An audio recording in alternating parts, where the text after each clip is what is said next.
at a Glance 2021.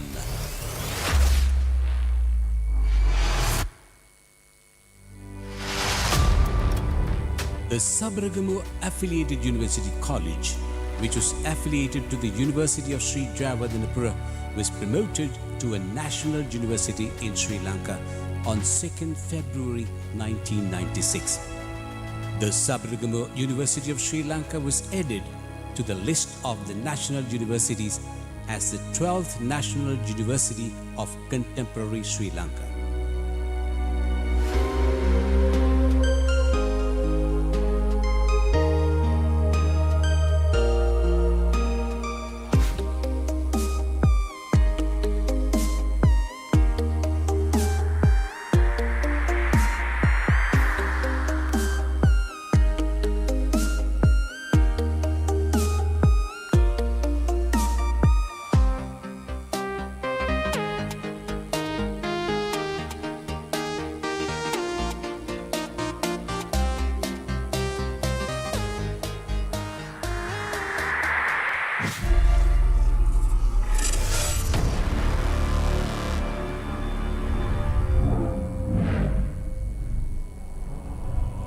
The vision of the university is to be an internationally acclaimed center of excellence in higher learning, producing dynamic leaders and nation builders to guide the destiny of Sri Lanka.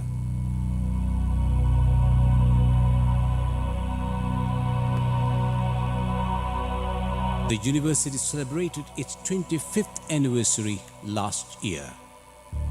Currently, the university is functioning with 8 faculties: the Faculty of Agricultural Sciences, the Faculty of Applied Sciences, the Faculty of Geomatics, the Faculty of Management Studies, the Faculty of Medicine, the Faculty of Social Sciences and Languages, and the Faculty of Technology. The university offers its graduate qualifications through the Faculty of Graduate Studies. All the degree programs offered by the 8 faculties have been designed in line with the vision and the mission of the university and the core values of the respective faculties. We have more than 5,000 students studying across all the disciplines in undergraduate and postgraduate courses. The Sabaragamu University of Sri Lanka has been led by 6 Vice Chancellors since 1996 towards the current progress.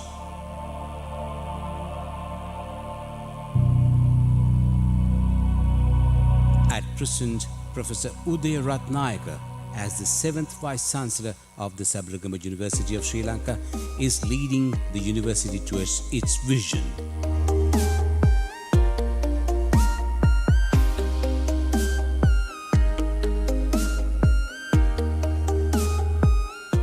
Let us look back a challenging but rewarding year 2021. The video shows a few among many highlights.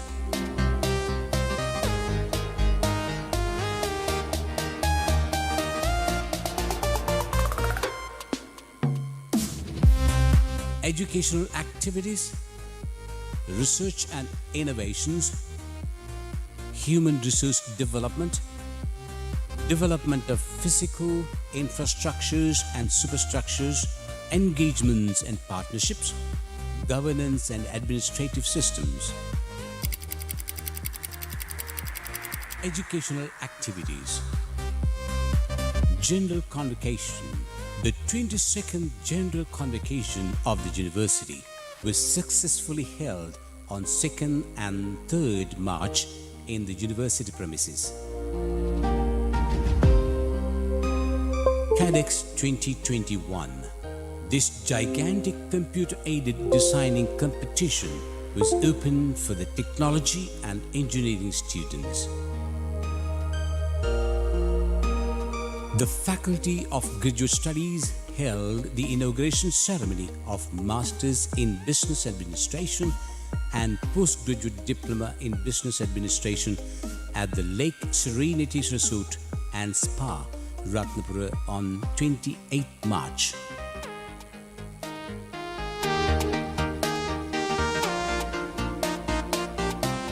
Residential English Camp. A 5-day residential English camp for the second-year undergraduates of the Department of Accountancy and Finance was conducted from 9th to 13th March in the university premises. 2 new magazines were launched ceremonially in February: Food Tech Insights and Management Digest.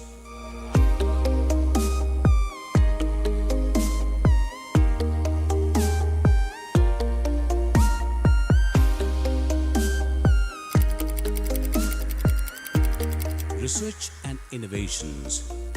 Annual Research Session 2021. This year, the annual research session was held on 21st December as a virtual event.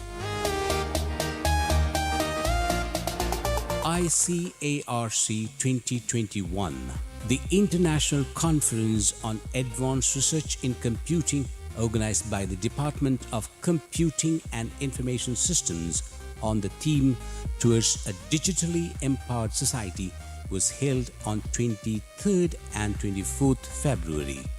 ICSUSL 2021, the 8th International Conference of the Sabaragamuwa University of Sri Lanka, was held from the 1st to the 3rd of December in the university premises under the theme Bridging Knowledge and Experience to Combat Global Challenges. New research journals launched in 2021. Sri Lanka Journal of Social Sciences and Humanities, South Asian Journal of Tourism and Hospitality, Asian Journal of Management Studies.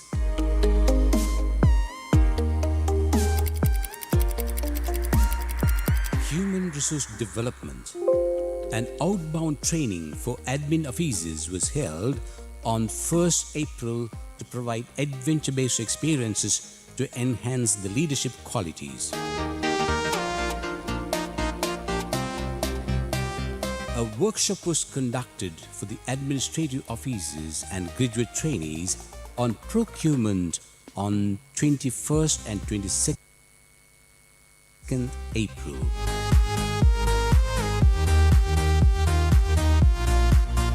A workshop on productivity and quality management was conducted on 23rd November.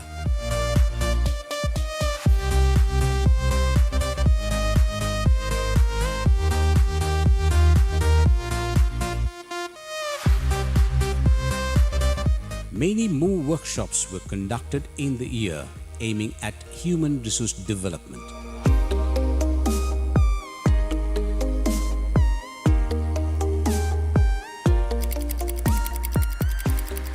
Engagement and partnerships. The university signed an MOU with the Erasmus Plus project seeking the funding of the European Union's Erasmus Plus program on 1st February. The MOU with the State Ministry of Gem and Jewellery related Industries was signed on the 11th November to establish a mutual collaboration on enhancing the teaching and research activities. The Institute of Certified Management Accountants of Sri Lanka, CMA Sri Lanka, signed an MOU with the Faculty of Management Studies to offer scholarships, exemptions, and a gold medal award. InnoLabs Private Limited and the university signed an MOU with regard to internship program and research and development activities.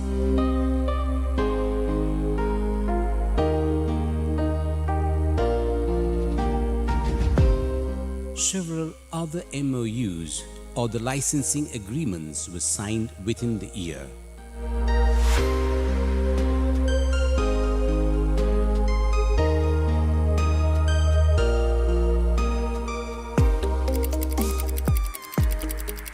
development of physical infrastructures and superstructures. The foundation stone laying ceremony for the proposed faculty building complex of the Faculty of Technology was held on 27th January. Laying foundation for Heller Bojan Food Court took place on 18th August.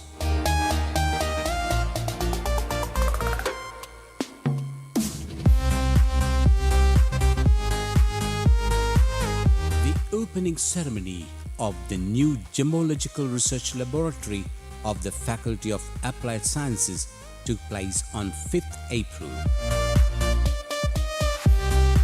Many more physical and infrastructures were developed in 2021.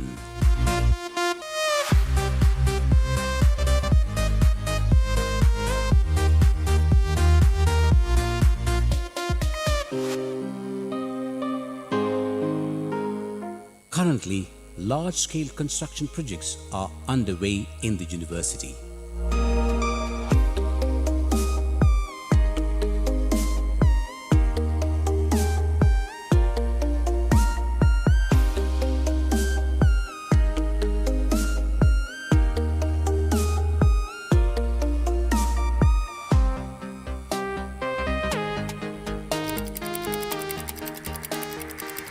Governance and Administrative Systems. Smart University Project SUSL was launched online in line with the action plan of the year.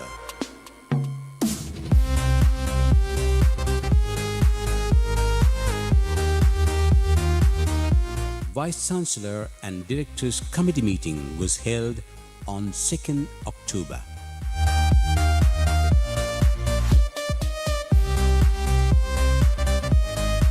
Many related workshops were conducted in the year.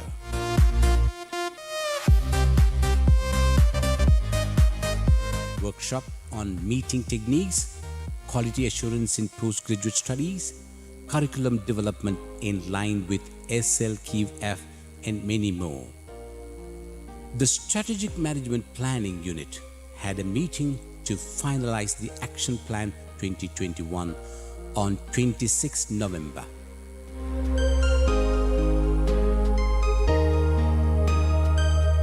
We achieved all these success and developments in the year 2021 because of you. Your dedication, enthusiasm, and insight are really inspiring. For a university, it is a matter of pride to have a team like you.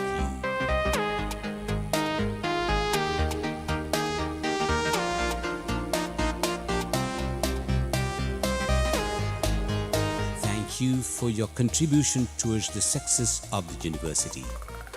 We are excited to see what's in store for all of us next year.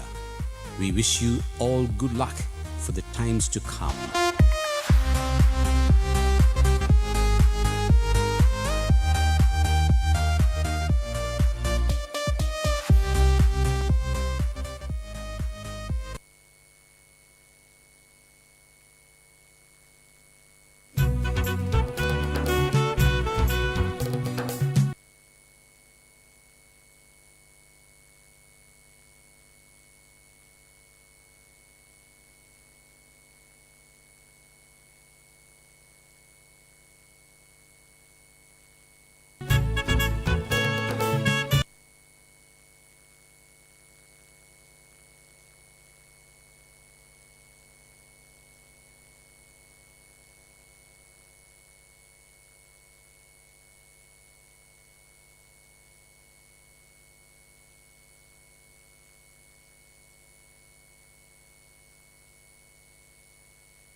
Good morning, sir. Professor Atula Senaratna, can I speak to you? Professor Atula Senaratna, are you there?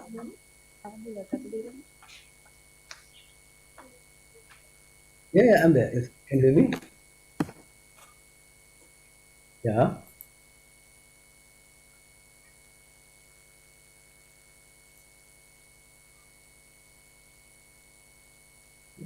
Hello. Can you hear me? Good morning. Do you require any kind of technical assistance for screen sharing and anything else?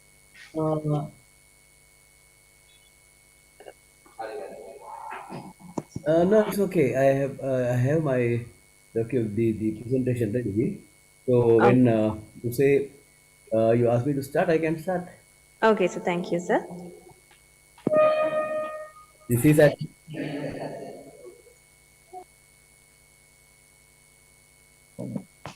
So we have planned to start this formally by 9 o'clock. Will uh that be okay with you? yeah, that's okay. Okay, so thank And you, sir. at what time is exactly my presentation, the keynote?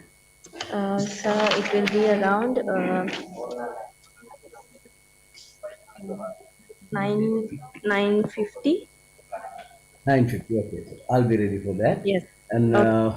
I'll be working on your progress as well. Okay, sir. Thank you, sir. Okay.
A year at a glance, 2021.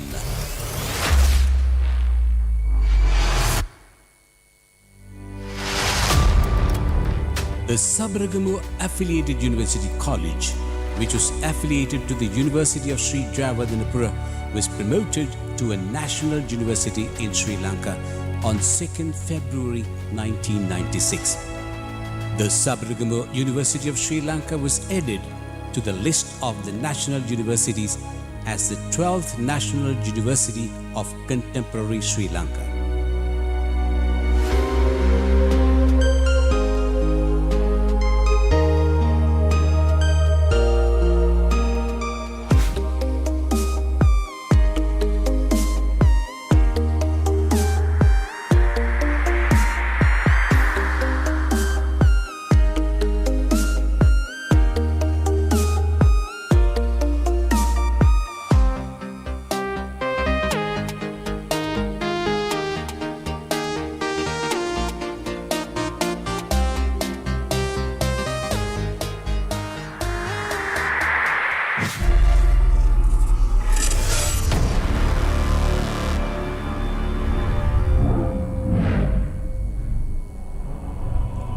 vision of the university is to be an internationally acclaimed center of excellence in higher learning, producing dynamic leaders and nation builders to guide the destiny of Sri Lanka.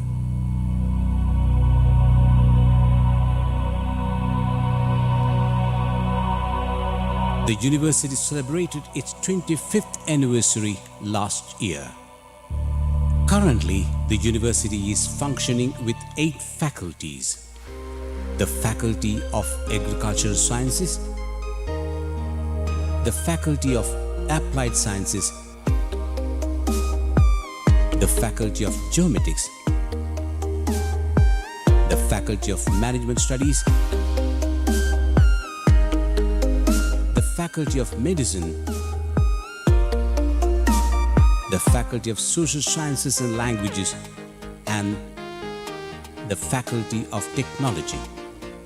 The university offers its graduate qualifications through the Faculty of Graduate Studies. All the degree programs offered by the 8 faculties have been designed in line with the vision and the mission of the university and the core values of the respective faculties.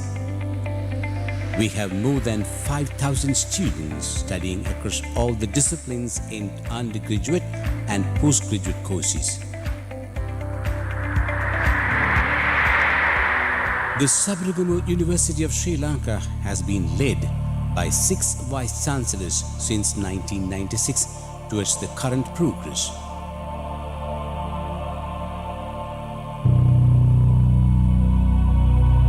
At present, Professor Udaya Ratnayaka, as the 7th Vice Chancellor of the Sabaragamuwa University of Sri Lanka, is leading the university towards its vision.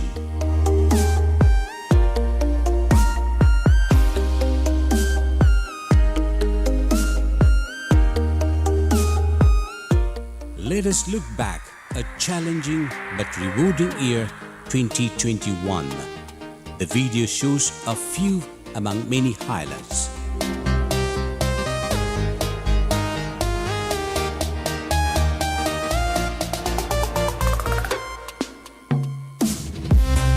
Educational activities, research and innovations, human resource development, development of physical infrastructures and superstructures, engagements and partnerships, governance and administrative systems.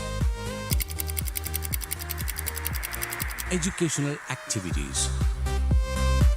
General Convocation. The 22nd General Convocation of the University was successfully held on 2nd and 3rd March in the university premises. CADEX 2021. This gigantic computer-aided designing competition was open for the technology and engineering students. The Faculty of Graduate Studies held the inauguration ceremony of Masters in Business Administration and Postgraduate Diploma in Business Administration at the Lake Serenities Resort and Spa, Ratnapura on 28 March.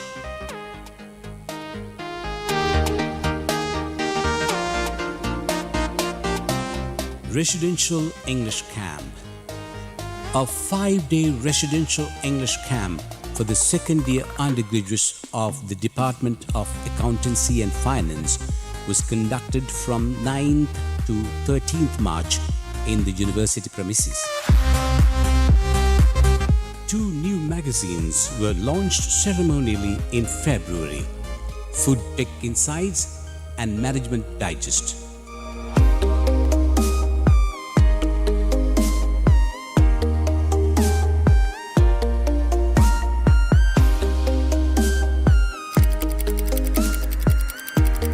Research and Innovations. Annual Research Session 2021. This year, the annual research session was held on 21st December as a virtual event. ICARC 2021. the International Conference on Advanced Research in Computing, organized by the Department of Computing and Information Systems on the theme Towards a Digitally Empowered Society, was held on 23rd and 24th February. ICSUSL 2021.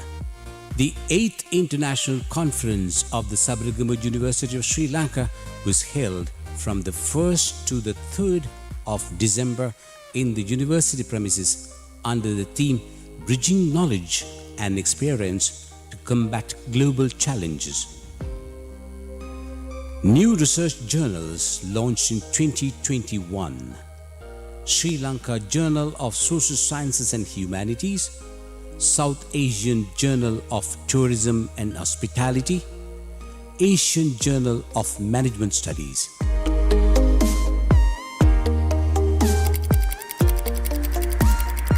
Human Resource Development. An outbound training for admin offices was held on 1st April to provide adventure-based experiences to enhance the leadership qualities. A workshop was conducted for the administrative officers and graduate trainees on procurement on 21st and 22nd April.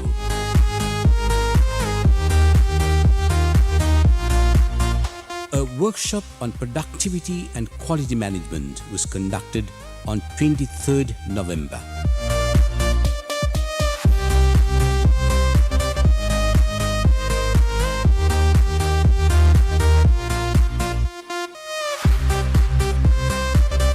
Many more workshops were conducted in the year aiming at human resource development.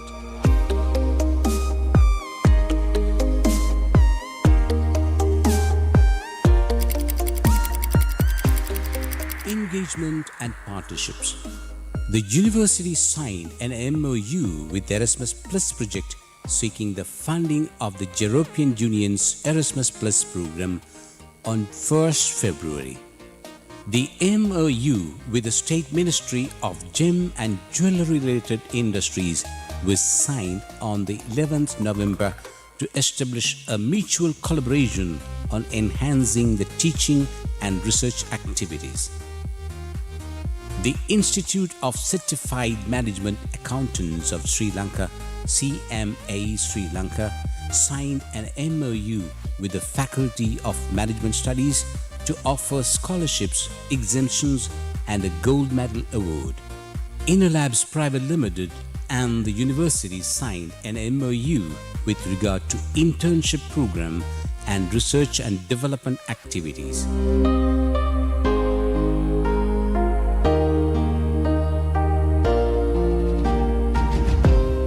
Several other MOUs or the licensing agreements were signed within the year.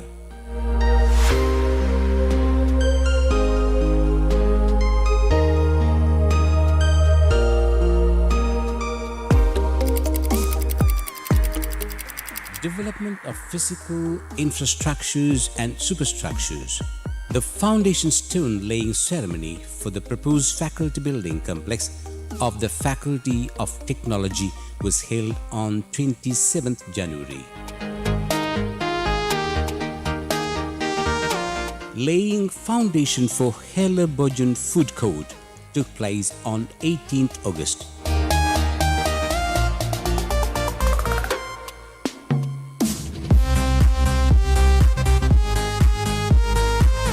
The opening ceremony of the new Gemological Research Laboratory of the Faculty of Applied Sciences took place on 5th April. Many more physical and infrastructures were developed in 2021.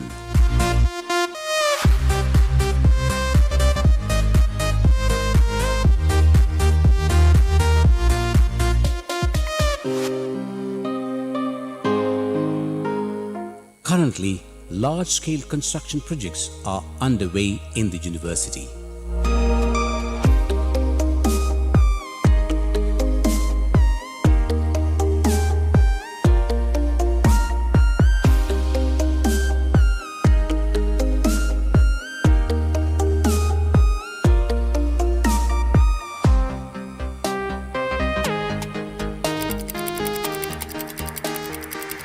Governance and Administrative Systems. Smart University Project SUSL was launched online in line with the action plan of the year.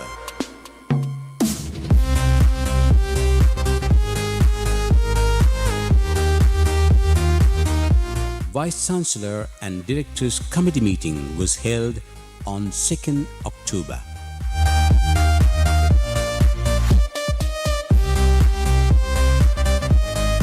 Many related workshops were conducted in the year.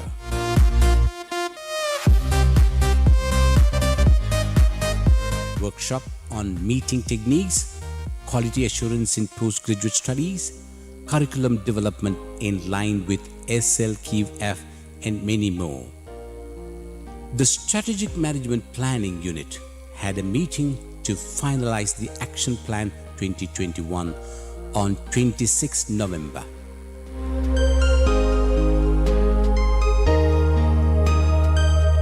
We achieved all these success and developments in the year 2021 because of you. Your dedication, enthusiasm, and insight are really inspiring. For a university, it is a matter of pride to have a team like you.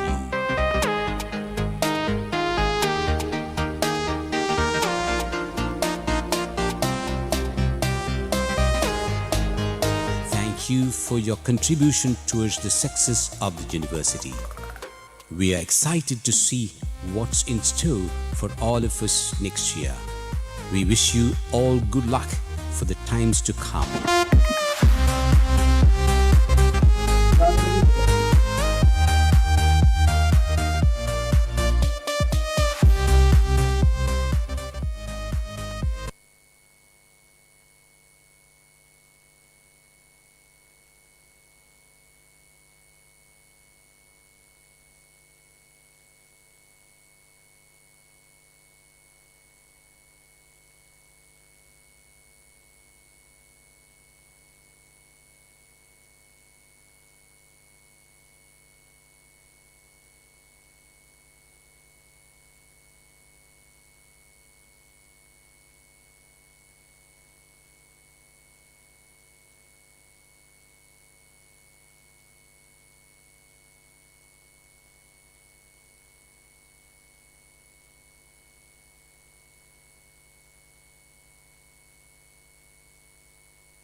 A very good morning to all of you. We warmly welcome all the respected guests and dignitaries to the inauguration ceremony of GEOWEEK 2022.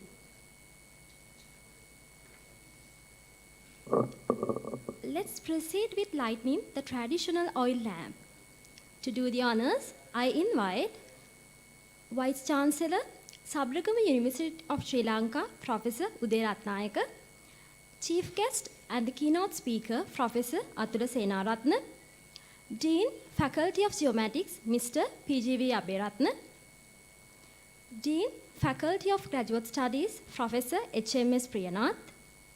Dean, Faculty of Agricultural Sciences, Professor P.M.A.S. Karunaratna. Dean, Faculty of Social Sciences and Languages, Sampath Fernando. Dean, Faculty of Applied Sciences, Professor E.P.N. Udayakumara. Dean, Faculty of Technology, Professor Kavinka S.R. Koswatta. The Registrar, Sabragama University of Sri Lanka. The Librarian, Sabragama University of Sri Lanka. Bursa, the Sabragama University of Sri Lanka. Chair, GEOWEEK2022, Dr. G.S.N. Pereira. Co-Chair, Dr. P.G. R.N.I. Pusalla. Secretary, Dr. K.M.S. Bandara. Head, Department of Survey and Geodesy, Dr. H. Divitura. Head, Department of Remote Sensing and GIS, Dr. G.S.N. Pereira. Assistant Registrar, Faculty of Geomatics.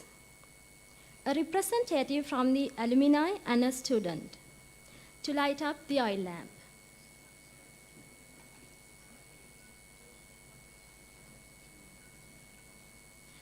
And I cordially invite Professor Vasantha Priyan from the Applied Sciences to light up the oil. And I cordially one of the staff members to join to light up the oil.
Thank you all very much.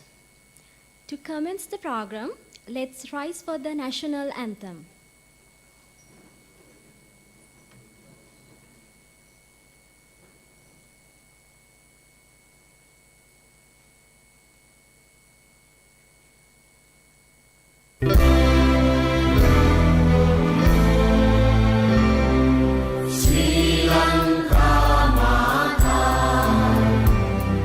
Sri Lanka, Namo, Namo, Namo.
Now, I cordially invite Dr. G.S.N. Pereira, Chair GEOWEEK2022, Head of the Department of Remote Sensing and GIS, and a Senior Lecturer for the Faculty of Geomatics, to welcome the gathering.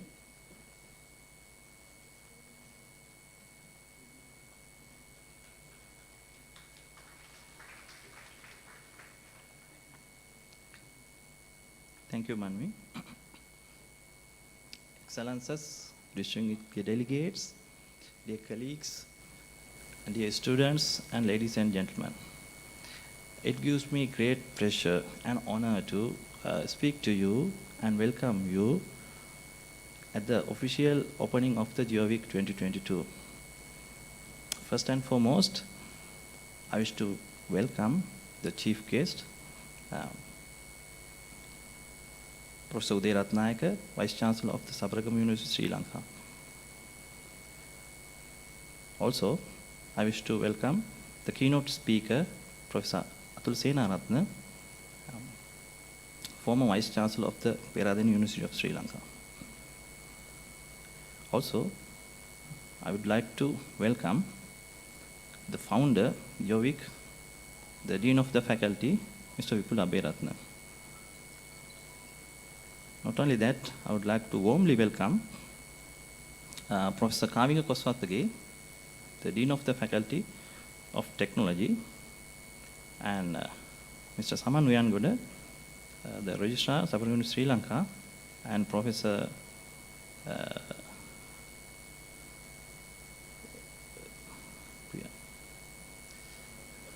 Vasanthan Priyan, I'm sorry, the head of the Department of Computer Information Systems, and Dr. Divitura, the head of the Department of Survey and Geodesy, and all the staff members and the students to this occasion and being here. Actually, the Faculty of Geomatics proudly conducts GEOWEEK 2022 from today onwards until 3rd of December with the idea of celebrating its 25th birthday. The prime objective of the GEOWEEK is to strengthen the relationship between the academia and the industry, and also to broaden the knowledge of geospatial science to the public community.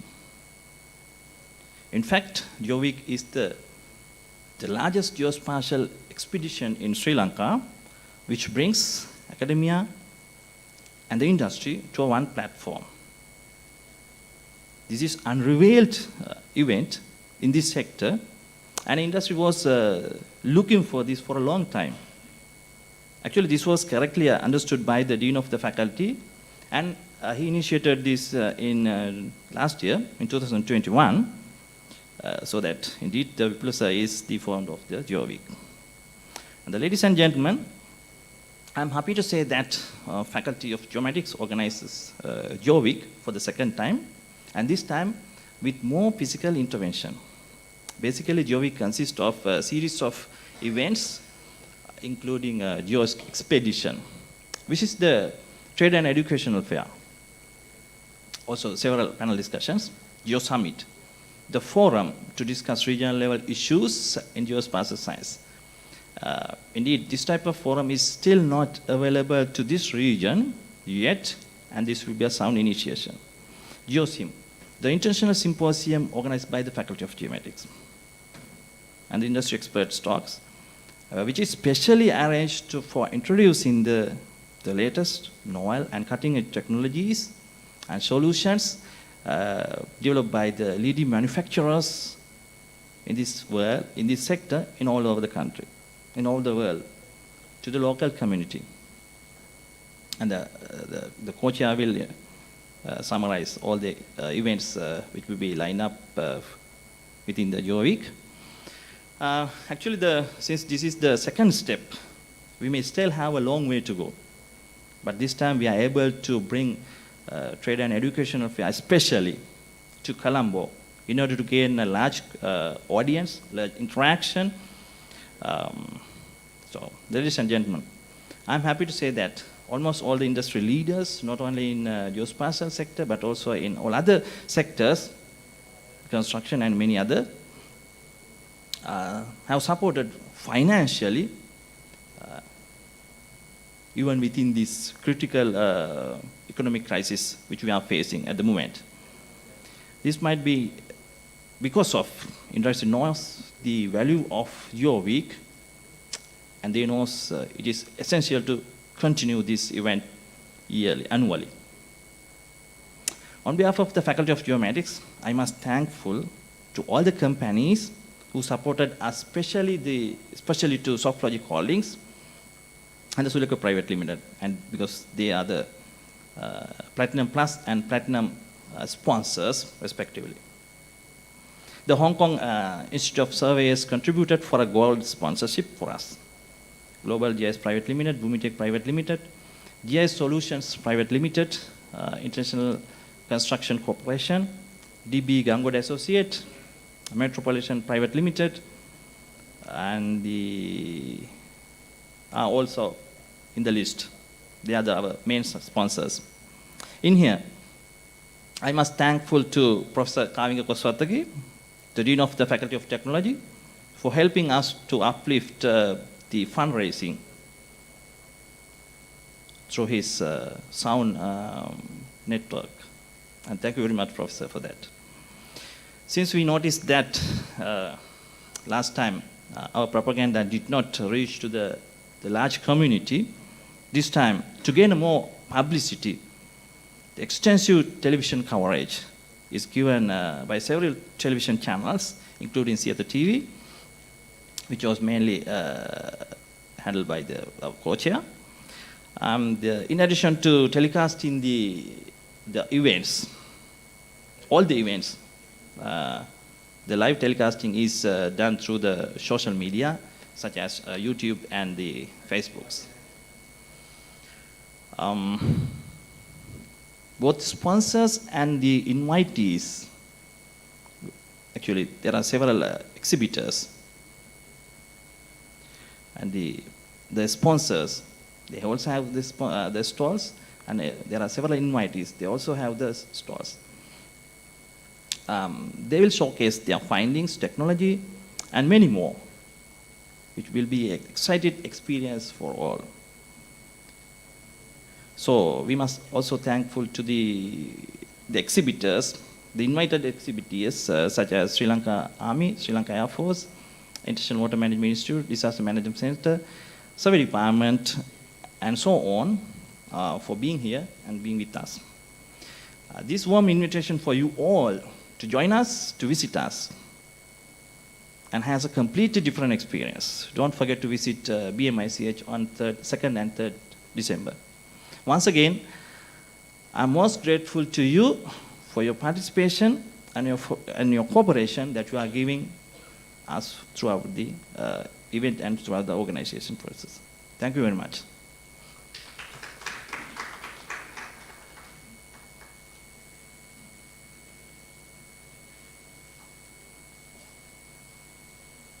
Thank you very much, sir. Next, this invitation goes to Mr. PGV Abhiratna, Dean, Faculty of Geomatics, to address the gathering.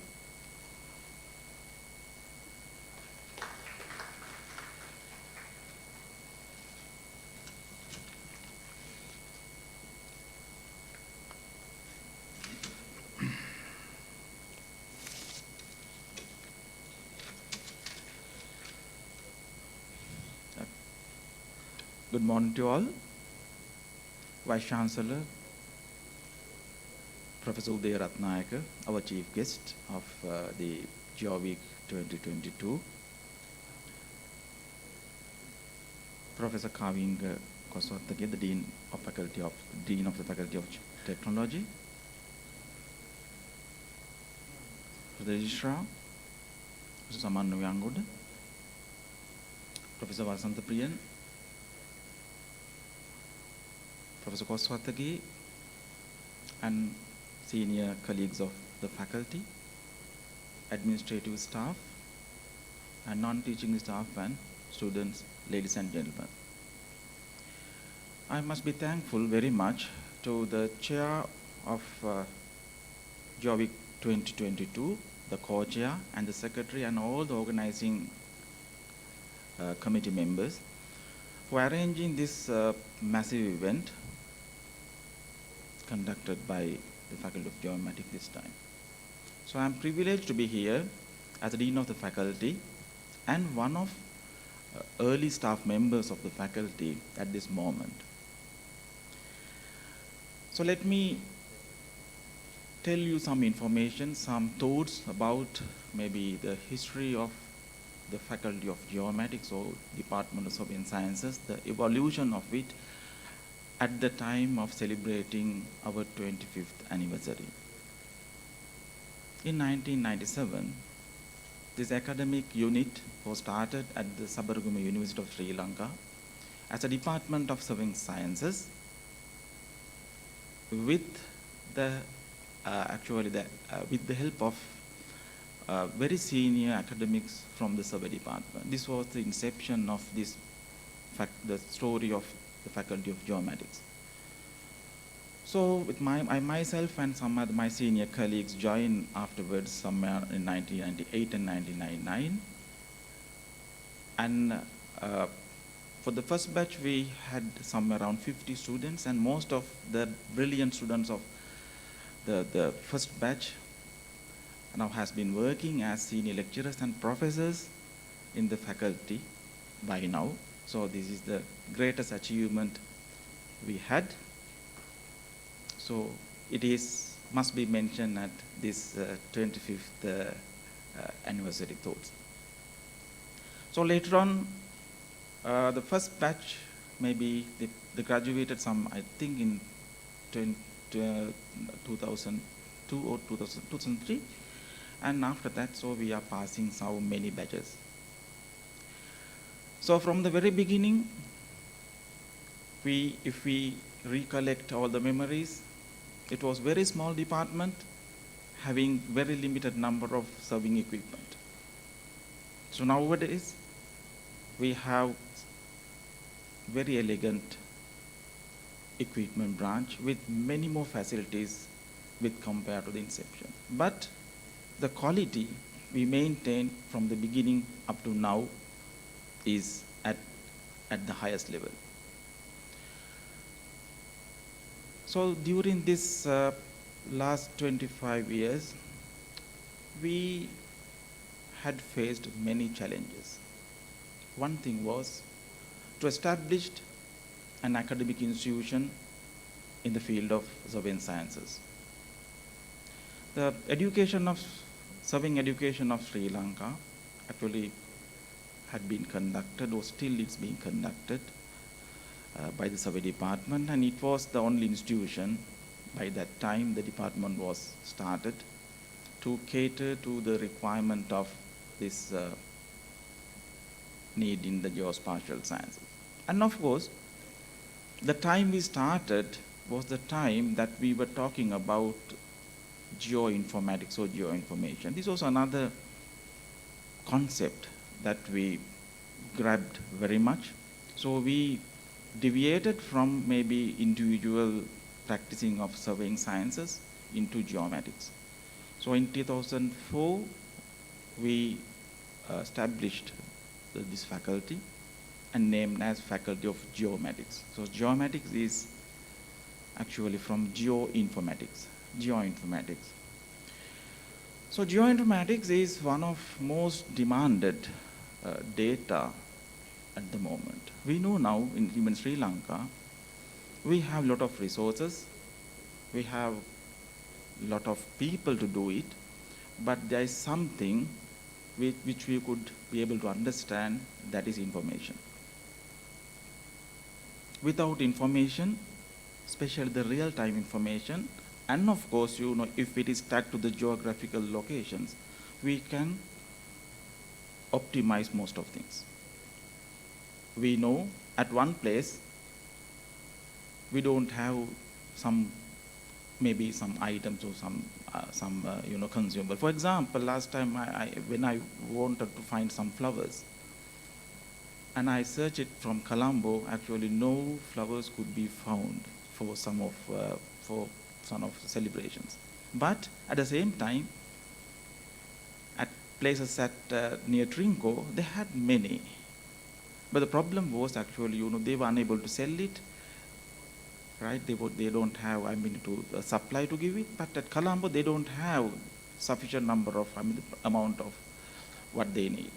So the lag between is nothing but the information.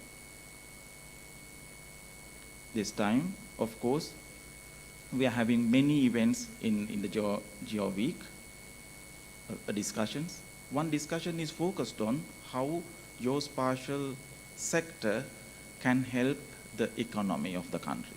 So we are facing a big trouble or difficulty in making many things with our economy at the moment. We are struggling to get rid of it. I hope that as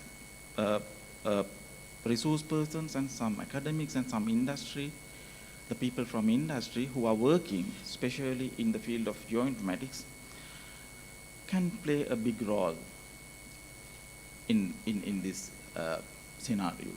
So we can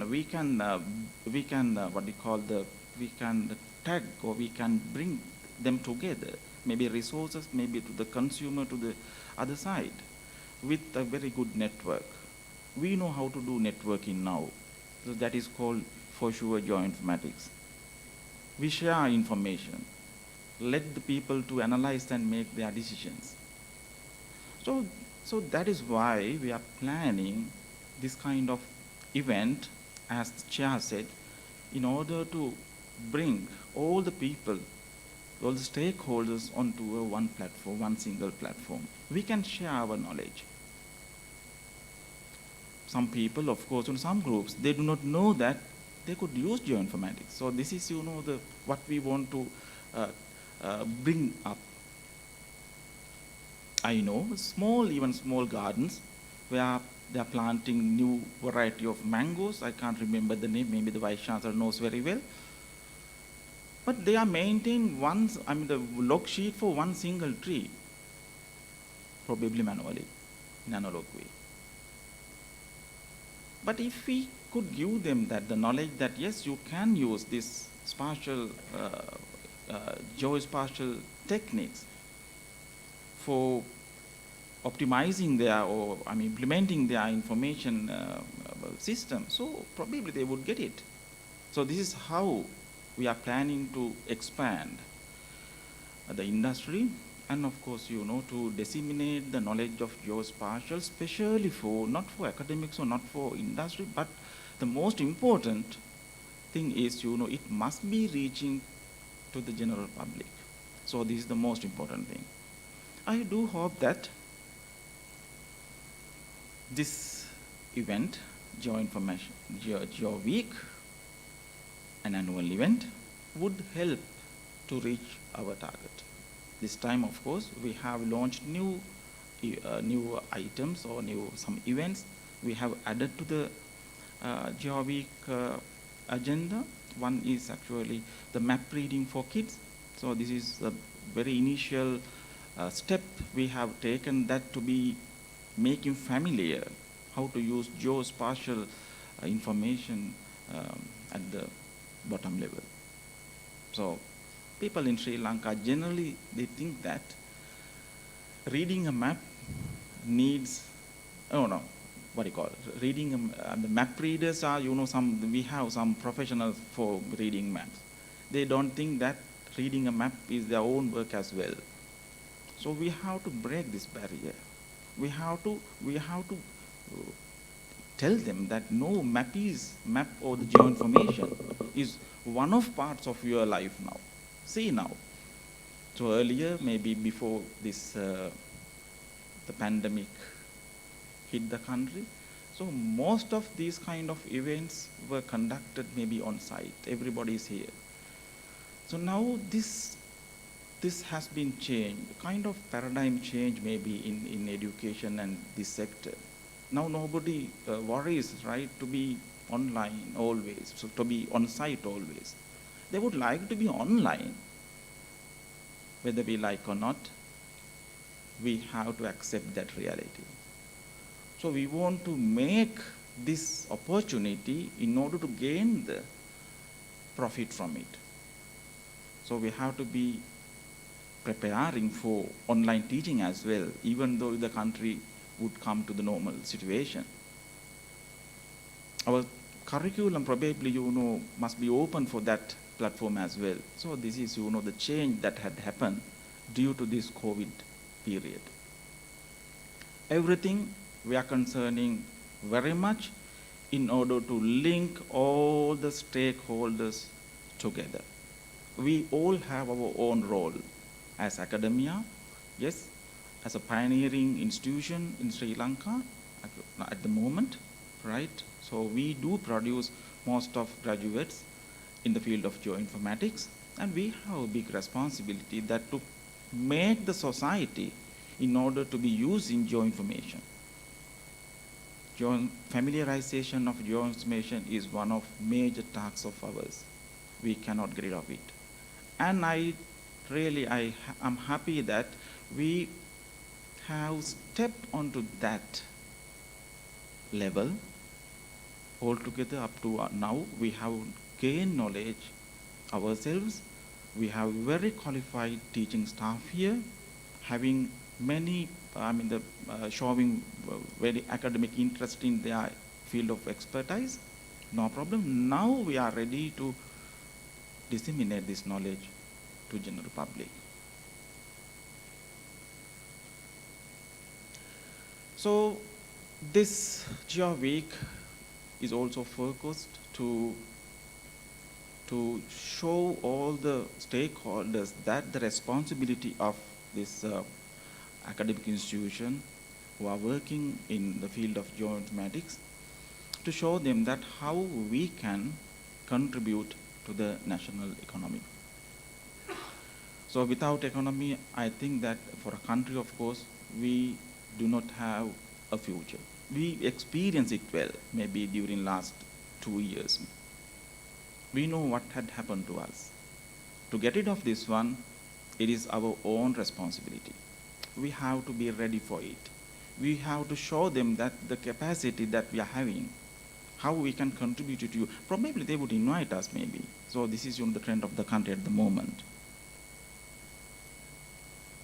So our contribution, I think that must be along that direction.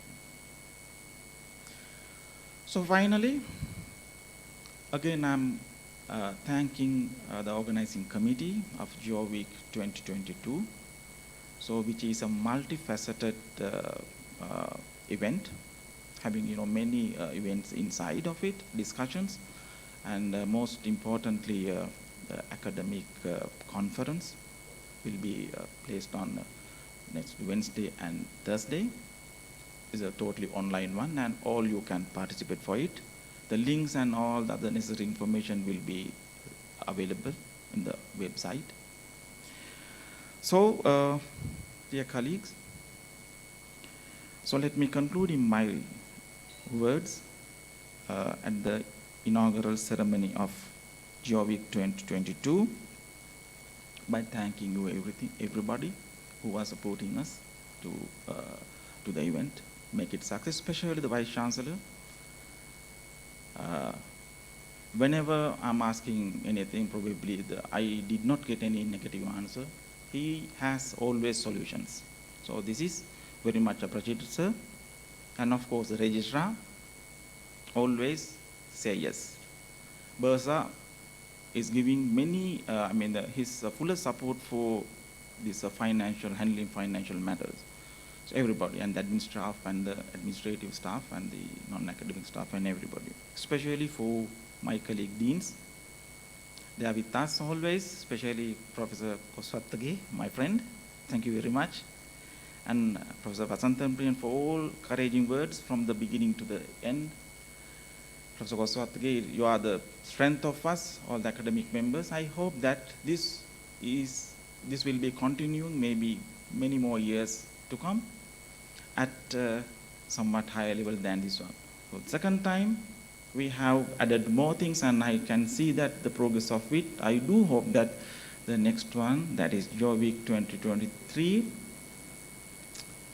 will be having more events and more successful. So best wishes for the event, and thank you very much. Thank you.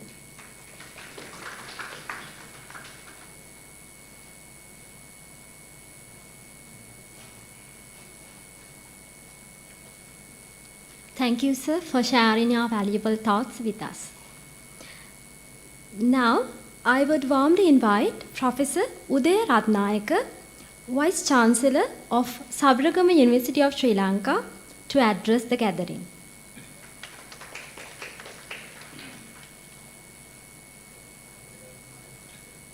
Very good morning.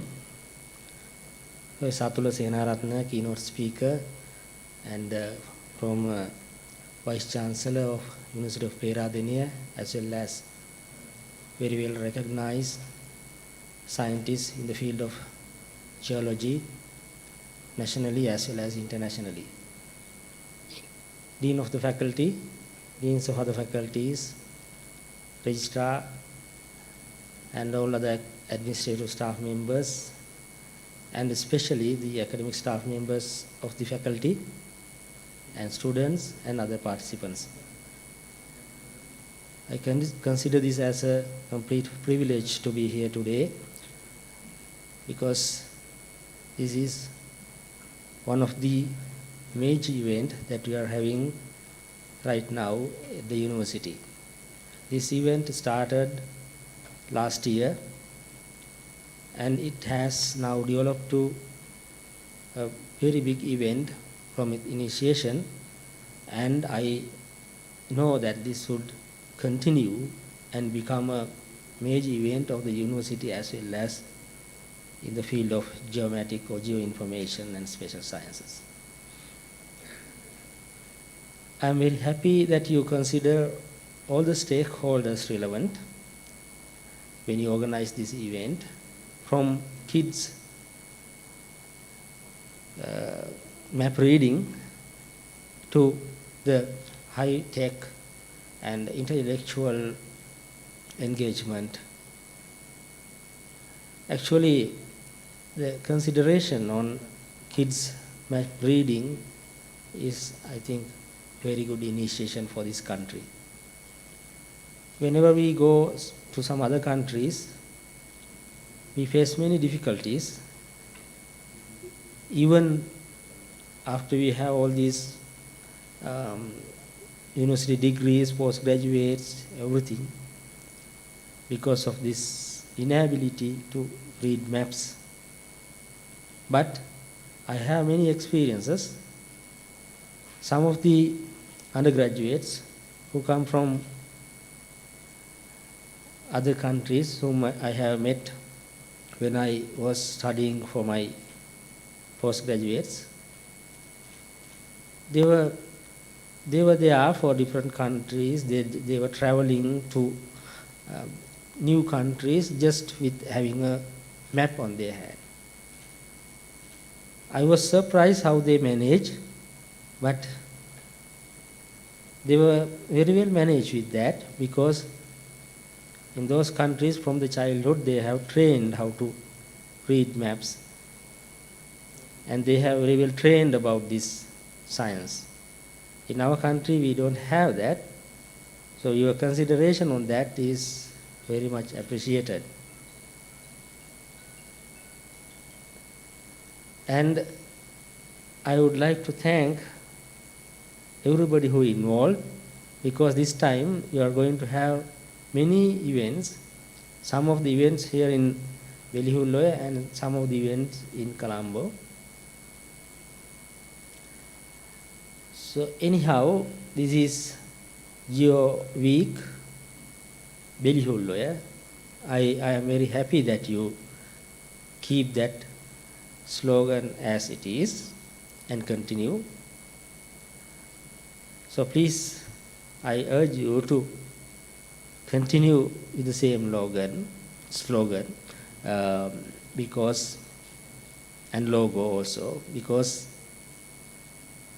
we need to promote our university, our place, while engaging in many other events in many different places.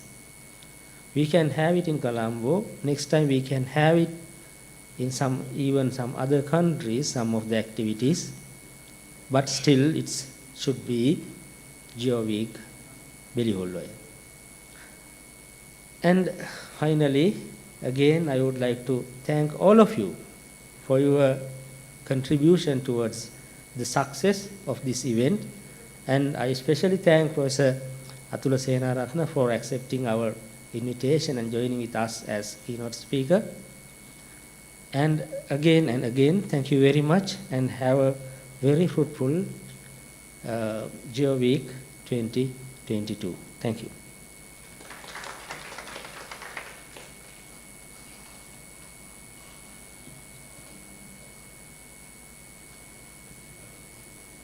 Thank you, sir. Your presence is highly valued.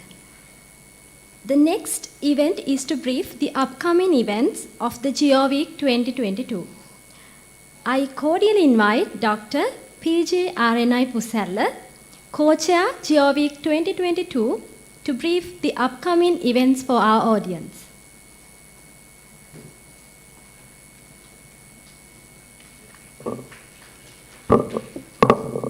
Thank you very much. Good morning all. Professor Uday Ratnayaka, Vice Chancellor of Sabaragama University, and Professor Atula Senaratne, our keynote speaker, Professor Koswathage from the Faculty of Applied Technology, Dean of the Faculty of Technology, the Dean of the Faculty of Geomatics, Mr. Vipula Aberatne, and other professors from our university, heads of departments of the Faculty of Geomatics, Registrar Mr. Samanu Yangoda, Sabaragama University, and geomatics family members, and also other colleagues, as well as my dear students.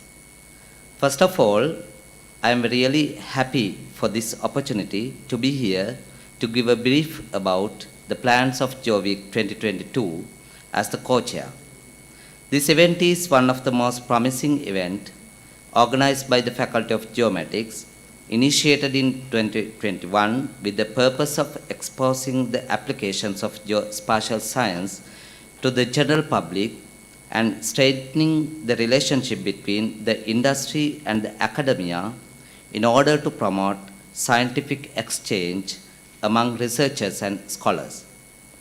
This event is consisted with various activities such as international research conference, pre-events, open discussion forums, roundtable discussions, trade exhibition, several technical sessions with invited speakers, and workshops with the participation of experts in the field of geospatial science and technology and academic environment.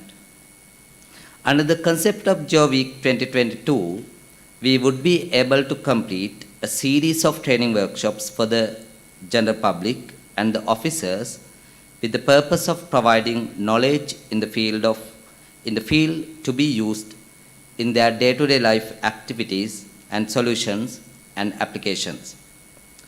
When we look about the plan of GeoWeek, as the first event during the week, we will be having a session to sign a MOU with the Belt and Road International Geospatial Information Training Center in China, which is launched by the Chinese Association for Science and Technology.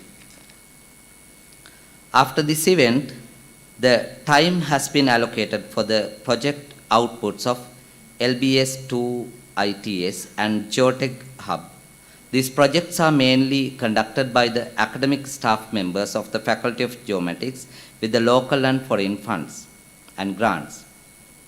As the last event, the time has been allocated to GeoChat today, which can be considered as a platform to share the experiences between current undergraduate students and past members through online platform. When we have a look about the second day program, firstly, there will be a panel discussion on contribution of geospatial science to the economic development of the country with some experts in the field in Sri Lanka as well as foreign delegates. Then we have planned to for a session called GeoTalk, which is a meeting point of professionals and scholars. Also, Faculty of Geomatics will host the second International Symposium on Geoinformatics, GEOWEEK2022, on 30th November and 1st December as the main academic event under the theme of Geoinformatics for conquering new frontiers towards national development, with 4 tracks: surveying and geodesy, land surveying, land management and cadastre, hydrography, and remote sensing and GIS. As our main objective of building a venture to get all professionals who are directly and indirectly involved in geospatial science under one roof to showcase their latest products and technologies, we are ready to bring our expo exhibition with few panel discussions at BMICH Colombo. In this, a number of industrial experts have confirmed their participation in order to show their innovative techniques. At the same time, we plan to organize some events for school children, especially survey camps, especially for the technology students of Colombo district schools, some selected schools. At the same time, during these 2 days, actually, we have some roundtable discussions on the topics called like Life Solutions by Geospatial Sciences, GeoSummit, National Mapping Requirements, to be held at the conference hall of BMICH. And also, we have allocated some time periods for industry talks during this week. This is just a brief about the events in GEOWEEK2022.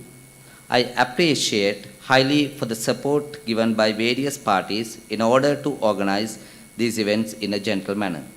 Thank you very much.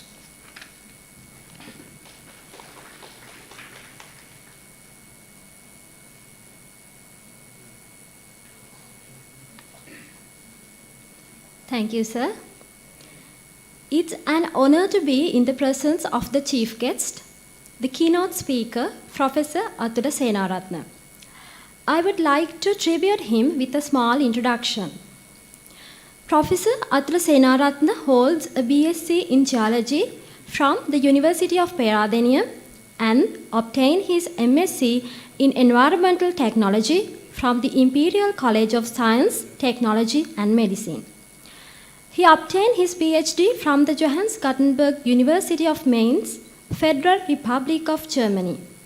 Dear Professor, this honorable invitation is for you to share your thoughts with the gathering.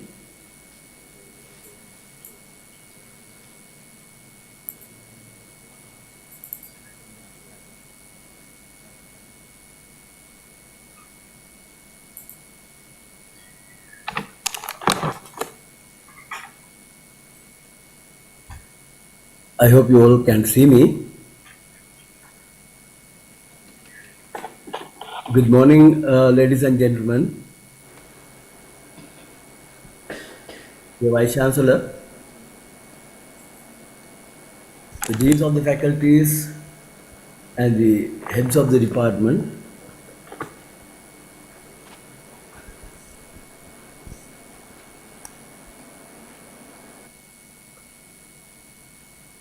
can you hear me please? Yes, sir, we can hear you.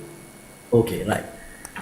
So, in fact, I wish I could have been there physically because this place is, your beautiful campus is one of my favorite places during my younger days, because we have visited your place so many times during the course of the past 2-3 decades. I always feel at home when I visit this beautiful place in your university, where, which is becoming gradually another Peradeniya. It's there's a comparison between these two places. I just, if you permit me to tell you about, Peradeniya is always with Hantana and Mahaveli River, and just like that, your beautiful non-peril range and Samanala River and Bellevue by the side is the beautiful location for another big university in making. There's no doubt if I am asked to select the second place to live, this will be your place uh, in the slopes of non-peril mountain range. So there is a little story behind my acceptance of this place, this invitation, because I have visited this your location, your university, even before the university came into existence. In 1978, I have visited this place when the roads were being laid for this famous Samanala Reservoir program.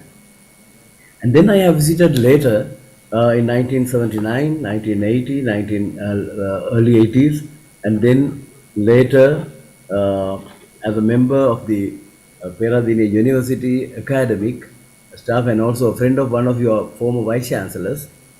I have visited so many times and sometimes delivered lectures, keynote addresses as well. This is not my first keynote address to an audience from your university.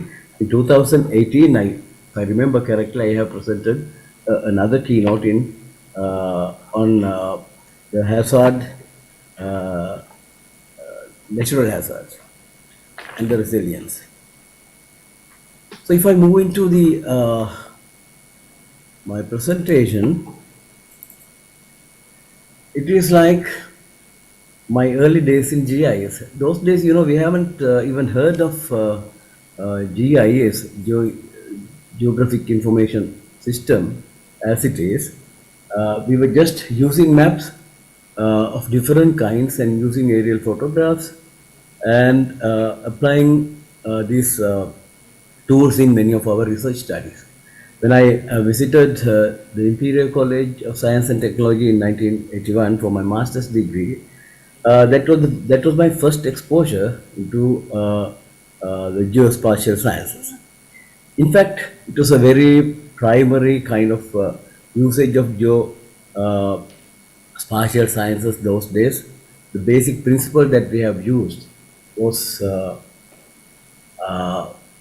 simple overlays for selecting locations for development purposes.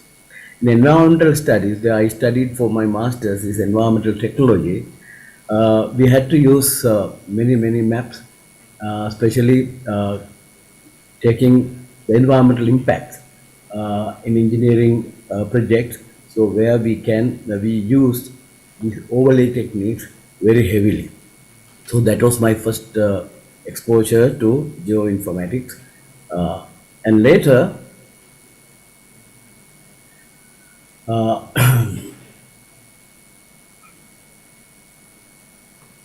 environmental in London, we had a project called analysis of street dust. It was the first time that I have been collecting dust in roads. The roadside dust was collected in London streets and did chemical analysis for the same. And finally, we plotted them to identify where you have higher levels of leads in roads and where you do not. And it is just another way of using geographic information systems in analyzing and understanding where the pollution is and the sources of pollution and so on.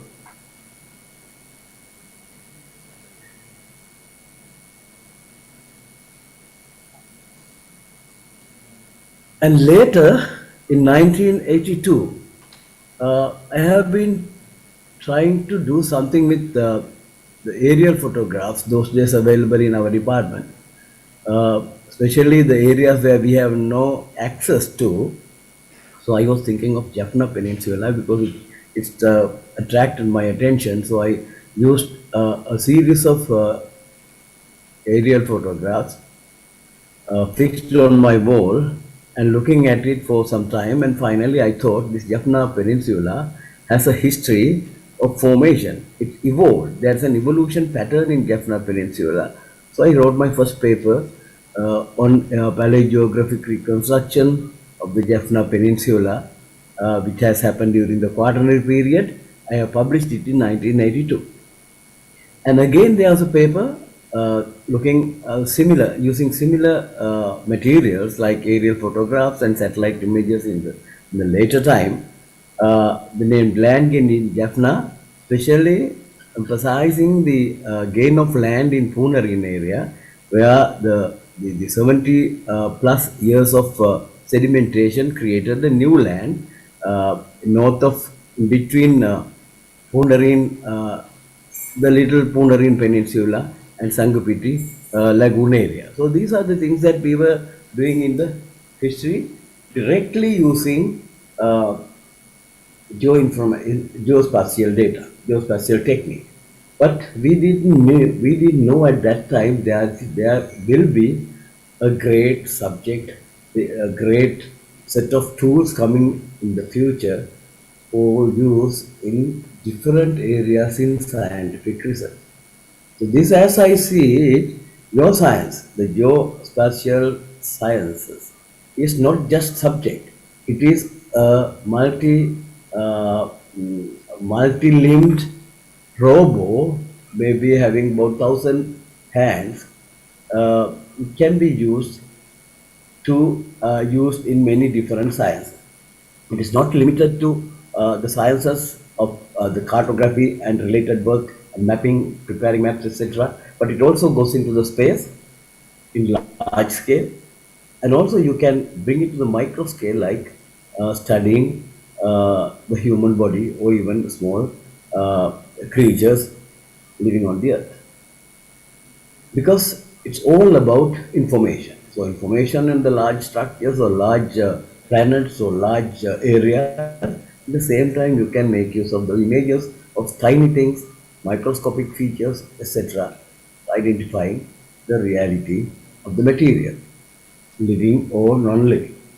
And also in the later, in 1992, in 2022, I have been engaged in some students with the Faculty of Engineering, those who are interested in using the Hyperion sensors or new kind of bands.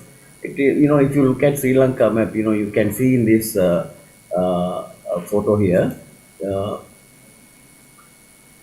in that photo, you can see a part of India, and the whole Sri Lanka is covered with these Hyperion bands. So they are very useful, and we were able to identify, use these things to characterize the soils indirectly, and use the same technique to identify heavy mineral concentrations in the coastal areas. As you know, the coastal areas are rich and known for heavy mineral deposits in the country, but we have been able to identify buried heavy mineral deposits as well, buried or partly covered with vegetation in the same areas in the larger scale. So we can go into more details later on, because it is not only limited to identifying heavy minerals, but these chemical characteristics of soils can be used to identify various other things. Like it can be used in geomedical studies, other environmental pollution studies, and it is many more where these tools can be used. And if I go back to my research, you will see most of this research are based on geospatial, the analytical work. The distribution of nitrate, it is just we collected samples from rivers and did analysis for various anions and cations and published this data with some maps. These maps are based on the techniques that you use today in the geoinformatics. We call it geoinformatics, but the subject has been in use not only today, not the last several decades, but also from the historical time. The techniques in different forms have been in use for the benefit of the people. So these are some of the papers I have published during last few years.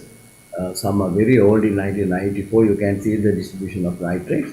And in 1982, the paleogeographic reconstruction of the Jaffna Peninsula. And again in 1982, geochemistry of well water and cardiovascular diseases.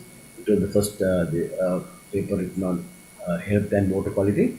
and in mapping ilmenite deposits in Pulmode using hyperspectral imaging based surface digital mapping method. These are some of the possibilities that we have been using for our kind of research. If you go further down, this is only a list of some research papers from my daughter. She has also been studying geoinformatics for some time and studied in Germany and made many publications on some geoinformatic subjects. You can see these things show you that the how wide the area of geoinformatics is. So the future of geoinformatics it cannot be predicted because it is so wide and there are more possibilities. I would say the possibilities are unlimited. You can think any kind of research area. Your tool can be applied very comfortably for a particular subject area, whatever the subject area that you are looking at. So I think the future of geoinformatics is very beautiful. So why I say it's beautiful because it's so much you can do with that. You can go, as I said, you can go into the universe, and also you can go into the inner side of the self with using geoinformatics. You can do mapping of microscopic substances. I think you have done, some of your colleagues in your faculty, in your university have done many research using techniques coming in geoinformatics. So they are known worldwide. So I think in 25 years of time period, you made it really, you marked the Sabaragamu University in the world map so quickly. So as a person engaged in, building up your curriculum early as in late 1980s at Buttala, when the campus was in Buttala, the Natural Resources Management campus. Later, with the support of the vice chancellors of your university, in sequence, we have been working together to bring up several subjects in line with the international education. Now, so quickly, you have bring up to that level, the international level, and you made a international reputation for not only in geoinformatics, in many other subject areas. For instance, I know there are some members of your faculty as well as the other faculties in your university mark their presence in the global arena of research by publishing very new things and also patenting new products from your university. It's a big big the, achievement for the university as well as the students of the current students of the university as well as those who are willing to come to your university in the future. And the other thing about as a para-linear person, other thing I want to highlight is that your university will be overtaking para-linear perhaps if you go in this rate of development in the university. I can see it from satellite that your university is becoming bigger and bigger, and you have enough space, vast areas surrounding you for further development in the university. You can bring up some more faculties, and and also there are some unique features of your university by producing joint family informatics faculty and also sports department. These are the uniqueness I see in your university. Congratulations to you, the Vice Chancellor and the Deans of the faculties, and also in the future, there is immense possibilities for new areas of research, new areas of development can bring into your faculty and to your university at large. So congratulations, the members of the faculty, members of the university, the Vice Chancellor and the Deans of the faculties from Peradeniya, and I will be retiring this year soon, and the universities can work together for a better future for both universities. Congratulations once again. Thank you very much for listening.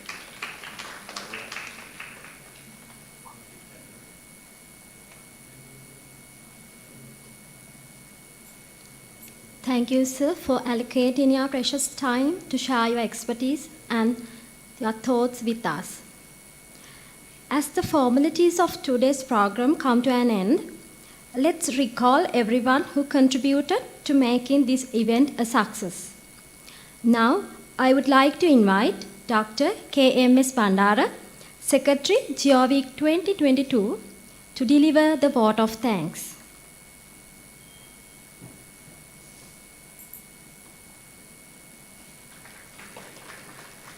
Thank you very much, Manmi.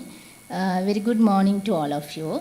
Professor Uderatnayaka, Vice Chancellor of the Sabaragaon University of Sri Lanka, Mr. P.J. Vipula Aberatna, Dean of the Faculty of Geomatics, Dr. Sanka Pereira, Head of the Department, Remote Sensing and GIS, Dr. H. Diutura, Head of the Department of Surveying and Geodesy, dear honored distinguished guest, I am glad to receive this opportunity as the Secretary of the GEOWEEK2022 to express our deepest gratitude to our honored invitees who are present with us today.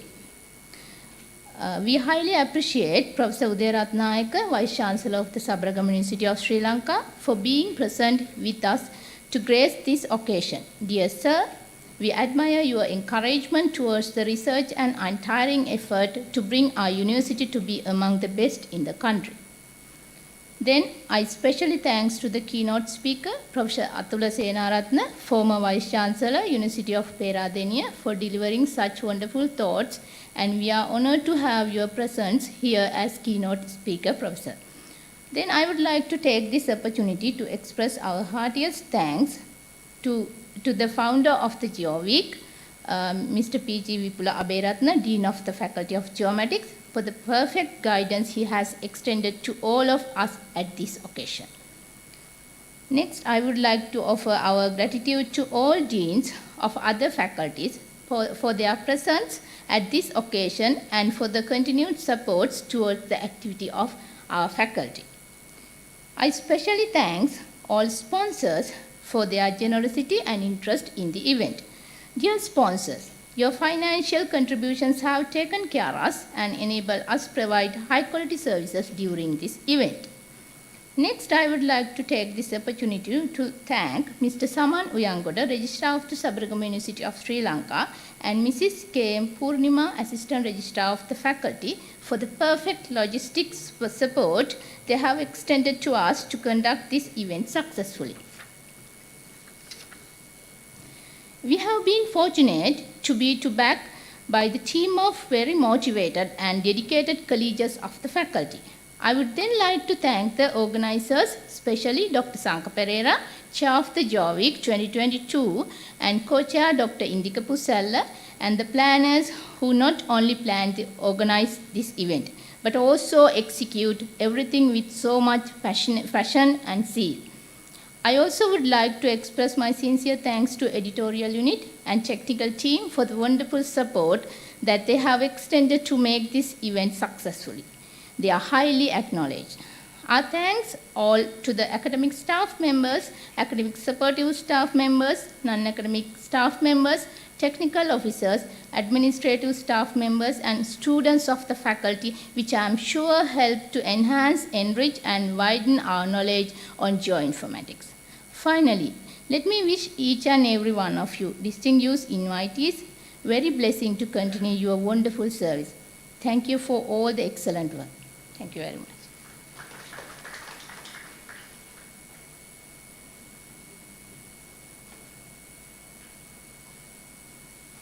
Thank you very much, Madam.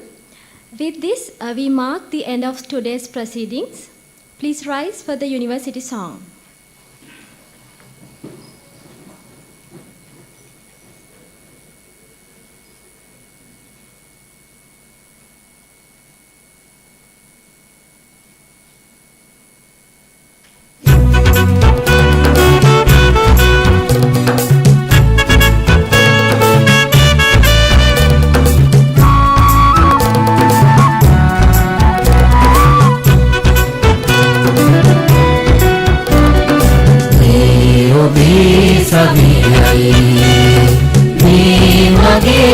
සවියයි Sabaragamuwa සරසවියයි Sabaragamuwa සරසවියයි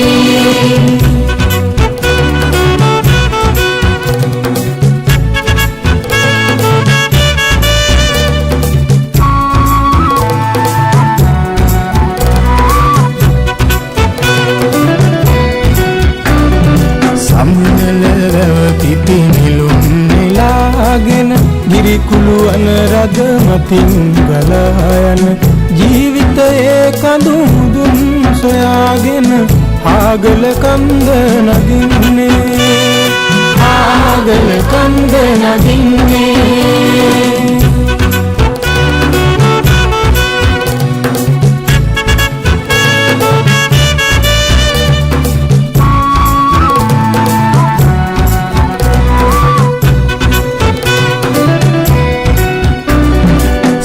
පහනින් එළිය ලබාගෙන මනරම් විදුනෙන අකුරු දරාගෙන කළුගම් පතුලේ රුවන් සොයාගෙන උඩුගම් බලා දෙන්නේ උඩුගම් බලා දෙන්නේ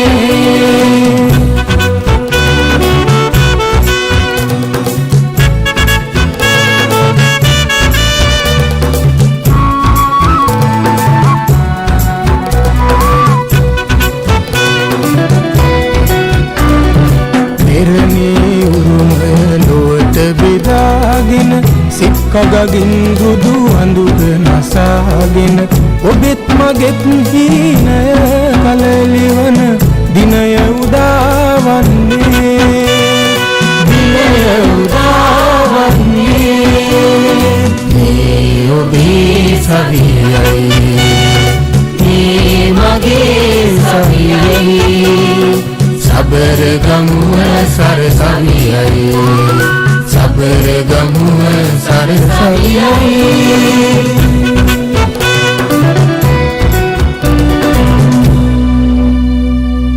Thank you all, and please note that we have arranged a complimentary treat for our guests. So please enjoy that, and we hope that you will all stay with our GeoWeek 2022. Thank you.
problems I solve them. I run through the money, the pressure be calling. Left on my blessings, I feel like I'm falling. The birdie is back. Tell me I'm garbage, I'm going through something, that's why I ain't calling. Phone and progression, it's all that I wanted. The phone and affection, I summon and dub it. Cause I got problems on problems on problems on problems on problems on problems I solve them. I run through the money, the pressure be calling. Left on my blessings, I feel like I'm falling. The birdie is back. Tell me I'm garbage, I'm going through something, that's why I ain't calling. Phone and progression, it's all that I wanted. The phone and affection, I summon and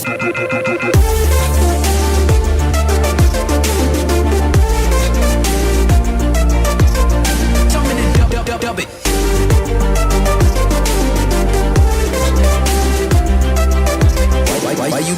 my line about nothing. Why won't you go get you $1 or something? Don't hang with a who line for nothing. I see that we different, you riding, I double. I don't do discussions on bragging about hundreds. Don't go to your places, I know that they sunken. Don't call me your brother, I barely could trust you. I talked to a shorty, she bagging the bucket. And I'ma need all of my dollars on corporate, so hand me the money, I did be the pop. I'ma give all of my people a portion to build them a fortune on flipping the vibe. I can't be mixy when iffy the vibe. And 40 on 50 is really the time. Why is you all on my phone like you want me? Like you wasn't pushing the kid to the side, I don't know if you thinking I'm blind, cross on my crosses and doubt on my eyes. Done with your efforts, I'm dealing with pressures. I know it's a lesson, that's word of the wise. Dubbing the mixes, I'm mixing. I know I've been missing, I needed some personal time. All the pictures, dimensions, I know what you did is I mean it, I'm staying inside.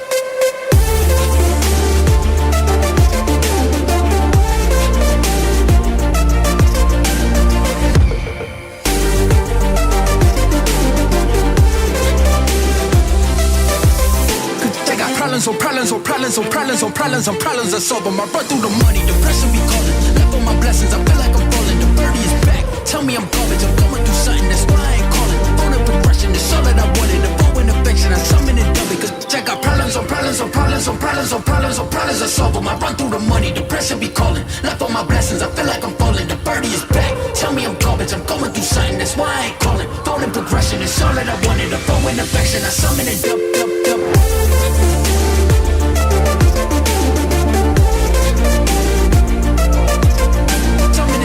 Dub it.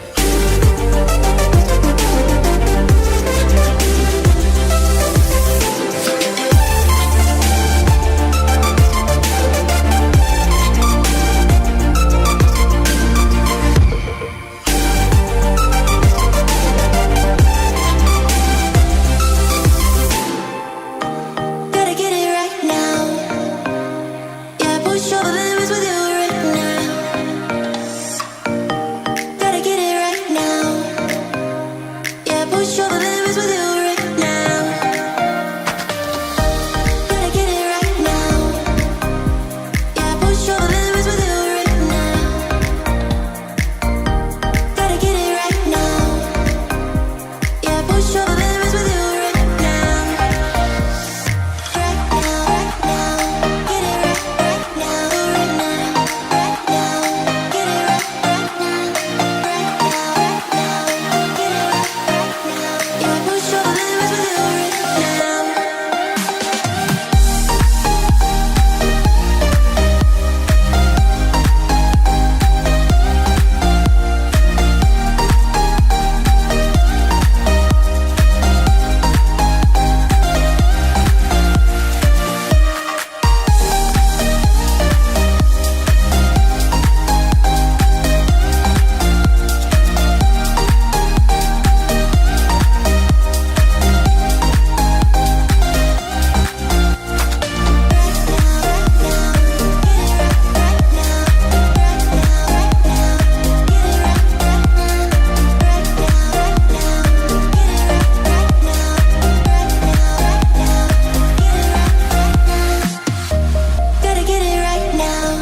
Make the booty bounce on the dance floor.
bounce on the dance floor.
Good morning all again. On behalf of the Faculty of Geomatics, we will welcome you all to the session. And also I specially welcome Professor Hans Nee, the Director of the Belt and Road International Geospatial Information Tech Training Center, China, to this session. It is a very pleasure to have you for this session, sir. Okay.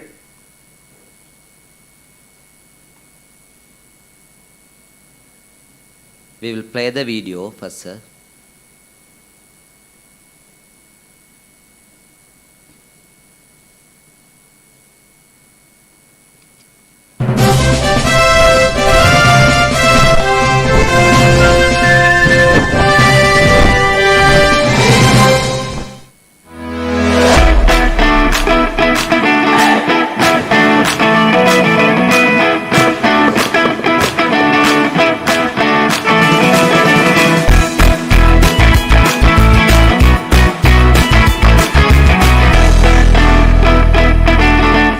I just hope that each and everyone here can try to be able to use what we've learned today in the future.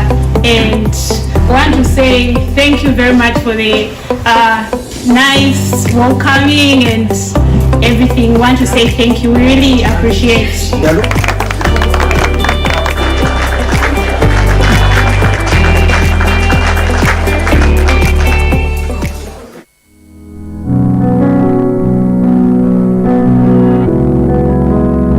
My name is Dr. Nema Simon Sumari. BRGTC is a Belt and Road International Geospatial Information Science Center platform. This platform has launched by Chinese Association for Science and Technology in order to exchange knowledge, to exchange innovations by conducting some training sessions, seminars, and also opening doors for students to get a scholarship. So for this year, it's an honor for us to be the first hoster for the first trainee here in Tanzania, which was in the geospatial information science and remote sensing monitoring application. Katika warsha ya leo mimi nitakuwa kama miongoni mwa wawezeshaji. Kuwepo hapa kwa kuwa najifunza mengi ikiwemo matumizi ya GIS. Mfano ni controlling pest kwa masuala ya agriculture.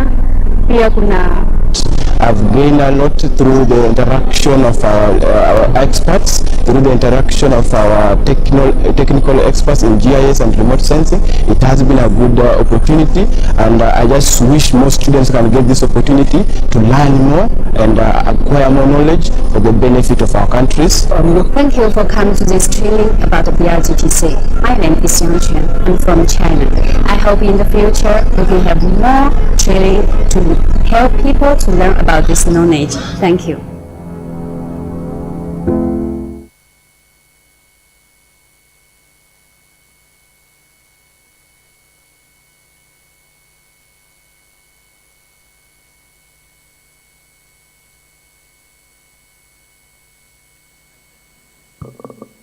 Let me introduce the Belt and Road International Center. Actually, the Belt and Road International Geospatial Information Training Center is one of the platforms launched by the China Association for Science and Technology in order to respond positively to the Belt and Road Initiative, enhance the role of caste as a main channel for people-to-people exchanges in science, technology, and culture, form a new mechanism and a new system for international non-governmental technology exchange and governance.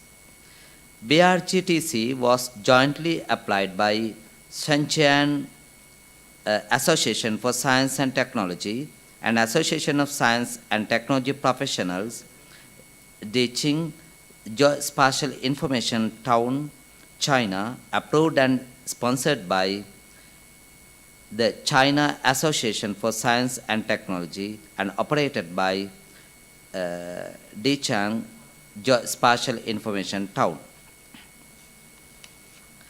The headquarters of BRGTC is located Beijing Geospatial Information Town, as well as they are having so many branches everywhere in the world. This center was mainly initiated with the mission to have a better geospatial information for the better development. And also the vision of the center is to contribute to economic development of the countries along the Belt and Road and the implementation of the UN 2030 Agenda for Sustainable Development with making full use of geospatial information technology. Then the branch centers of this center are situated at Ghana, Egypt, Algeria, Cape Verde, Malawi, Tanzania, Pakistan, Ethiopia, Iraq, and Mongolia. Now, we cordially, and also the qualifications of the technical team, they are having combined lecturers, professional assistant, instructors, majoring in geospatial information related, proficient in English or languages more suitable for participants. Let me to introduce our speaker, Professor Hans Nie. Professor Hans Nie was born in 1964 and also graduated with the Master of Science of Shenzhou Institute of Science Surveying and Mapping, and Master of Philosophy of Peking University. He used to work in university, state-owned enterprise, foreign-owned enterprise, private companies. In 2021, he founded Beijing Eye Spatial Company Limited and has been Chief Executive Officer of the company. His honors include a member of Surveying and Mapping Teaching Steering Committee of Ministry of Education, China Vice Director of Education Committee of Chinese Society for Geodesy, Photogrammetry and Cartography, Secretary General of Working Committee on International Exchange and Cooperation of China Association for Geospatial Industry and Sciences, Executive Member of Council of Zhejiang Provincial Society of Geodesy, Photogrammetry and Cartography, Vice President of Zhejiang Provincial Beidou Application Association, President of Council of Association of Science and Technology Professionals, Daqing Geospatial Information Town, Corporate Member of FIG and Chair of WG UAV of FIG Commission 6, etc. He is also a visiting professor, enterprise mentor of many universities. I cordially invite Professor Hans Nee for your presentation about the center. Okay. Professor Nee, yes. Thank you, sir. Thank you. So I will share my screen. Yes, sir. Okay.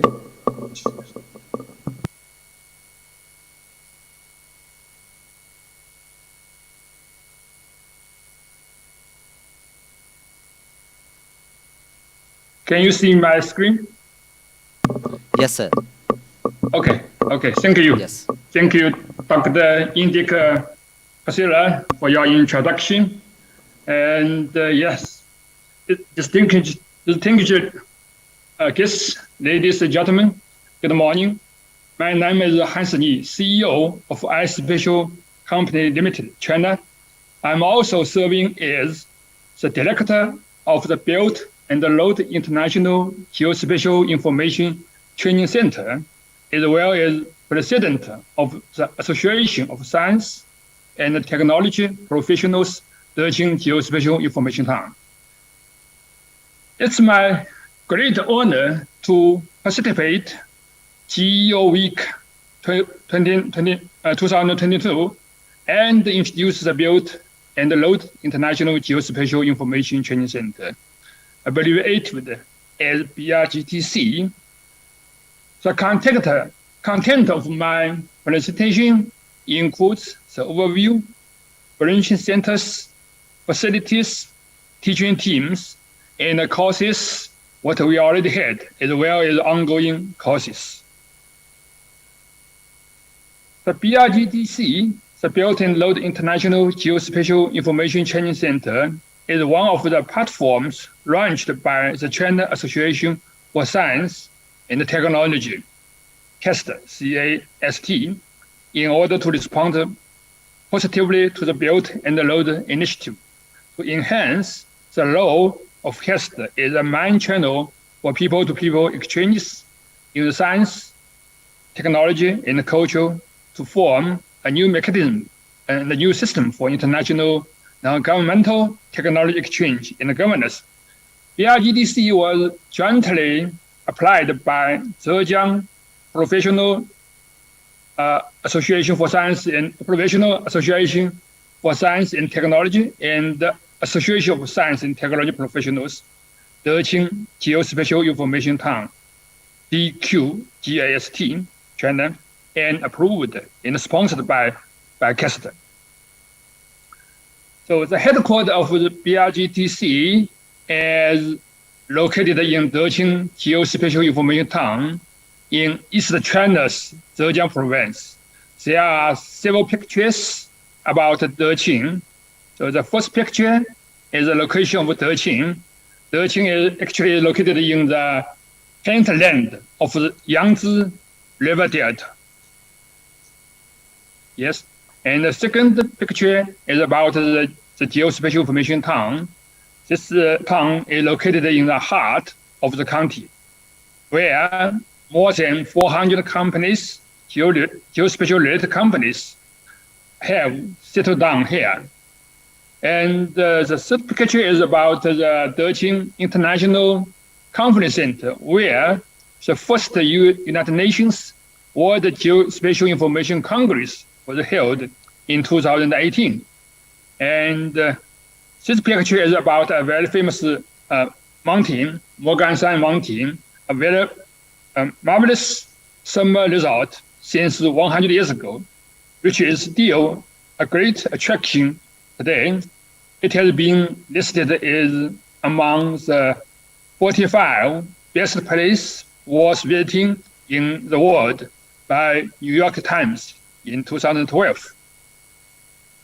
And this building is a newly set up United Nations Global Geospatial Information Knowledge and Innovation Center. So just on May 20th, this center was officially set up. Okay. So as everyone knows, geospatial information is fundamentally information of the human activities, including providing the efficient governance tool or model for government, value added for various industry, supporting daily life of the people. Therefore, our mission is to build geospatial information better development. With this regards, our vision is to contribute the economic development of the countries around the Belt and the Road, and the implementation of the United Nations 2030 Agenda for sustainable development with making full use of geospatial information. So our target participants includes officials, management team, technicians, and university students of the countries around the Belt and Road, and also the overseas students or visiting scholars who are now studying or working in Chinese universities or related organizations, and also technicians and university students, as well as officials of Chinese geospatial information organizations who are looking for international cooperation. So we have so many target participants. Our training format, including online training, on-site, of course, hybrid training, as well as training tour to geospatial information town of Decheng. Of course, at the moment, due to the COVID-19, so our training courses are mainly organized online, which is a major way at the moment. Well, on-site courses are also carried out through our branch centers. We also invite the overseas students with relevant majors such as computer science, civil engineering, agriculture, environment, and so on, to have a training tour in Decheng, which proves to be a useful approach to popularize and promote geospatial information technologies. We have very good training facilities. We have our training center is located in this building, and this building, the name of this building is Wuhan University Technology Transfer Building. And we have various classrooms equipped with computer for software training and data processing. We also have a lot of high-end instruments such as UAV, laser scanner, mobile mapping system, as well as data center of remote sensing, satellite remote sensing. And it's in Decheng, it is convenient to find a practical supplies in the countryside. And in addition, we have also a good state-of-art geospatial information museum in hand in geospatial information town. It is very good and very large, with space of more than 7,000 square meters. I'm sure it's the biggest one in the world at the moment. So in order to organize on-site training in the countries around the Belt and the Road, it's very important to set up branch centers jointly with local associations or universities. So far, we already have more than 10 institutions worldwide, and the branch centers in South Africa, Tanzania, Kenya, Mongolia already officially operated. So today, after my presentation, we will sign an MOU with Faculty of Geomatics, Sagawagawara University of Sri Lanka to initiate the branch center in Sri Lanka, where the cooperative training course will be carried out soon. We are discussing with Dr. Indik as well. So thanks and congratulations for the branch center. Okay, so teaching team is very important for our training. Our teaching team, including qualified instructors and also professional assistants who are from universities and or enterprises majoring in geospatial information related areas, proficient in English or foreign language, most suitable for the trainees.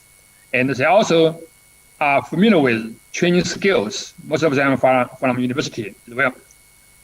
So far, we have more than 20 instructors to give us wonderful courses in the field of geospatial information. The videos of all courses already being uploaded to the website www.brgtc.com. So professors, we are also looking forward to your participation to provide us excellent courses. Actually, our courses start from January 2021. We launched the Geospatial Information Training Program in Deqing, and in July 2021, the training BRGTC was officially approved by China Association for Science and Technology. Then our course have become more and more attractive. For instance, the total registers for Dr. Luluna's course is 251. Who is from, Dr. Luna is from Beijing University of Civil Engineering and Architecture. And afterwards, we invite Dr. Wolfgang Kintz. Dr. Wolfgang is a very famous professor from Vienna University, Austria. There are more than 445 registered for his course. And afterwards, we have a course by Dr. Craig Hancock. And there are more than 1,400 registers, so more and more participants. This course is also supported by eSurvey, very famous Chinese GNS navigation companies. And Dr. Craig Hancock used to work in University of Nottingham, Ningbo, China. And now he is holding a position for Loughborough University, UK. He is very famous in the GNS industry. He is also former vice chair of Commission 6 of FIG. So I think many of your professors know him. And Dr. Timo Belz, who is very famous in China, both in China also in other countries. He is a professor of Wuhan University in remote sensing. So he gave us a course on surface estimation surface motion estimation with SAR technologies.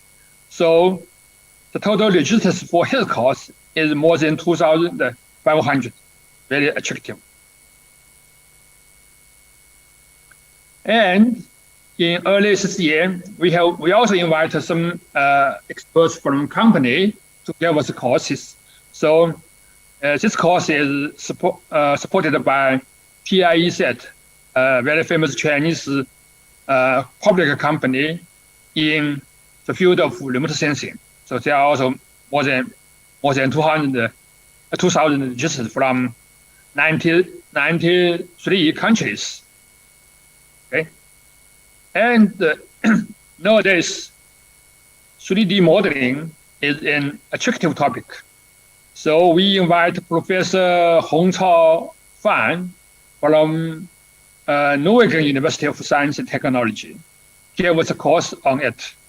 There are more than 2,200 registers from more than 100 countries to attend the course. And we also invite Professor Qin Yan, President of Chinese Academy of Surveying and Mapping, to present 3D Liu Xing in China. So 3D Liu Xing now is an ongoing Chinese national project. So every city we are trying to set up a 3D modeling at the moment, invest a lot.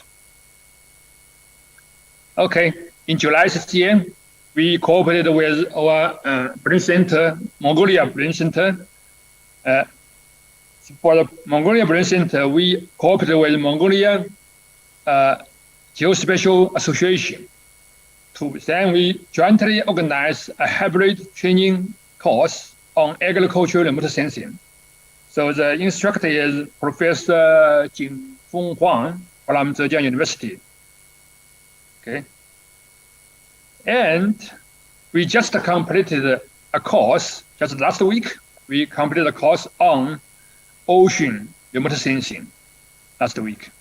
And yesterday, we started a new course on nighttime light remote sensing and application, and its application in sustainable development by Professor Xi Li, the State Key Laboratory of Information Engineering in Surveying, Mapping, and Remote Sensing, Wuhan University, and also Professor Zhiying Fan, a professor of Shanghai University of Finance and Economics.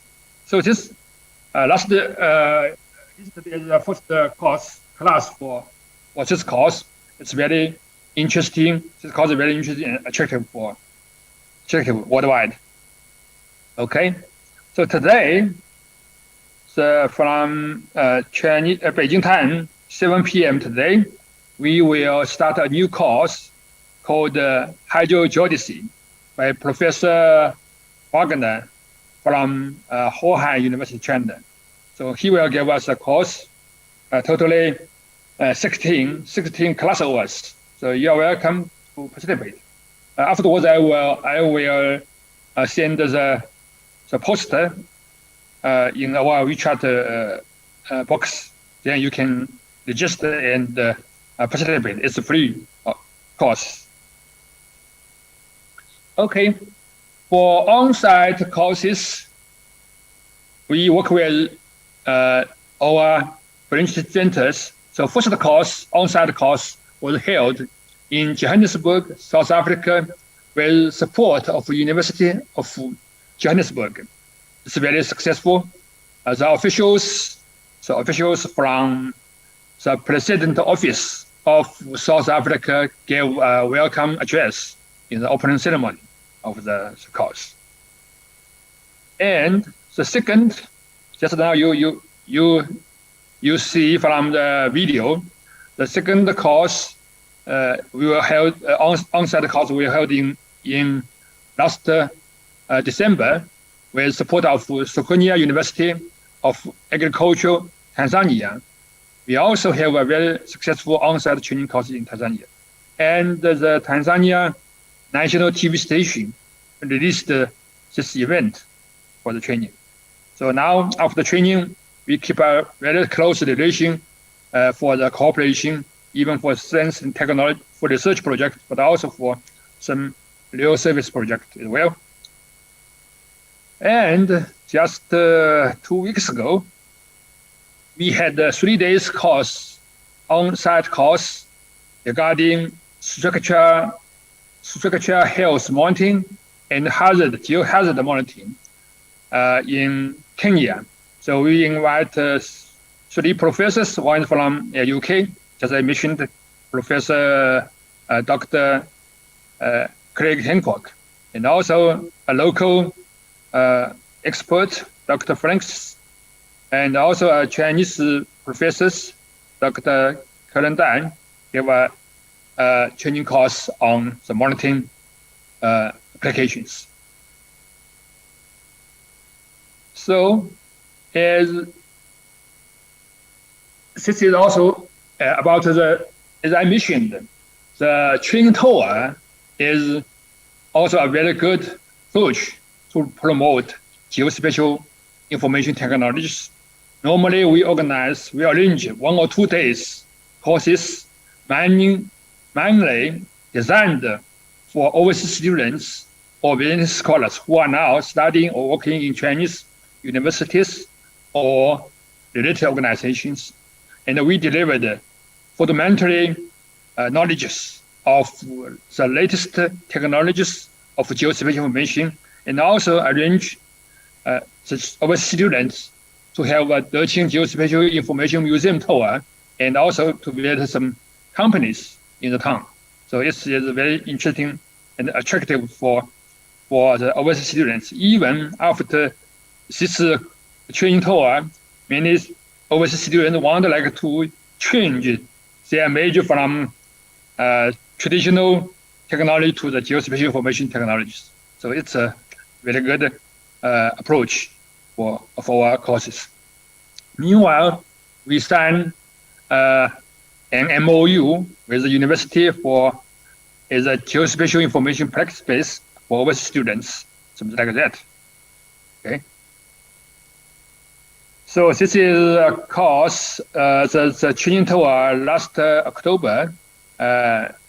We invite the overseas students from Zhejiang Agricultural and Forestry University. There are about 15 overseas students to come at Deqing town, geospatial town, to get a trained one day tour. And last year we also invite overseas students from Huzhou University, Zhejiang Province, to have a course in the town. And this year, just this September, the Zhejiang Agriculture and Forestry University arrange or send their students again to come to Deqing to have a training tour. So they are very interesting. And okay. Okay, thank you very much for your attention, and looking forward to your offering high quality courses in the field of geospatial information and sharing your expertise. And also for companies, I just take a look. This is a GEOWEEK2022. You have a lot of sponsors. So for this,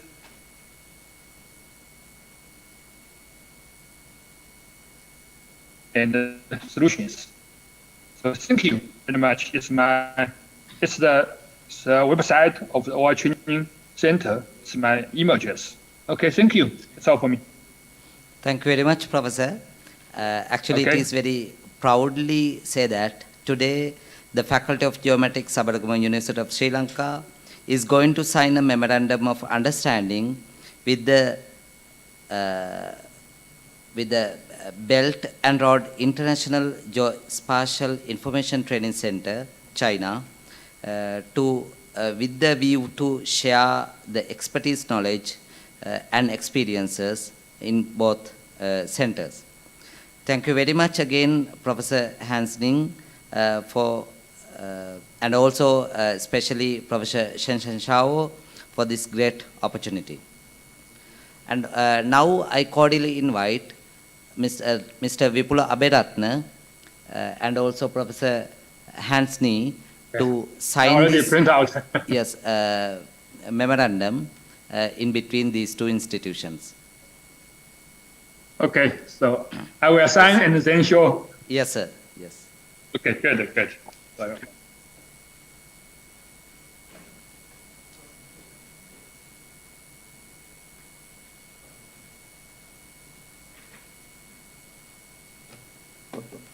Under this memorandum, actually, we are hoping to build up a strong relationship between Faculty of Geomatics as well as the center, Chinese center, so then we can share our expertise, knowledge in between these two institutions, and also sharing our professionals in between them, and also sharing some students exchange programs.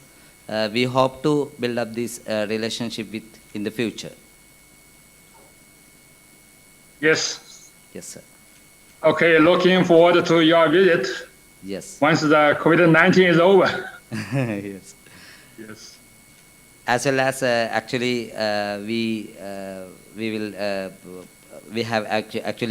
are in the process to organize a workshop in December with Sri Lankan students and as well as some foreign students. Okay. Now I cordially invite Mr. Vipula Aberatna to address the gathering.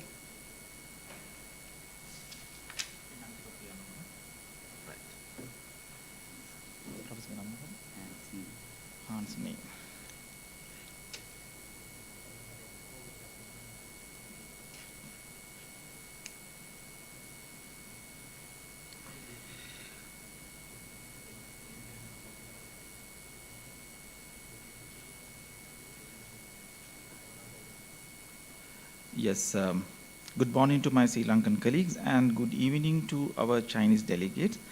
Professor Hans Ni, the director of the Belt and Road International Geospatial Information Training Center, BRGTC, and all the senior colleagues from the institute. It is a great pleasure me to be here today and for participating in this landmark event, which was signed some minutes ago. It says a kind of cooperation between the Sabaragama University of Sri Lanka, the Faculty of Geomatics, and the BRGTC. So from your Professor Hans' presentations, we now have a little idea about the work that you are engaging on and the capacity that you have with your academic and other experts. So it is really a needful or essential cooperation that we have been expecting for a long time because of, as everybody knows, the geospatial, the demand for geospatial data or geospatial analysis, or let's say geoinformatics, is at the highest level at the moment. So this is, we are well understood the situation. And of course, we are looking at to cater this, for example, the local requirement, especially for this the technology. What we understood from Sri Lankan context is everybody talks about geospatial information system or GIS or whatever, but when it comes to the implementation, probably most of people are lacking the experience, the real-time experience. So I do hope that with this cooperation with BRGTC, especially with your cooperation, Professor Hans, we can fill this gap very nicely, especially through well-designed training programs, as you have shown us. It's going to be workable. We need this experience hand in order to disseminate this knowledge to the society. so society needs it. Society is at the end, so they are the end users. So we have to make the platform in between to link, I mean, the requirements and these end users. So the academia and as an institute, the program like BRGTC. So I think that it's a very good idea that to be together in order to fill the gap. At the moment, of course, we know that Sri Lanka is going little difficult in what you call in economical constraints and all. So we are still having some problems. I do think that we can help even the country's economy through this kind of workshops and by disseminating this knowledge to the required people. Do hope also that to conduct, as Dr. Pusalla stated very clearly, and of course it was very much clear from your talk as well, Professor Hans. So this kind of well-planned or well-designed programs for sure paves the way for making or breaking this gap in using such geospatial applications. So I can think also that now maybe if we think about last maybe decade, most of things has been changed. So more or less now people are living with digital data or digital environment. So it has been transferred from analog to, let's say, to digital. Now everybody needs it. So whatever the social platform we are talking about, maybe the Facebook or WeChat or whatever. So it is now an essential item for people. People cannot live now without it. Even being away from online, I mean, nobody thinks about it. So this is the platform where we can implement maybe the geospatial application very nicely. The location-based services or whatever it is, now it is at their fingertip. We must be able to cater to this demand in order to take the maximum advantage of this one. So finally, everything will be focused to the economy. The country's economy is, I mean, no longer an independent one. So we are linked to the global economy as well. The China cooperation, we know it now by experience, how helped the countries with each other. So Professor Hans, it's quite interesting me to be here today. And of course, officially we sign now a kind of understanding how these two institutions are going on. Hopefully, I think we would be able to make everything on site in near future, as Dr. Pusalla said, and we are looking forward. Hello. Please unmute your mic, Professor.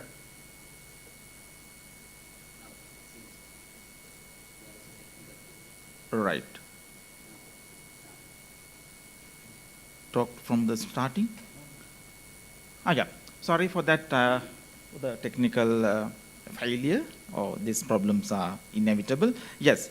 So what we are looking at this point is to have a very fruitful collaboration with your institution and the Faculty of Geomatics at Sabaragamu University. And we do hope that to conduct... Hello? Yes, still?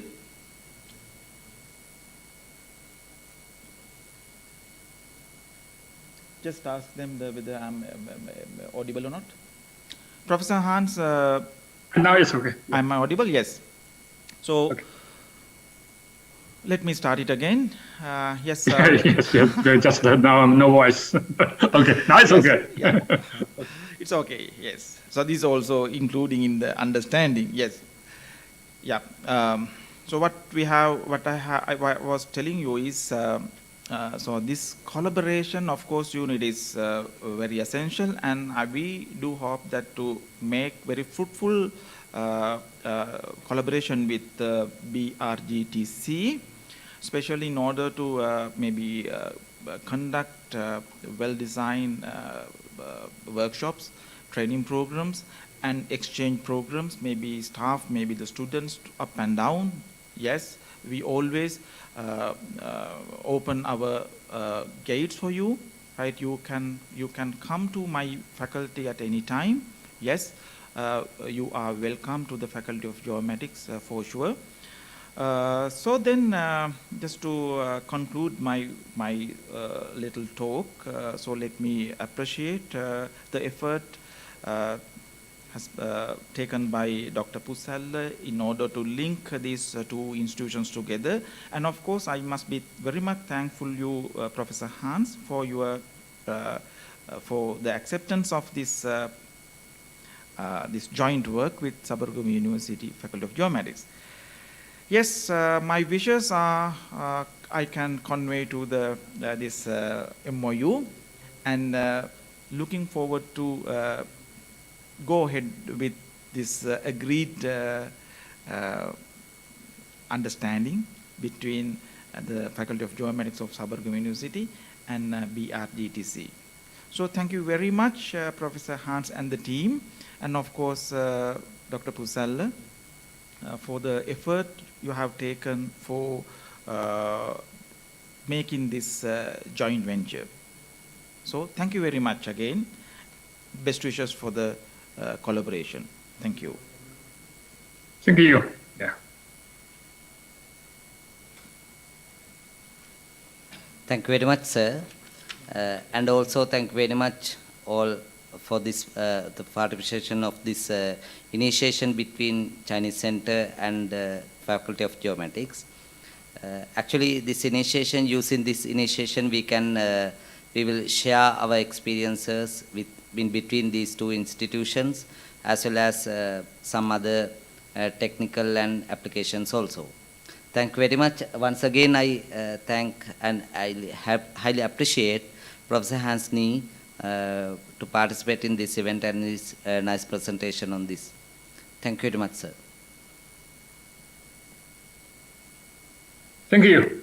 So just keep in touch and go ahead to organize some cooperation, training as well. Yes. Yes, sir. We okay, hope to start our program in December, actually.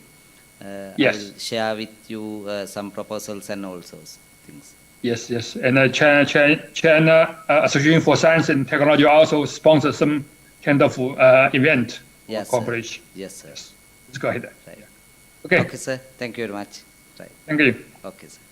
This is the end of this event.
is broken. Drip, drip, drip, drip. Dirty dishes in the sink. We've been laying here for weeks, weeks, weeks. We're not talking anymore. It's like we're scared of trying. So different from when we started off. Now we're just like, think it's time to call it quit. Think it's time to quit. Take me back to Mexico, that can cook sun, what turn the sun, we're high on me, wanted to vibe with me. Take me back to Mexico, that can cook sun, what turn the sun, you were high on me, wanted to vibe with me.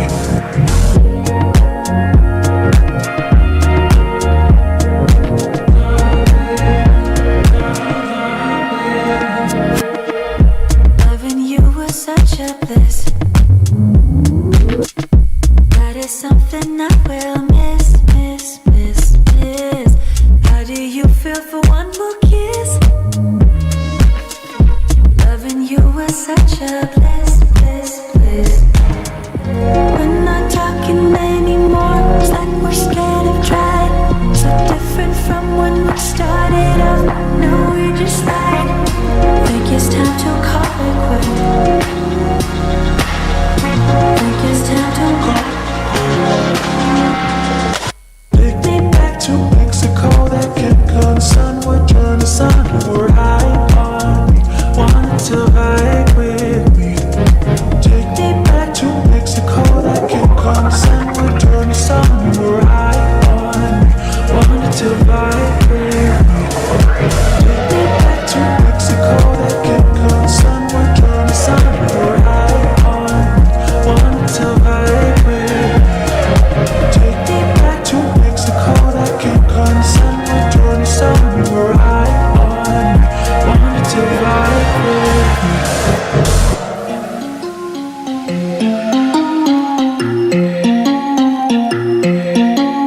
I know you have questions, I don't have answers. Clearly no manners, baby. I know you want it better.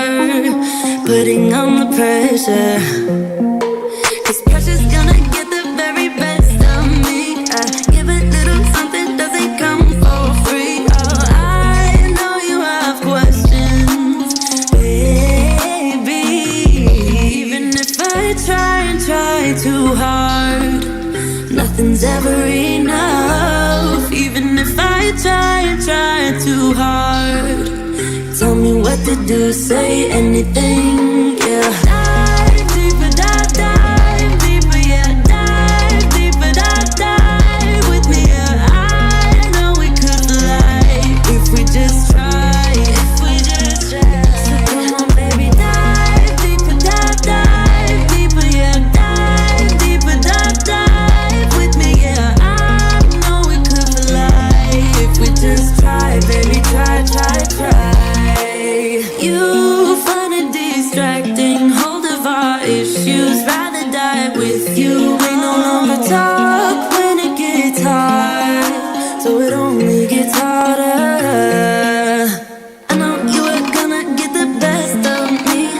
Come a little closer, we can dive in deep. Oh, I'd rather be with you, baby. Even if I try and try too hard, nothing's ever enough. Even if I try and try too hard, tell me what to do, say anything, yeah. Dive deeper, dive, dive deeper, yeah. Dive deeper, dive, dive with me, yeah. I know we could fly if we just try, if we just try. So come on, baby, dive deeper, dive, dive deeper, yeah. Dive deeper, dive, dive with me, yeah. I know we could fly if we just try, baby, try, try, try. We can do better, baby, I believe. Come a little closer, we can dive in deep. We can do it better, baby, I believe. I believe. Even if I try and try so hard, nothing's ever enough. Even if try so hard. Tell me what you do now. Dive deeper, dive deeper, yeah. Dive deeper, dive with me, yeah. I know we could fly if we just try. So come on, baby, dive deeper, dive deeper, yeah. Dive deeper, dive with me, yeah. I know we could fly if we just try, baby, try.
about to leave, already packing.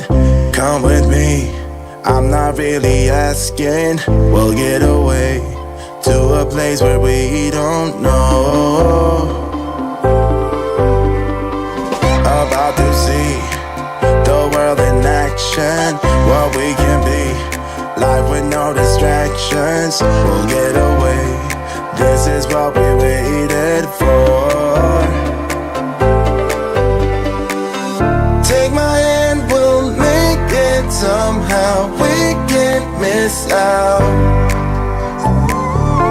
I'm done living life with the lights out, die with my own doubts. Be free with me. Let's go, let's be free with me.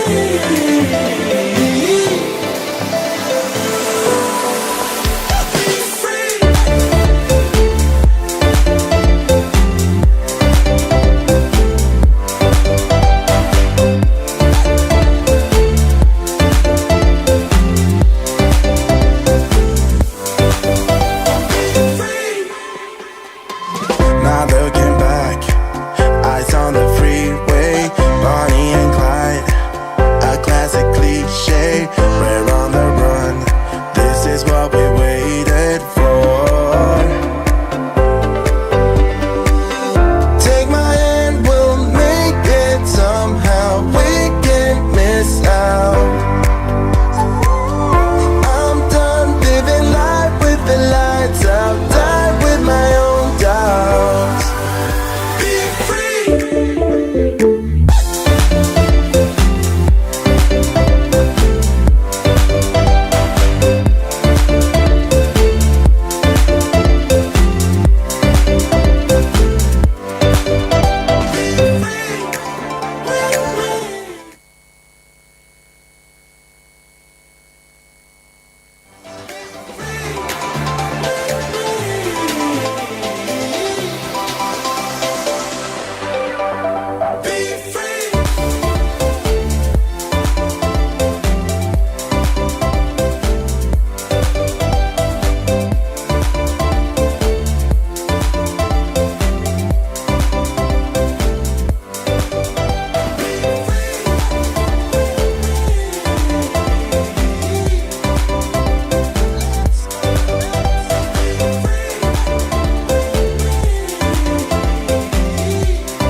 I've been trying hard to keep my cool, but when you're near, there's nothing that I can do.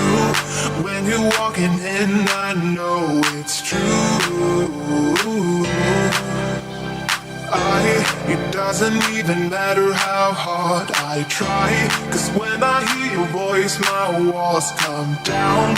Boy, you are the only thing I want. There must be a way I can make you see that if we fell in love, it would be so sweet. But when it's you and me, nobody can bring us down.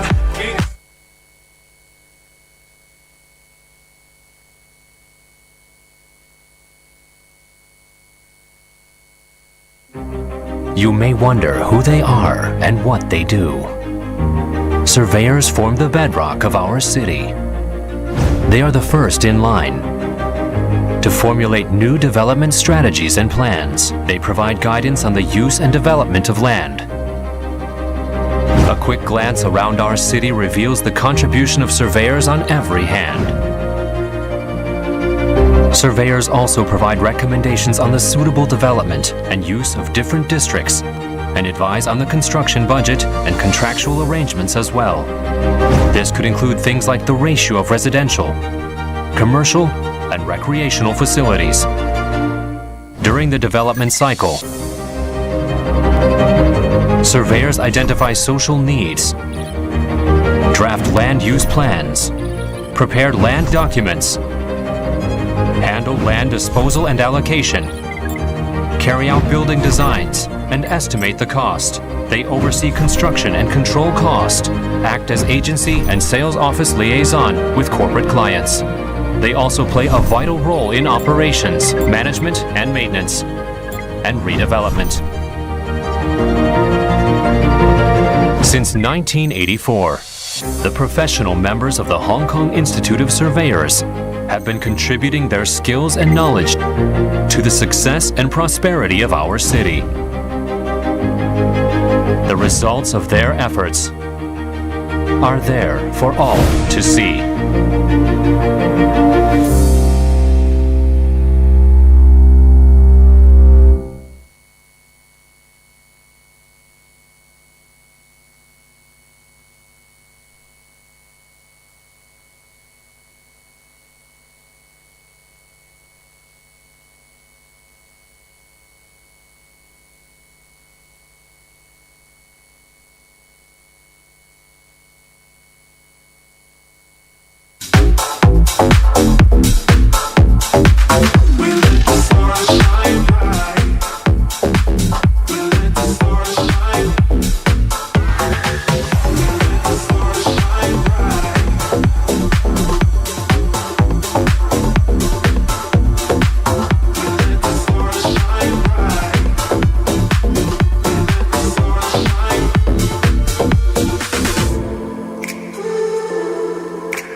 on problems on problems on problems I solve them. I run through the money, the pressure be calling. Left on my blessings, I feel like I'm falling. The birdie is back. Tell me I'm garbage, I'm going through something, that's why I ain't calling. Phone and progression, it's all that I wanted. The phone and affection, I summon and dub it. Cause I got problems on problems on problems on problems on problems on problems I solve them. I run through the money, the pressure be calling. Left on my blessings, I feel like I'm falling. The birdie is back. Tell me I'm garbage, I'm going through something, that's why I ain't calling. Phone and progression, it's all that I wanted. The phone and affection, I summon and dub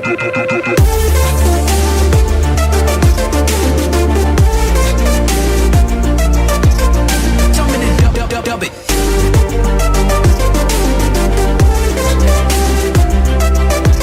Why you be all on my line about nothing? Why won't you go get you $1 or something? Don't hang with a line for nothing. I see that we different, you riding, I double. I don't do discussions on bragging about hundreds. Don't go to your places, I know that they sunken. Don't call me your brother, I barely could trust you. I talked to a shorty, she bagging the bucket. And I'ma need all of my dollars on corporate, so hand me the money, I divvy the pie. I'ma give all of my people a portion to build them a fortune, I'm flipping the vibe. I can't be mixy when iffy the vibe. And 40 on 50 is really the time. Why is you all on my phone like you want me? Like you wasn't pushing the kid to the side, I don't know if you thinking I'm blind, cross on my crosses and doubt on my eyes. Done with your efforts, I'm dealing with pressures. I know it's a lesson, that's word of the wise. Dubbing the mixes I'm mixing, I know I've been missing. I needed some personal time. All the pictures, dimensions, I know what your digits. I mean it, I'm staying inside.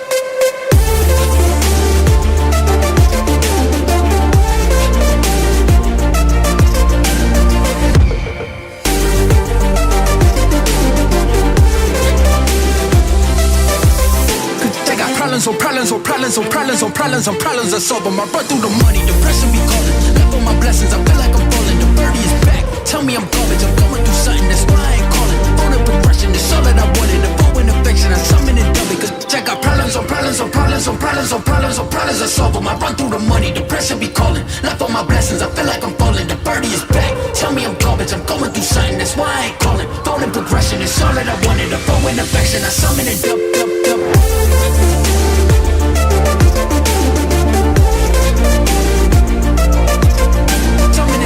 Dub it.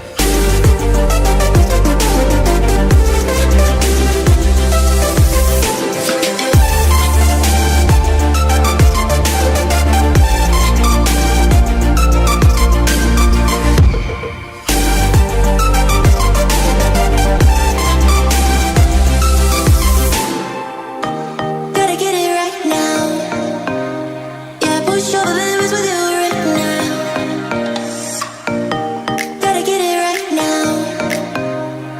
Push over the limits with you right now. Gotta get it right now. Yeah, push over the limits with you right now. Gotta get it right now. Yeah, push over the limits with you right now. Right now, right now. Get it right now, right now, right now. Get it right now, right now, right now. Get it right. Yeah, push over the limits with you right now.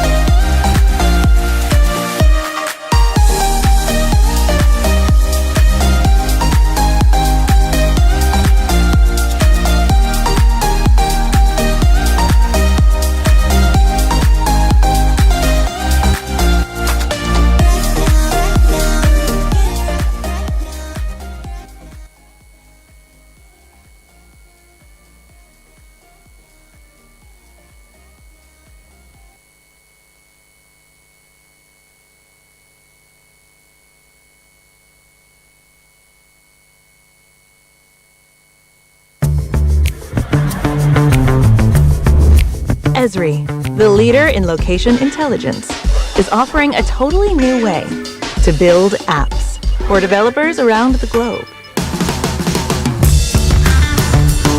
Now, our world-class location services are open to you like never before with ArcGIS platform. You'll get the widest range of the best geospatial data available.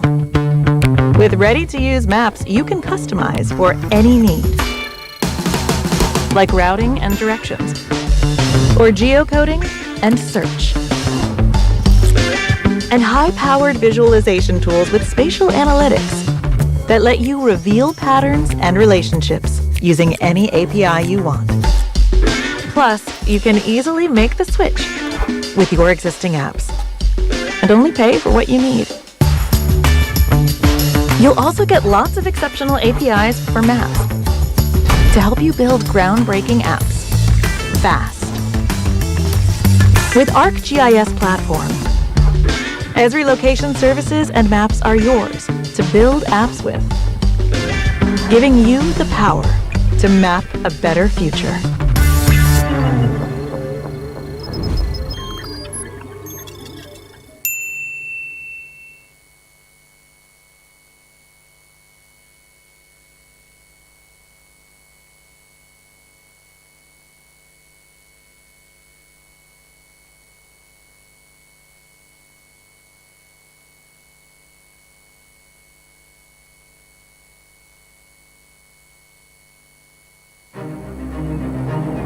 Utah is a state of incredible beauty. People are moving here to enjoy it in record numbers. Right now, Utah has about 3 million people. We're projected in the next 30 years of reaching 6 million people. The influx is creating a big problem. We have new housing developments going up. A lot of the valleys have already been developed, so they're pushing into the foothills where our big game species spend the winter. To solve the confrontation between humans and nature, Utah's Department of Natural Resources has turned to technology.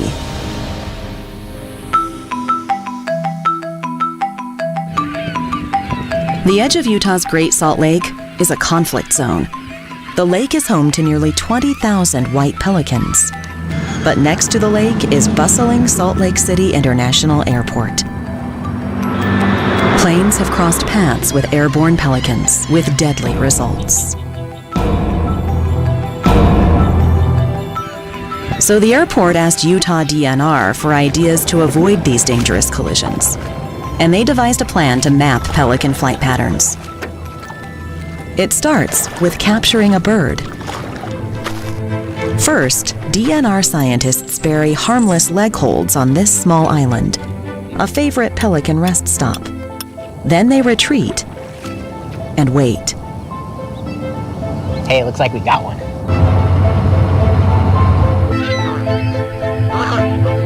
Once you get control of it, the pelican actually becomes pretty docile. That gives us a chance to attach the transmitter, attach the bands, take our measurements that we need to take. Team leader Adam Brewerton first checks out the bird's overall health, while a colleague enters data into Esri's collector app to instantly create a digital record for the bird. Then the bird is fitted with a GPS transmitter. And as soon as we release it, that individual bird's locations can start showing up on our database. So far, over 100 birds have been fitted with transmitters. Individual points? Back at headquarters, the pelican data is collated and analyzed by the GIS team. And a 3D map is created using ArcGIS Pro. Then, it becomes strikingly clear. Birds are flying in some of the busiest flight paths. They've even been tracked at nearly 30,000-foot altitudes. Now that the airport has empirical data, it can be used to adjust takeoff and landing routes at key times, reducing the risk of dangerous pelican strikes. With our real-time monitoring, you might be able to tell them on the hour when to watch out. There's 1,000 pelicans coming past the airport. Be on the alert. To get the public involved, DNR has developed a custom web app using ArcGIS called PeliTrack. Now, anyone in the world can follow the pelicans in their travels and even help track their migration. The birds have developed a huge fan base. Well, I think the pelican story was a bit of the tip of the iceberg for us. We discovered the value of receiving real-time information.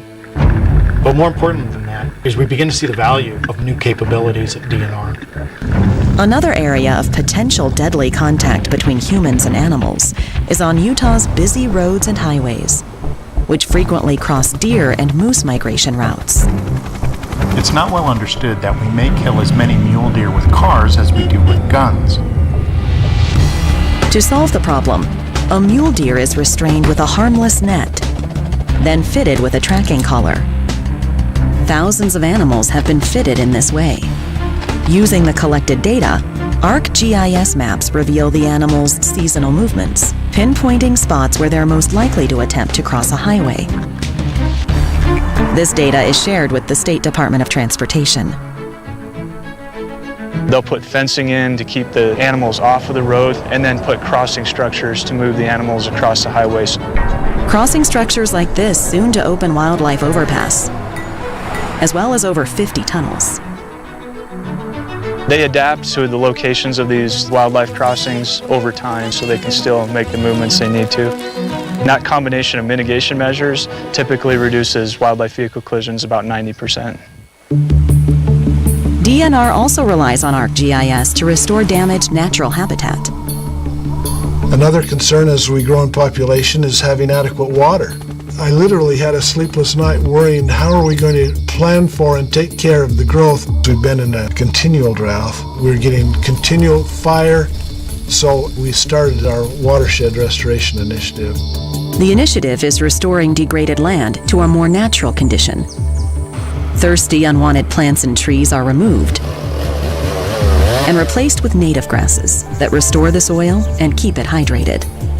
We use maps to decide where we're going to do the treatment, then we do the treatment, and then we use the maps to follow up to make sure the treatment was successful, and the results have been amazing.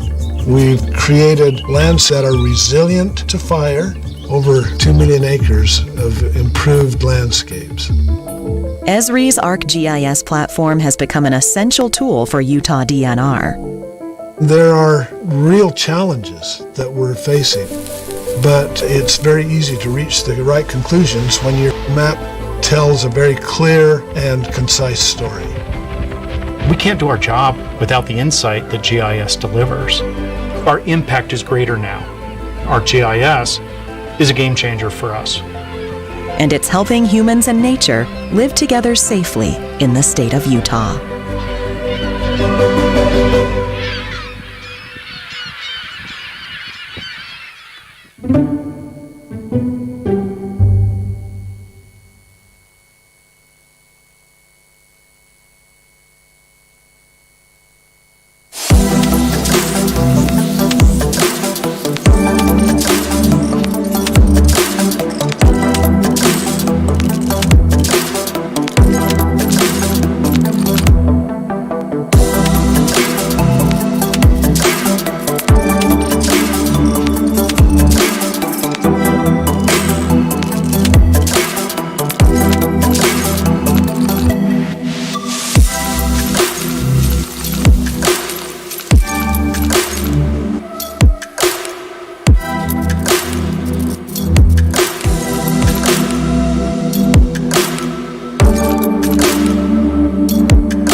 bounce on the dance floor.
Good afternoon all. Next program of the GeoWeek 2022 is to provide an in-depth understanding on location-based services to intelligent transport system. This project is co-funded by Erasmus Plus, the European nation. To conduct the session, I cordially invite Dr.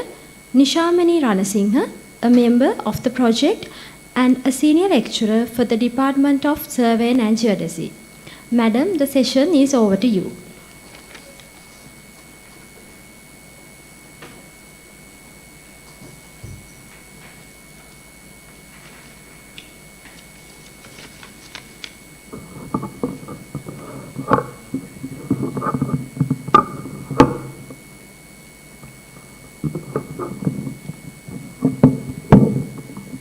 Please.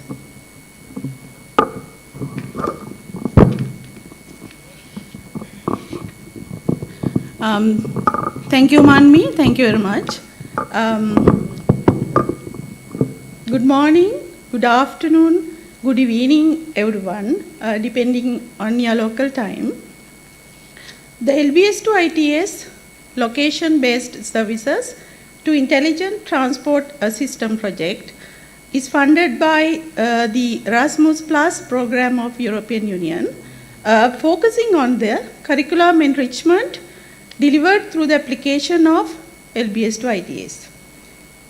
This was initiated in early 2021 and has reached its midway despite the COVID situations and the economic crisis in Sri Lanka. Program is coordinated by the Technical University of Vienna in Austria with the partnership of National Technical University of Athens in Greece and Technical University of Dresden in Germany. In Sri Lanka, along with the Faculty of Geomatics, Sabarakamu University of Sri Lanka, University of Moratuwa, University of Sri Jayawardhanapura, and General Sir John Kotalawala Defence University are taking part in the project. Today, the LBS to ITS event will be handled by Professor Gunther from the Department of Geodesy and Geoinformation, Technical University of Vienna in Austria. Sir, this is over to you to continue the session. Thank you very much.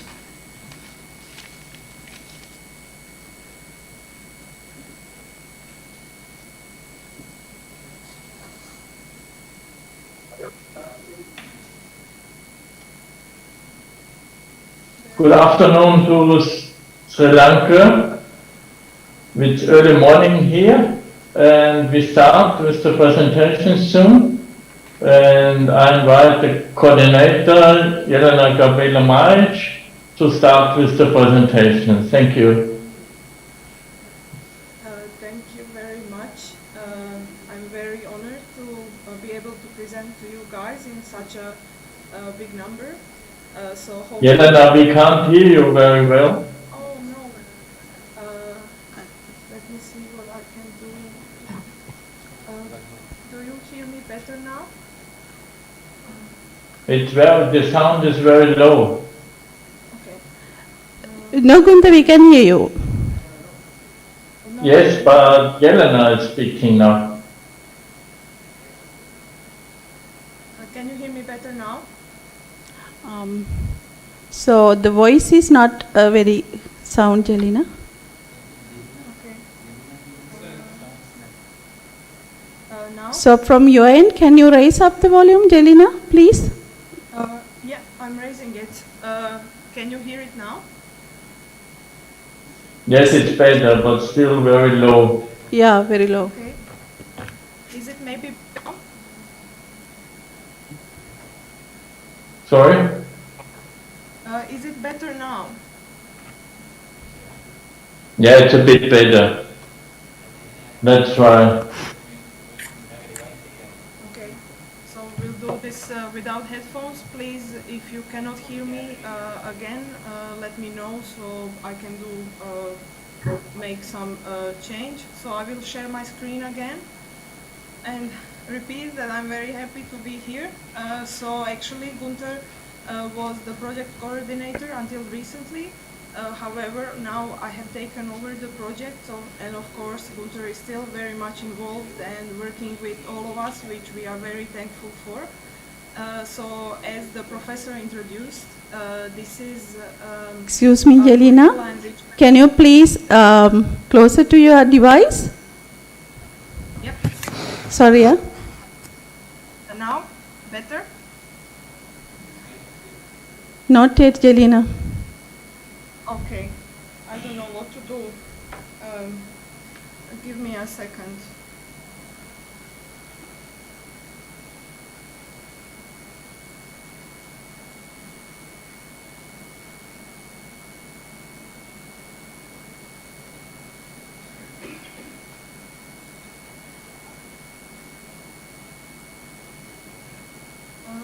Do you hear me better now?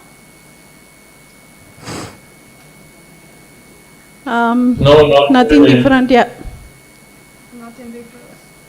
And how about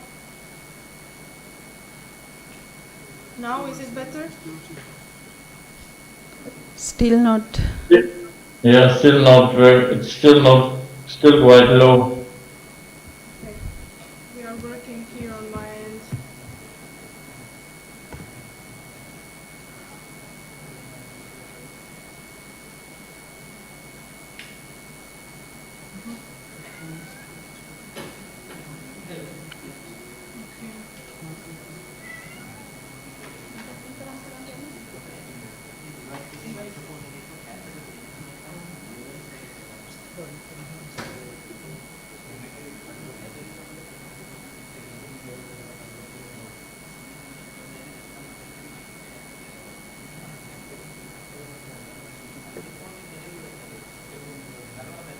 Okay, do you hear me now? No change. Okay. Gunter, please, can you take over the presentation? Can you closer to the device, Jelena, to the microphone? Yes, but it still doesn't get better. Can you hear me now better? Now it's better, getting better. Okay, now it's better? Yeah. Okay, Now it's okay. Okay, Yeah. then I will present without a screen, without my camera, if this is okay with everyone. I really apologize for this wait. So, thank you, Professor, for introducing us before. So, the full name of this project is actually Curricula Enrichment Delivered Through Applications of Location-Based Services to Intelligent Transport Systems. In short, we call it LBS to ITS. As has previously been presented, this is actually a project between 4 countries, so Austria, Germany, Greece, and Sri Lanka. We have 7 project partners in total. You have already heard all the universities that are part of this project. However, I would like to also talk about the departments that we are working with. So you can see what is the diversity in backgrounds actually in this project, which is very important for us. So at Vienna University of Technology, we have the Department of Geodesy and Geoinformation. In Athens, we are working with a School of Rural Surveying and Geoinformation Engineering. In Dresden, we are working with the Integrated Transport Planning and Traffic Engineering. And when it comes to Sri Lankan partners, of course, at SUSL, we are working with the Faculty of Geomatics. In Moratua, we are actually working with 2 departments, which is Town and Country Planning and Civil Engineering. In USJ, we are working with the Faculty of Technology, and at KDU with the Faculty of Computing. This diversity is really important for our project because the topics that we are working on are very diverse, and you will see later where this multidisciplinarity really comes into play. So here I wanted to just, in a very brief 2 slides, I really wanted to present Vienna University of Technology as the project coordinator. As you can see over here, university consists of 8 faculties. We are part of the Department of Geodesy and Geoinformation, and actually 2 research departments are working on this project, which is Engineering Geodesy, where Gunter and I come from, and Cartography. Out of TU Wien, actually, we have 5 team members, so myself and Gunter, and maybe you already had the opportunity to meet Professor Hans Neuner. Actually, he is the head of the Engineering Geodesy group. And then we have the Cartography group with Georg Gardner as a head of the group, and Andrea Bin, who is a university assistant in his group. Actually, there will be opportunity to meet them in person at the end of the February next year. But we will talk about this a little bit later, where I will invite you actually to participate in the course that they will be giving at KDU University. Before I go deeper into the project, I wanted to mention some of the Erasmus Plus priorities and aims. This is really in line with the project that we have here, and hopefully this comes across during today's presentation. 2 aims that I wanted to enhance here in this presentation is that Erasmus Plus aims to contribute to Europe 2020 strategy for growth, for jobs, social equity and inclusion. And also they want to promote the sustainable development of its partners in the field of higher education. So this is really where our project comes into play. Some specific issues that Erasmus Plus prioritizes, some of them actually, these are not all, is reducing unemployment, especially among young people. It's promoting adult learning, especially for new skills and skills required by the labor market. And in this project, we are providing some train-the-teacher courses, which I will invite everyone later, supporting innovation, cooperation and reform, reducing early school leaving, and promoting cooperation and mobility with the EU's partner countries. So this is the structure of today's presentation. So first I will introduce the LBS to ITS project. Then I will present problem-based learning concept and what is currently taught at partner institutions. I will present only briefly about quality assurance, because this is something that we are currently working on. And then we will have a little bit longer presentation on the contents of the Train the Teacher courses. These are the intensive courses given to the teachers of our Sri Lankan partners. Lastly, Jenan from SUSL will present the equipment that we purchased during this project, and we will provide you with the outlook and all the future meetings. On Wednesday, actually, Professor Vasilis Gikas is also giving a keynote. He is actually a local coordinator of this project from National Technical University of Athens. So, to introduce this, first of all, I know that we as scientists and researchers can often actually call the same things different names. So often when people are working on location-based services, they are really not aware that they are. And so because different disciplines have different names for it. So for us, I got a very simple definition from Techopedia. It's actually, they are just a network of services that use real-time geodata to provide end users with information that is relevant to the user's physical location. So basically, LBS is there to deliver information based on the location of the object. For us, we think that intelligent transportation systems are ideal application of location-based services, because not only do we have objects like vehicles, trains, etc., we also have to locate people. So, for example, and using people that are using smartphones and other sensors like that. LBS is currently really in high-speed development. It's developing very rapidly, and it has been developing for the last 20 years. However, with the new technologies being cheaper and cheaper, the development has sped up really.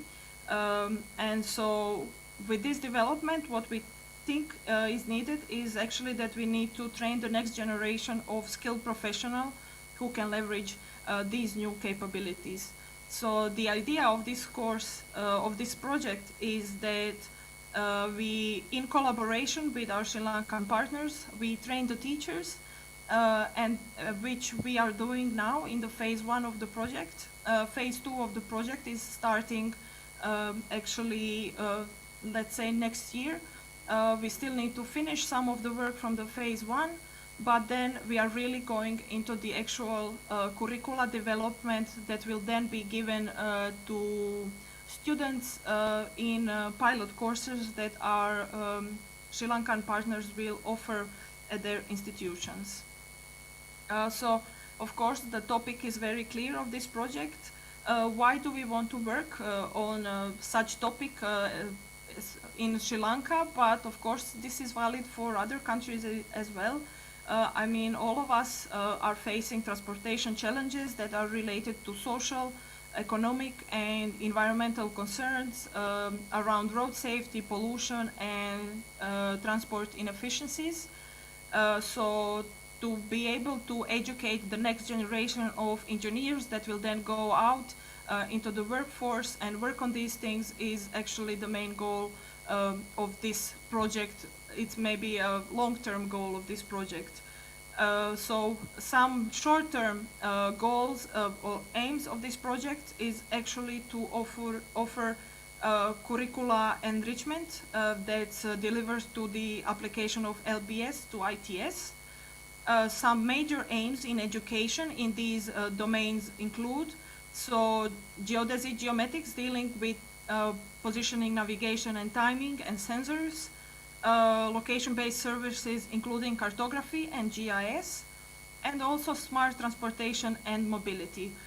So this is where the expertise and that multidisciplinarity of all of our project partners comes into place. So cartography and GIS will be mainly dealt by the cartography department of TU Wien. Smart transportation and mobility will be dealt by TU Dresden. And then geomatics, geodesy, dealing with PNT, something that Athens and TU Wien will work on together. But more about that a little bit later. And also another aim of ours is actually that we are able to provide fully immersive and integrated teaching and learning experience. So the way our project is trying to do this is actually not only through enhancing the e-learning experience, but it also through introducing problem-based learning as the pedagogy method as compared to the classical teaching. In this project, we have 10 work packages. I won't talk too much about them. So the project started, as previously said by the professor, on 15th of January 2021. The non-important one is in the gray, so of course we established the project. And then we are supposed to actually, in the work package 2, establish a regional network of LBS, on LBS education. So it is really important to us that in addition to working with our local project partners, so with our 4 universities, it is also really important to us that we are collaborating with other Sri Lankan universities as well. This is why we really want to open all these courses for participation to anyone who is interested in LBS education.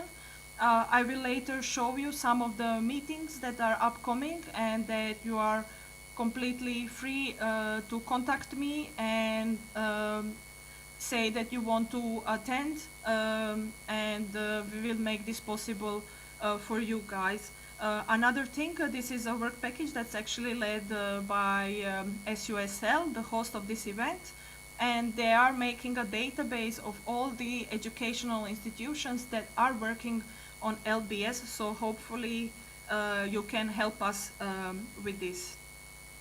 Then work package 3 may be the most interesting for you guys, is that we have these training of the teachers through these 6 intensive courses. So far we have done 3, and we will present them very soon, right after my presentation. But we still have 3 more. Luckily, all 3 are going to be hosted by our Sri Lankan partners, so you will be free to attend these courses with us if you are interested. And then we have after we have gone through these train the teacher courses, we will be working on modernizing the current courses and also developing these pilot courses, completely new courses, as part of the LBS to ITS project. Then we will, at the same time, we will use interactive e-learning and also problem-based learning pedagogy to develop these courses. And we want to implement quality assurance mechanisms in LBS education. So one outcome of this project will also be an app-based solution for the questionnaire that you give to your students at the end of the project. We are trying to see what is the easiest way to get as many students to respond to these questionnaires, because all of us find that it is quite challenging actually to get a high number of students do this quality assessment. Then we have monitoring and quality control. As part of this, we have the advisory board. This advisory board actually consists from a member from each program country, so 4 members. And then we really need to have different project actors like university administration, teachers, students, stakeholders, project-related employers, etc. And the main point of this advisory board is actually on an annual basis to have a look how the project is progressing and to give us any corrections and comments for this. Lastly, we have dissemination of the project results. I mean, in a sense, this is it for us. We are trying to really disseminate this project, talk about this project, and hopefully get some of you on board to work with us as well. And then the last one is the boring one again, and we are supposed to end the project at the mid-December of 2024. So we still have some 2 years to go, so your input would be very much appreciated.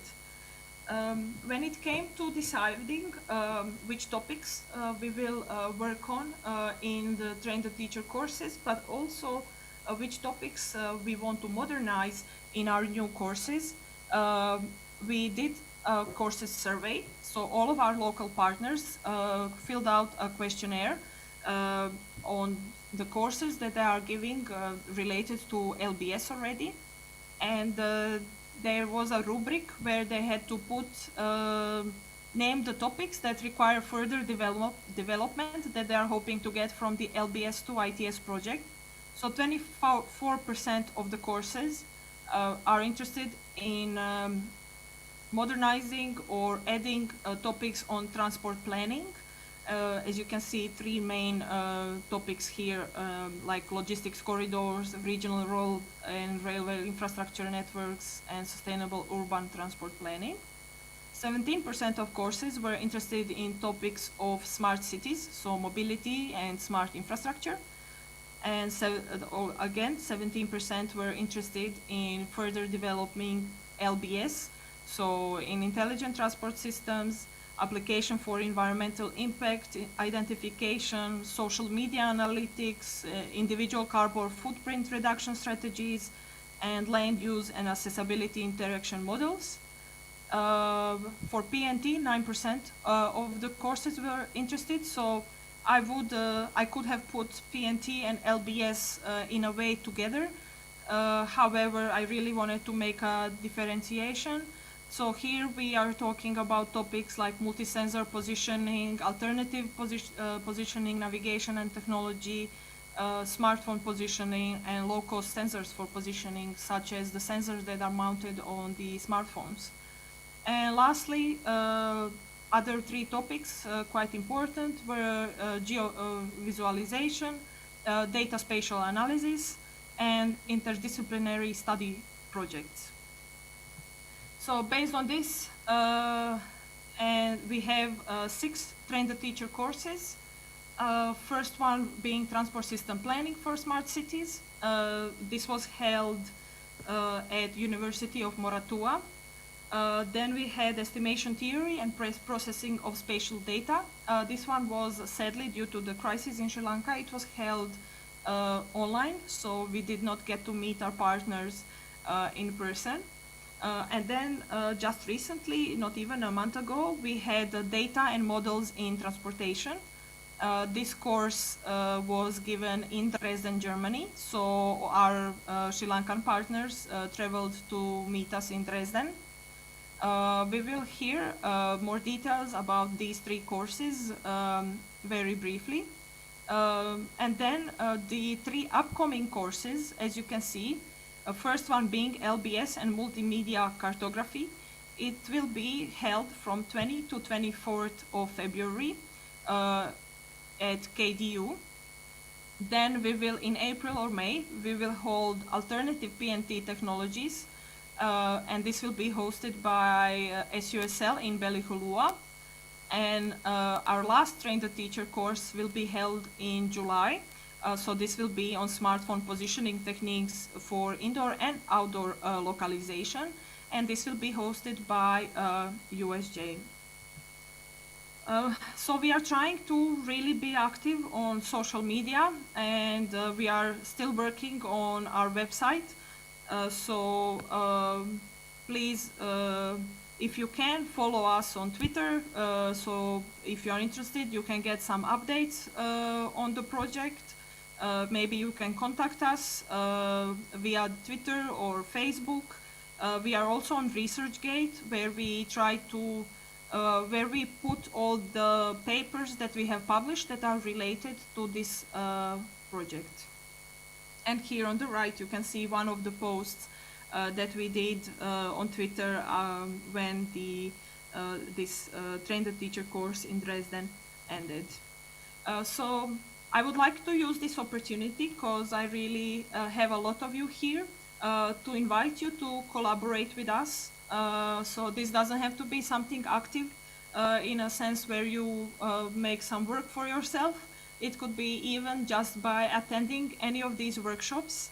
So if you want to work with us or maybe see what we are doing, please feel free to contact me, and we can arrange that you visit us in this workshop, or maybe to visit us during this entire workshop. Everyone is invited. We are really interested in having government institutions, academic, different stakeholders or industry companies visit us. We are interested in working with you, and of course we want to know from everyone what is it that you need from a young professional, what is the in the bounds of the LBS and ITS, what are the topics that we should work on, so the young professionals get out of universities with this knowledge that you can then have use of later in your institutions. Also, if you are interested to participate in any of the workshops that we will mention later, or contribute in order to present maybe your software or hardware or technology, we are more than happy to work with you.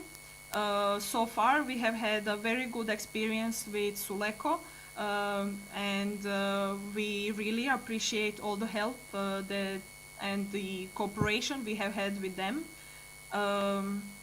If you want access to the materials that we have, the courses that we are developing, the teaching materials, workshop outcomes, anything, nothing of this is private. Actually, we are more than happy to share this with you.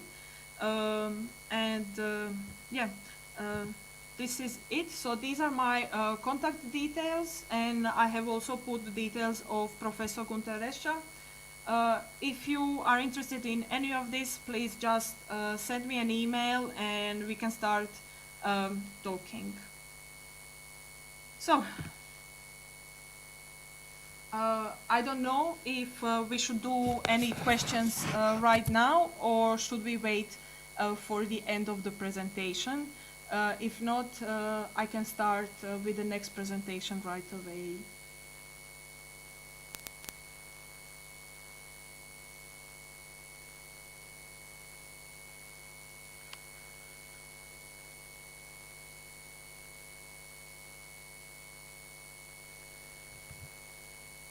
Okay, then I guess I can start with the next presentation. As I have shown you in this structure of the presentation, the second one is on problem-based learning. Some of you have maybe already heard about this. Actually, all of us together wrote a paper called Overview of the PBL in Geodesy, Geoinformation, and Transport Engineering Education. This paper was presented in the International Federation of Surveyors conference that had more than 1,000 attendees, and was then later pronounced as the article of the month in October 2022. We are very proud of this paper, and I will present some of these findings in this presentation. So as I have already shared, you have seen this slide before. The last point of the aims was that we want to provide fully immersive and integrated teaching and learning experience through problem-based learning. So what is this problem-based learning? Actually, it's a learner-centered pedagogic method. So the learners are given more responsibility, and in order for them to become independent learners, teachers are there just to facilitate. Teachers are there just to facilitate learning, basically. You are not there to actually transfer knowledge to the students, be there for them, and to help them find the resources and lead them on a right track to actually solve the problem. The basic mantra is learning by doing. So when we solve many problems that we face every day, learning occurs. So this is the idea.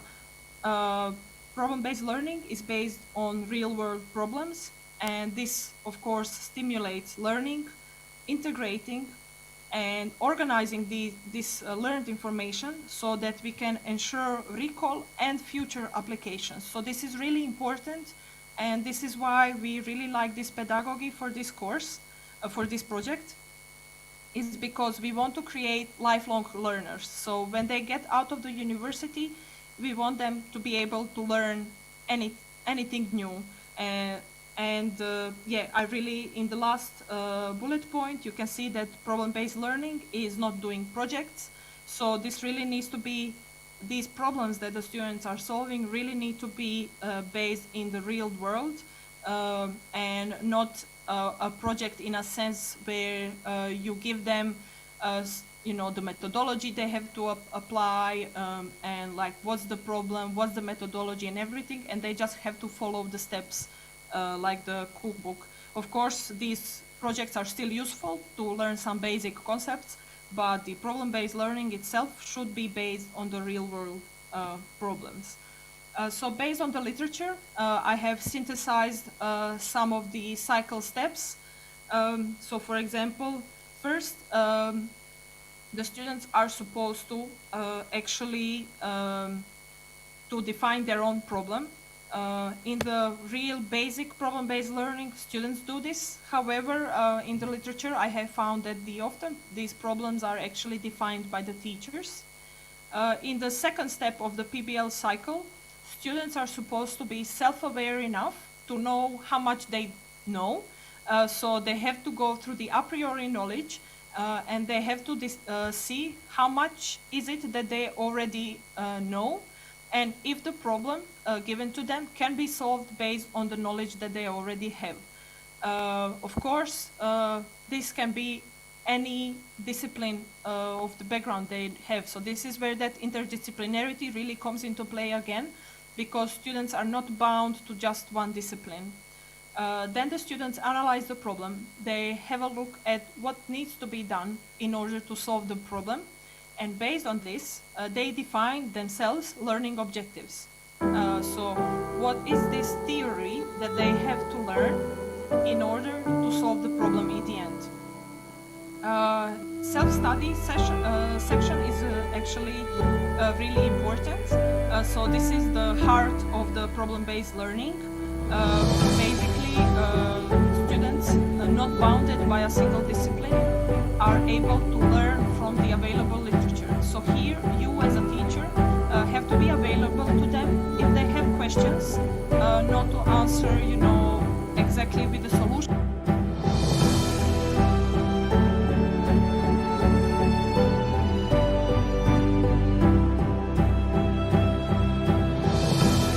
And actually find the problem themselves. This is often very challenging to teacher. So although on the surface PBL sounds very easy for the teacher, actually literature suggests it is more challenging and it can be quite frustrating for the teachers, because now not only do they have one discipline, now they have students can learn from literature from different disciplines.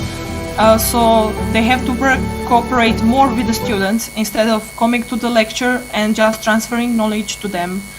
This can also be challenging for students, and if they are not independent enough, they can get lost. So in order to ensure the success of problem-based learning, the teacher should help the student, lead the student, and almost be there for the student in a mentoring role more than a role of a teacher.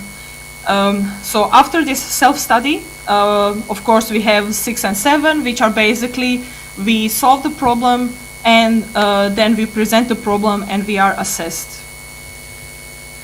So what is the difference, very briefly, between classical learning and problem-based learning? So as I said, PBL is student-oriented in comparison with the classical learning where it is teacher-oriented. So in classical learning, students learn the content knowledge and practice context-free problems that are given to them by the teacher. However, in PBL, the learning is embedded in the process of solving the real-world problem. Then in classical learning, the problem is a creation of the teacher with concrete instructions.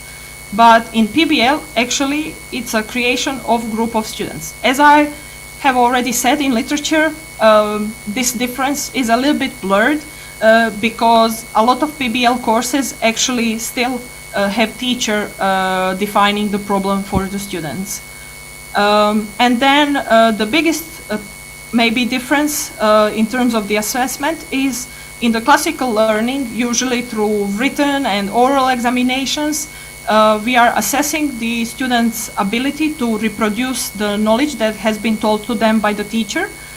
But in PBL, we are assessing them on not just, the level of general and technical knowledge, we are also assessing them on their creativity, participation, ability to find resources, on all of these soft skills that they are gaining, and their independence, etc. So when I started researching about problem-based learning, I have found that majority of the literature is based on medical education, which makes complete sense because it was actually invented at the medical institution in Canada. where they saw that the students were getting bored of the classically taught medicine. They were being taught about certain medical concepts without actually seeing these things in real world. So there was a real need to come up with a new pedagogy method, and it started with the medicine, so they can embed the knowledge of the students in the actual real world problems that they will find once they get into the practice of medicine. And then from this one university, PBL education spread through all the other disciplines during 1990s, including the engineering studies. What I have found then, going from the PBL, generic PBL, down to engineering PBL, I went even level down further, is PBL implemented in geodesy education? And I have found that there is a real lack of literature. And I asked myself, what is the challenge of implementing PBL, not just in geodesy, but in geoinformation and transport engineering education, which is, you know, the topics that here in LBS to ITS we are trying to work on. I have found a paper that analyzes the suitability of PBL for engineering, and this paper is not the only one that did this. And there are clear benefits to implementing problem-based learning in engineering education, no matter which engineering education is. There are many cognitive and motivational reasons to do it. Students are much more motivated, and they are able, research suggests that the students are able to retain knowledge and recall much longer than the classically taught students. And of course, another benefit is the application and the integration of theoretical and practical knowledge. So there is a much clearer connection between theory and the actual problem solving, the actual problems they will encounter once they get into the workforce. However, one disadvantage when it came to PBL in engineering was that the authors still found that there is a need for separate direct instructions, and you know, these these projects, as I already mentioned in the first slide, that are following almost like a cookbook how to solve a problem. So they found that there is still a need for this for engineering. And basically it is because the engineering knowledge is hierarchical, and if you miss any of the basic concepts, then PBL can really fail if the students don't have the basic concepts as the a priori knowledge. And based on this, I have gone in to survey all of my project partners. So all 7 of us actually provided an example where we implement problem-based learning. What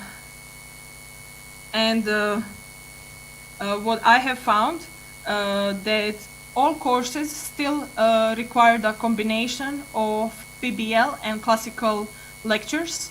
So because we have to account for this basic a priori knowledge between students, we had to have this theoretical knowledge, theoretical lectures to introduce students to certain theoretical concepts. And what I also noticed is when I surveyed all of my partners, that the ratio between the PBL in a classical sense and the traditional lectures depended on the maturity of the students. So the older the students were, in terms of which year they are in, less theoretical input from the teacher they needed, because presumably if we have a student that's studying on the 4th year, they already have all the basic engineering concepts learned. And then I also noticed that the PBL is implemented similarly in all of the partner universities, except on the issue of how the students find problems. So some of us actually define them for the students, some students actually propose their own problems. So at TU Wien, I won't go through all 7 partners. I will talk about us at TU Wien, and I will of course mention our host, SUSL, as well. or for all the other partners. If you are interested, you are free to see the paper. It's open access. So at TU Wien, we offer this international master program, and this is Erasmus Mundus program for 4 universities. So Munich, Vienna, Dresden, and Twente. So in 4 semesters, actually students study 1 semester in Munich, 1 semester in Vienna, and 1 semester in Dresden. And during these 3 semesters, they also attend online lectures at the Twente University. And then in the 4th semester, they are free to choose any of these 4 universities to go and do their master thesis there. This master program actually provides broad education in cartography and geoinformatics. And here on the slide, you can see some of the courses that TU Vienna offers to the students, one of which is the LBS course. As I said, we still have the theoretical input in 8 lectures for the students.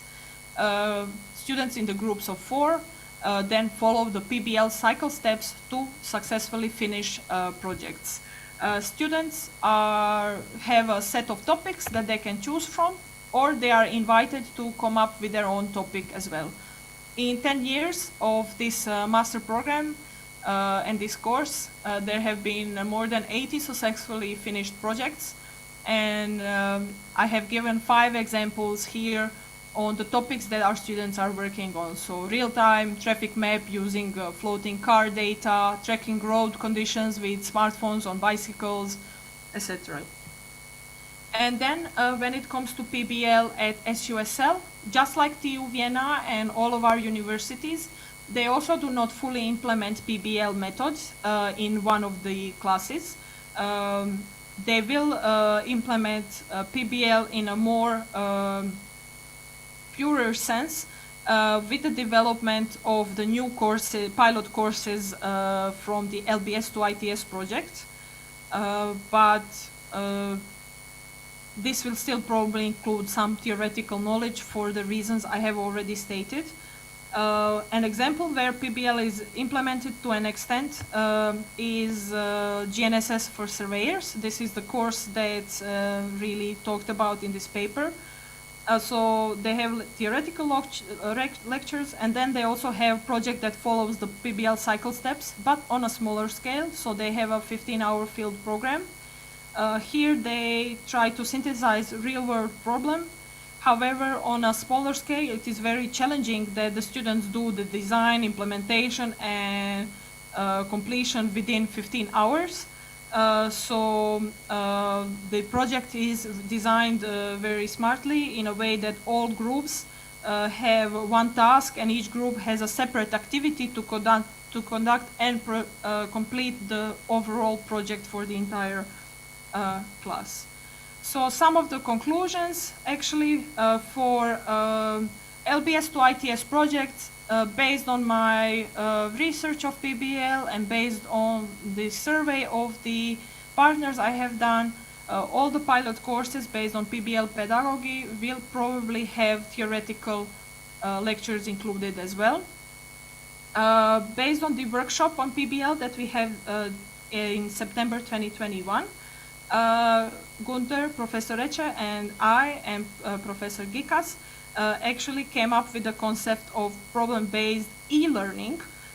So this is a way that maybe we can skip the theoretical lectures. So based on the lessons we learned during COVID, when we had many online sessions, we think that maybe we can use this and provide students with all the theoretical lectures that we think are needed on the e-learning platform. And so instead of giving these lectures to students from week to week, and all of the students have to listen to it, even if they already have this knowledge, these lectures or any digital materials, webinars, sessions from field experts outside of our institution can be available on the e-learning platform, and they can basically access it on demand. And this is another exercise actually for them for self-awareness. So what do I need to learn? What is the basic concept that I am missing? Based on this PBEL, actually I proposed a course at TU Wien called Positioning in Indoor and GNSS Challenged Environments. This is a course that was actually aimed for the 5th year students, so the last year of master's students. However, currently I have a bachelor student, master student, and PhD students attending this course. In this course, I'm really trying to test out this PBEL concept that we just introduced in 2022. If you want to read more about this, there is a link in the presentation. I'm sure that these presentations can be provided to you. You can contact me on my email if you want it, where you can read the entire paper. And I guess we didn't agree if we should have any questions now, or should we wait for the end of the presentation. I guess if somebody has a quick question, we can do it right now. Hello, Jelena, can you hear me? Yes, I can. Yeah, thank you very much, and it's a wonderful presentation. I'm Miranda from Faculty of Geomatics, and I'm really looking forward that what you are going to do with this your program. So, yeah, I'm also quite interested with this PBL, problem-based learning. So, as you said, in Sabarakamu, in geomatics, we don't do much of problem-based learning activities really.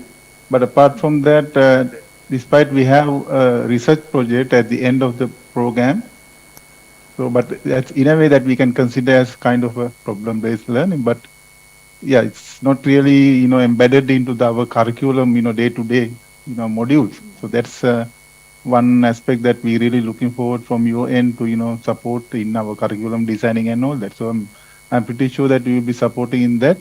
So it's a compliment, and so I also want to clarify a few things just based on my experience.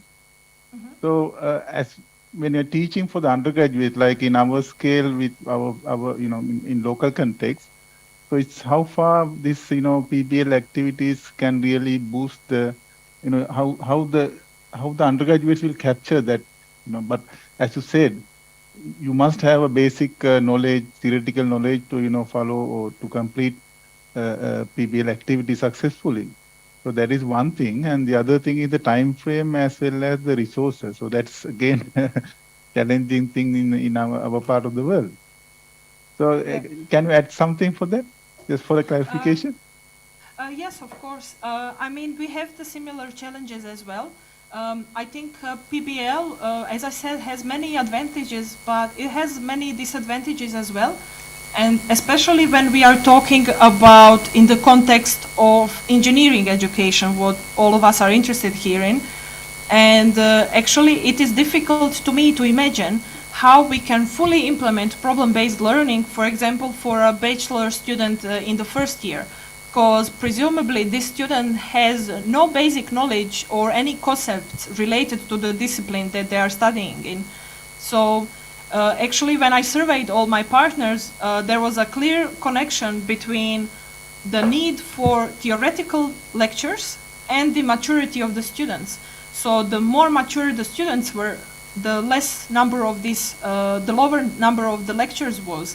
And so I have found that actually all of us agree on this, that the first year, second year, even maybe third year students need to have many theoretical lectures available to them. So it's kind of, yes, we want to motivate the students, we want them to be independent and to solve the problems themselves, but the research of problem-based learning, which is plenty, it also suggests that PBL can be very overwhelming for students. If you have a first-year student and you just leave them, to their devices to learn everything, this can be very overwhelming to them. So basically, in this project, the more we are researching problem-based learning, we are finding that actually the final product and the pilot courses that we do in this project will probably have to find this golden middle between the classical learning and the problem-based learning. Yeah, so I hope this at least addresses your question in a way. Yeah. Thank you, Jelena. No, Yes, so there's one more thing if we have enough time. So just one last thing.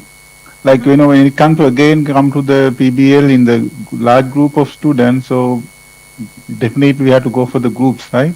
So they also facing difficulties, how to do the assessment and the individual contribution and how everyone has achieved the learning outcome and so on and so forth. So it's again another challenging aspect, really, I think. Yeah. So this is that part where I said that actually it can be really challenging for the teacher to do this. I think you really have to want to do it, and then maybe you will be successful. It is in the beginning it's very difficult, but once you start doing this, I guess like everything, you get used to it. So if you have a large group of students, so PBL is designed to be group work. So this makes it a little bit easier. So if you have 50 students, you will not have 50 projects going on. But still, even if you do 5 students per group, this is 10 groups, which is 10 projects to follow. And then the problem becomes the individual assessment. And so if you want to assess the individual, again, you as a teacher would have to be more involved in order to be able to assess the students. Actually, in the course that I proposed to TU Vienna, the one that I just mentioned, even though my students were supposed to work in groups, because of the number currently they are working individually, but if I had more students, I would put them into groups, and still I would require for them to write a scientific report individually, so not as a group. So to me, this is a way to check the individual performance and how much they understand, basically. Yeah, thank you, Jelena. So it's again another problem-based learning for the teachers as well, right? Yeah, it is very difficult. Trial and error method. Yeah, exactly. Then I guess thank you very much. I can't wait then to meet you when we get to Belikulua in April. Yeah, definitely will. Yeah. So I was supposed to have a very longer quality assurance presentation here. However, I will just briefly mention it and give the podium to my colleagues in this project. We want to develop our own app-based solution for the quality assurance for the pilot courses we introduce and wider, of course. We want to foster a quality culture in education with this work package. We want to have discussion on currently employed procedures in quality assurance. We have already had this discussion in our workshop about quality assurance. If you want to see the slides, I'm more than happy to share this with you. We have all shared the current questionnaires that we give to students, and we have identified some common different principles of course evaluation that's carried out by students. And we want to develop a common questionnaire that can be used for the course evaluation. So for all of our partners to use the same course evaluation. And we want to do this through the interactive app-based tool, for example, using the Mentimeter application. So we will, as I said, we will use it to carry out the course evaluation by students progressively for all the pilot courses and beyond this project. Of course, everything that we want to do here has to continue living even after the completion of this project. And so this app-based solution should be developed sometime next year. If you want to be part of this, please contact me and we can see what's the current progress of this quality assurance application, and we can see if you like the questionnaire, if you think something else can be added, etc. We are really looking forward to everyone's input. So this is this app-based solution. Basically, what we want to do by this is we want the students to be able to use their smartphones to do the course evaluation. We find, all of us find, that it's very difficult to get students to do the course evaluation. So we are trying in this project to develop a solution that actually is interesting to them, it's interactive, and they can do it quickly, and we can get as many information back from them. Sadly, the person that is working on this actively is not here, so I have really badly presented just the heart of what we are trying to do with the quality assurance. If you want to see the questionnaire and maybe participate with us, please feel free to contact us. And now I give the floor to my colleague from TU Dresden, Fabian, who will present to us a little bit about the Train the Teacher courses given by him and his colleagues. Yeah, hello. Thank you very much, Jelena, for the introduction. And I will present a little bit an overview about the two courses. And I think I'm also allowed to share the screen,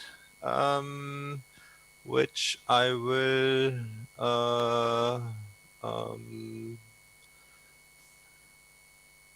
now I think you should see it. Do you see the presentation? Not yet. Not yet, okay. Yeah, okay. Now? Yes, we can see it now. Oh, perfect. Okay, so the course was held here at TU Dresden, and I just want to give a short overview about the university. We have 5 schools and 18 faculties. It means we have School of Civil and Environmental Engineering. This is where we belong to. But also engineering sciences, medicine, psychology, medicine, education, and nearly you can study all subjects here. And to get closer a little bit here into transportation and traffic sciences, we have an own faculty for this science cluster. It consists of automobile engineering, logistics and aviation, traffic telematics, railway vehicles, transport planning, this is our chair, but also the economic side and railway systems would gain more importance in the climate change. And yeah, this is unique for Germany that we have this all in one building. And therefore, we are very happy to welcome international guests from all over the world, like here in the LBS to ITS project. And the aim of our interdisciplinary research is that we look for future-oriented mobility. And when you look here into the inner circle, we have some requirements to the traffic, to the transport system, the user, the society, and the operator. And when you go further to the outside, then you have some transportation systems, you have routes, you have communication infrastructure, you have a mode of transport, and all this generates a lot of data. And this was the second Train the Teachers course that was held here. And before, there was also a first transport system planning course for smart cities. And this addresses more the impact circle, what is transportation quality, security, society, and how can we plan this for future. And yeah, for example, traffic safety issues. How can you design a junction that there will be less accidents? Or what can you do to increase living quality in cities? And like streets, they were always thought in the last decades as a link function, but it can also be a place function where pedestrians and cyclists and also neighbors just use the street for leisure activities. Also, the cycling topic gets more and more important. And this was more a general course about transportation as a whole. And for the second trained teachers course, we had a look into the data section. And there I have also prepared some slides. It was about data in transport planning and introduction to data analysis and visualization with R. And where do you need and why do you need this data? For example, when you plan a transport system, you first do surveys. Where do these people move? Why do they move? How do they move? And you have different data types where I will not go into detail. Then you use the census data to get a representative sample from the population. You have transport network data. This is infrastructure, traffic lights, etc. And counting data, speed data, and also emission data. And this can be all predicted and then used for a good planning of the infrastructure. And when you model some of these processes, you always have a trip generation. Where you see the inbound and outbound traffics of a city. Then you have the trip distribution. That means where these people go. They go from A to B and they go from A to C. And then after that you model the mode choice. This is do they take a car or do they take the train or do they walk? And then you do the route assignments, and normally you choose the way that has the least resistance, and then you can model the traffic flow.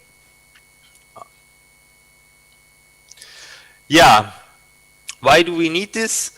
This is some parameters for calibration values for transport demand models. And this is what I already said is data is new gold for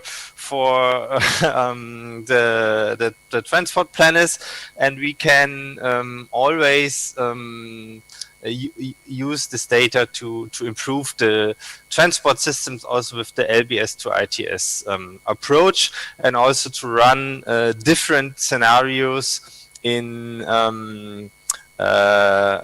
our transport models. And there you just need to work with this data, and a specific software for this is R.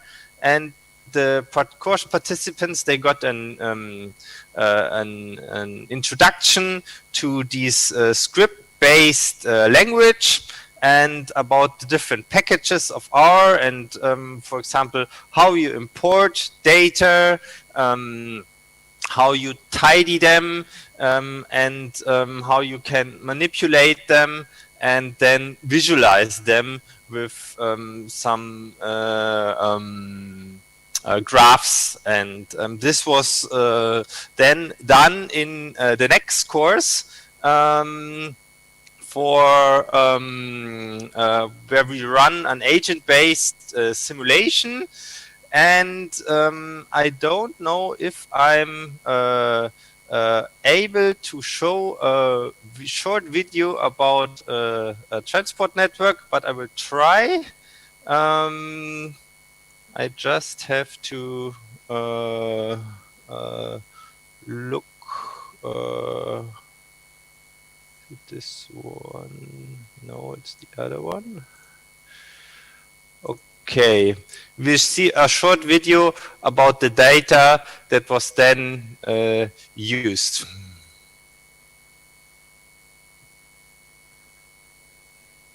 So here you see all these agents running around that were modeled. This is, and then you see soon some agents running around.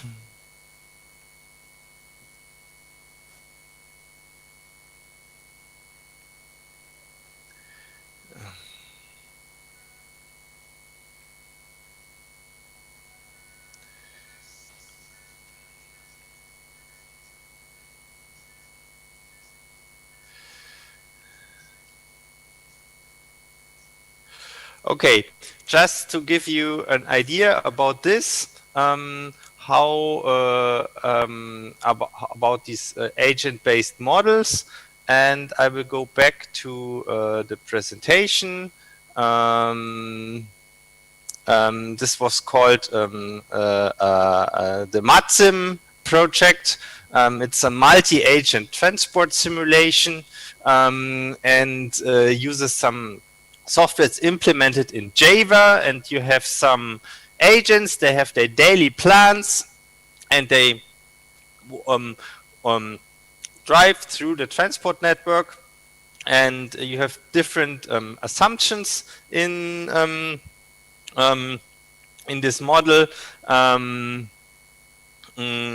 will go. They have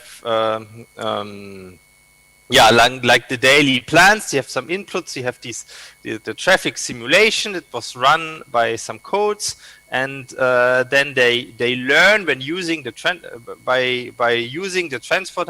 For example, if there's a congestion, then they take other routes, and then they adapt the plans, and then you can model also different events like accidents or construction works, and then you can see what will happen. And it's based on an economic model that all agents increase their utility. Yeah, they can they interact with other. This is what I already said, and yeah, they yeah, use.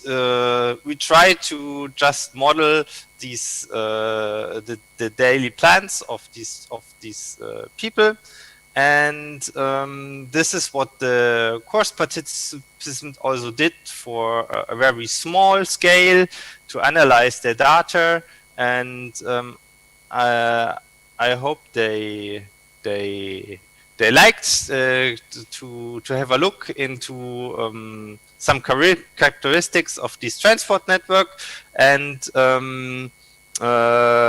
we used also OpenStreetMap to model a bit better the environment, and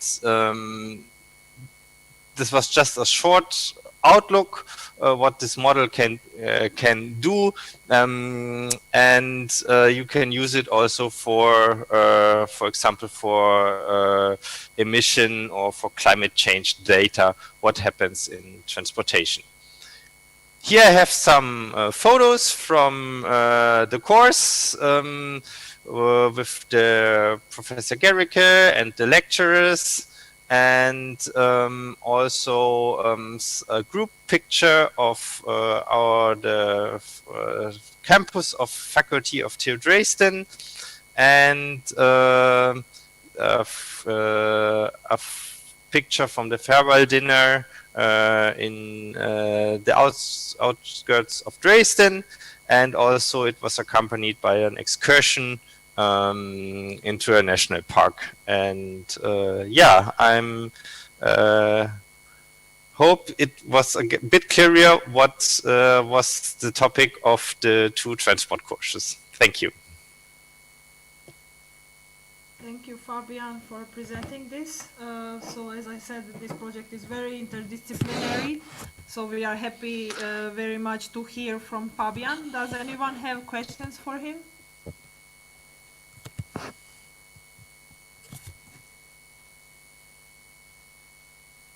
Fabian, yeah, Yes. I was also quite interested to see your simulation work. So I'm just curious to know that can we do kind of like outsource data, like gather the real-time data and do some kind of assimilation, like in kind of a dynamic database or kind of a intelligent system, so that we can adjust the traffic lighting, timing, and all that. Can we do it? I mean, just curious to know. Yes, it's open source, and you can well, traffic light is kind of a resistance where they have to stop, and you can model all this in. Yeah, that's possible. Okay, we can do the reverse as well. We can control the, not we, the traffic can control the traffic lighting or the color lighting of the system. You mean that the agents control the traffic light? Yeah, sometimes we do some data collection and we pre-plan. Okay, this should be the time for this lane and that should be the time for that lane. But suddenly depend on some certain days, certain scenarios. Suddenly this pre-planned calculation will not work for some cases. Sometimes. So in that case, intelligently, can we do kind of like crowdsourcing, maybe from the Google or whatever the online information, and then the system will know the traffic. It can predict the traffic. Kind of like a reverse process. I'm just asking. Yeah, I understand. It's an interesting question. I haven't thought about this. I will ask the developers whether this has been already implemented.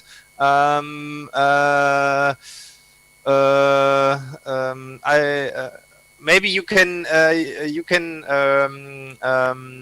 write this question that I can forward it to the developers, but I think they're working on it. Okay, thank you. Mm-hmm. Thank you for the question. Any more questions for Fabian?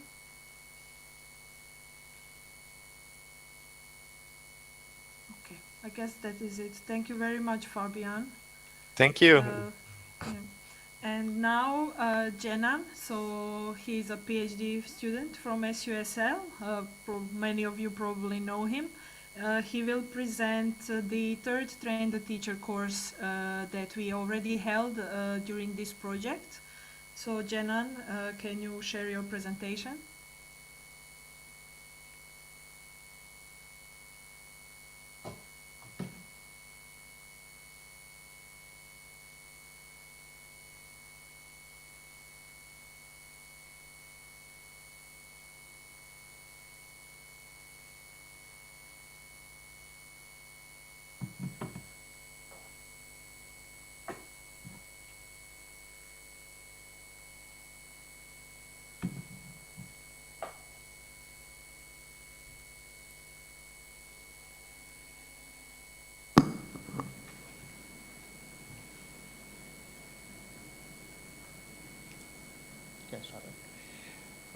Good morning to the European partners, and good afternoon for the people being with me here, and also again good afternoon to the students who are joined here in the meeting.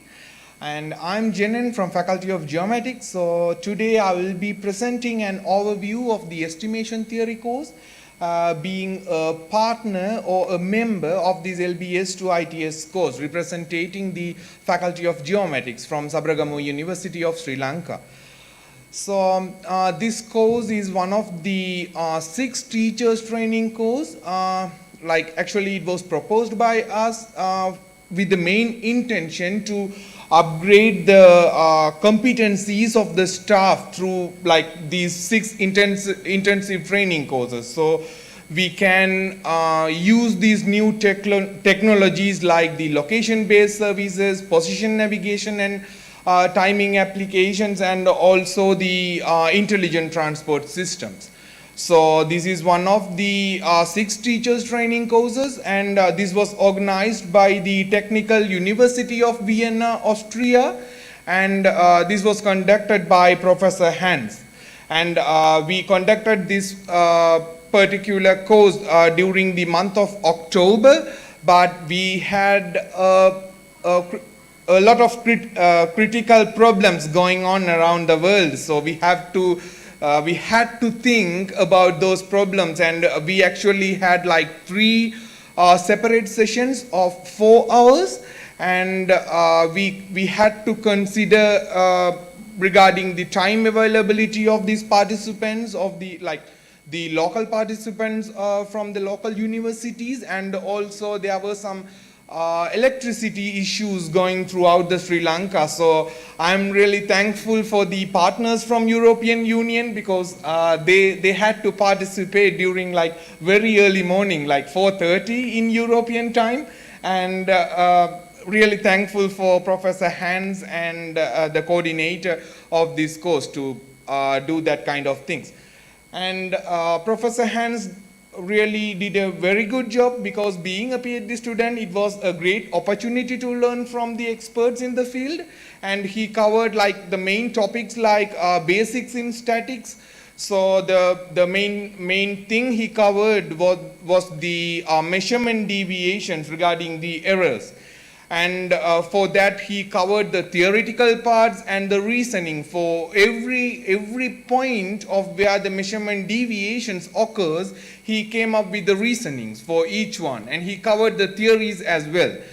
And again he covered the basics of statistical theory, testing theory. So it was like in 3 different sections, covering the distribution, chi-square test, and also the hypothesis testing.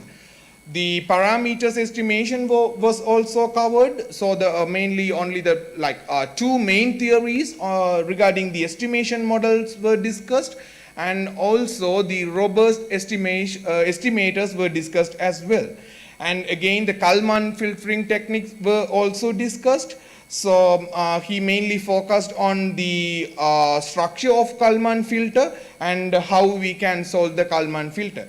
And for each and every topics of these things, like he came up with beautiful examples which he processed real time, and also he presented the method of detection and how these observation affects the analysis and the output provided, right? And also he introduced us to the open source interpreter called the Octave, where we have been working mostly, in the sense of me, I have been mostly working with the MATLAB, and it was really good to know that Octave, and also now I'm shifting a bit to use the Octave and moving forward with this open source interpreter. And the really interesting thing was he had some real-time data which were collected from the mobile phones, and in the real time we could see how it was processed, and we got some real-time processing experience, though it was held online. And we had a really fruitful discussion sections as well, where each partners were having good interaction, discussing regarding the data collection, processing, analysis, and also how we can understand collected data. So that's it regarding this course, and I would like to move forward with my second presentation.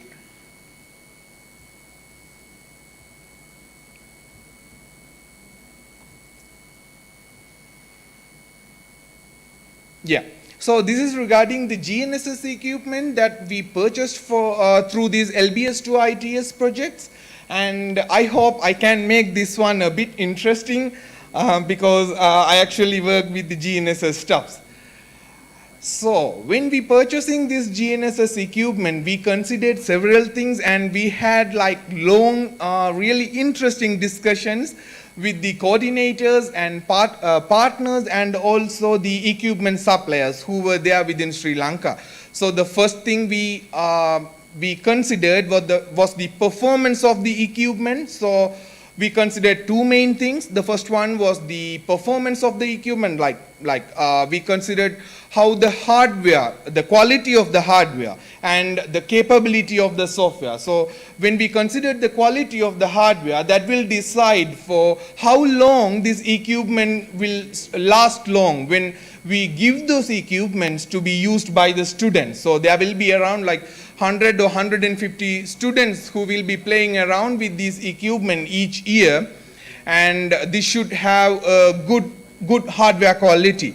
So also we considered the availability of the frequencies. So like we considered whether they have the triple frequency or dual frequency, and how many number of channels they have so they can last long for more number of years. And we also considered the build quality of the GNSS device as well. And when we take a look of the software capability, so we mainly focused on what are the tasks that can be performed, because if you think about PPP surveying, then there are some instruments who they don't provide this kind of task.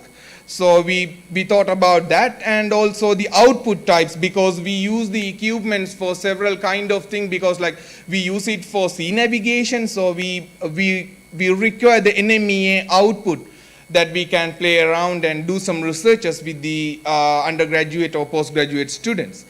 And also we focused on the post-processing software as well, because we had a look on Leica Infinity and like Trimble Business Center and those kind of thing, and also then ended up purchasing this particular brand of GNSS receiver, because like we considered the competitive price as well, because we had to purchase within the limit of the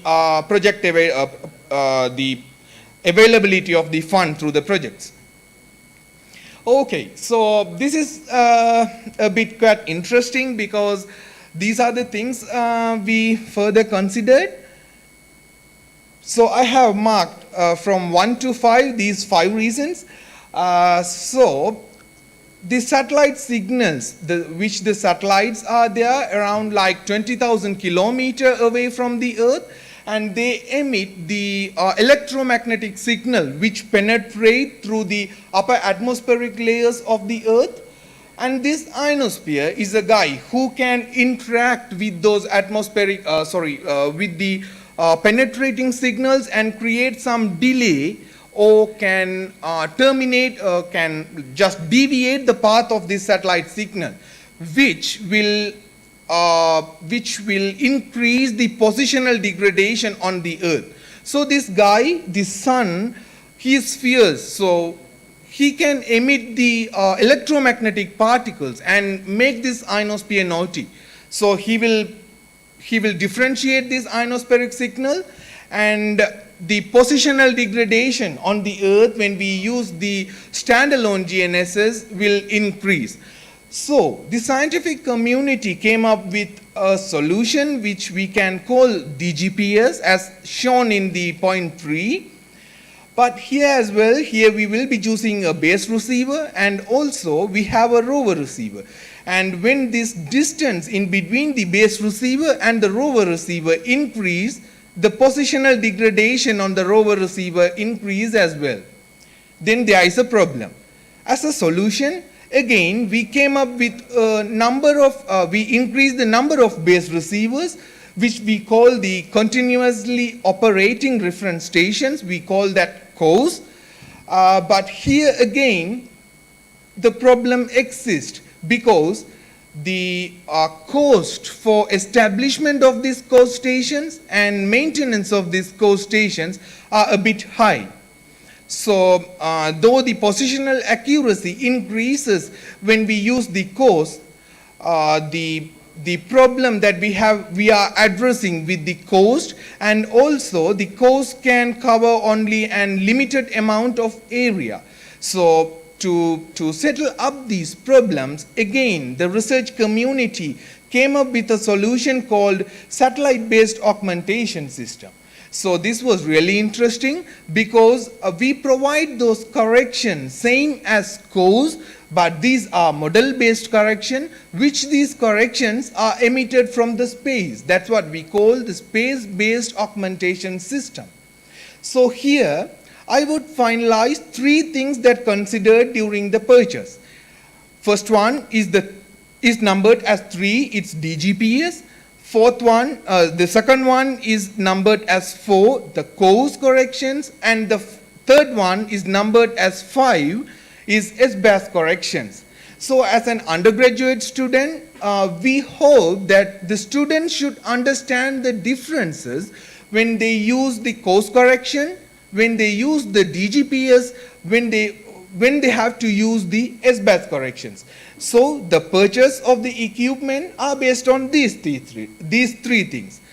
The first one here is the Master Blaster. For us, he is S900A, is from Stonex, Italian brand, and he is like the king here within these 3 things, right? So he have all the capabilities because he have triple frequencies.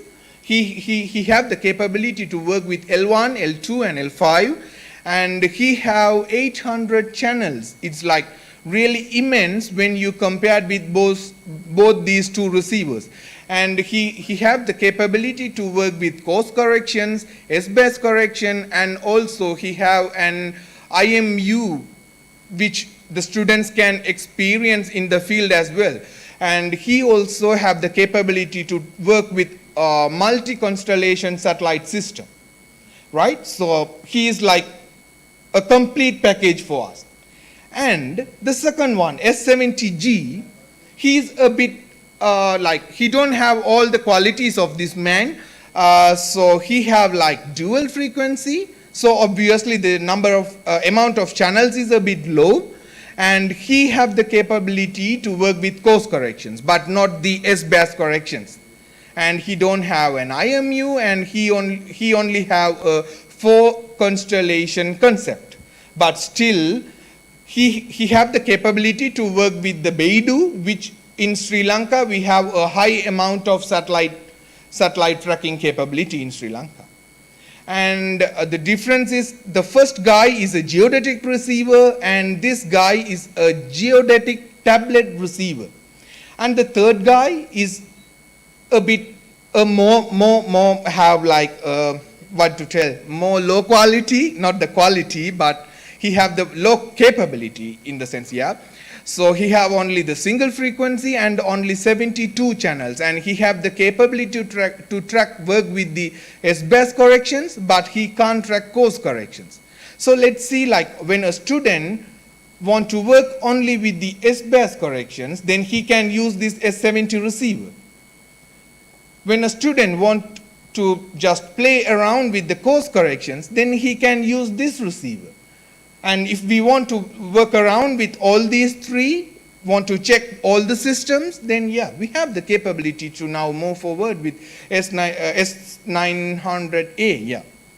So this was the idea when we were purchasing the equipment.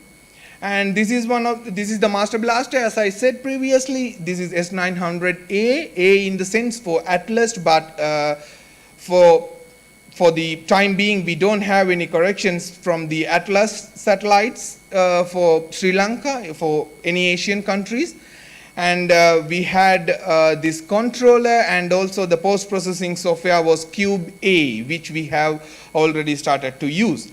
And this capability is made available from the IMU of this receiver, inertial measurement unit. So you can have a tilt up to 60 degree, but still we have to check these, how accuracy this is.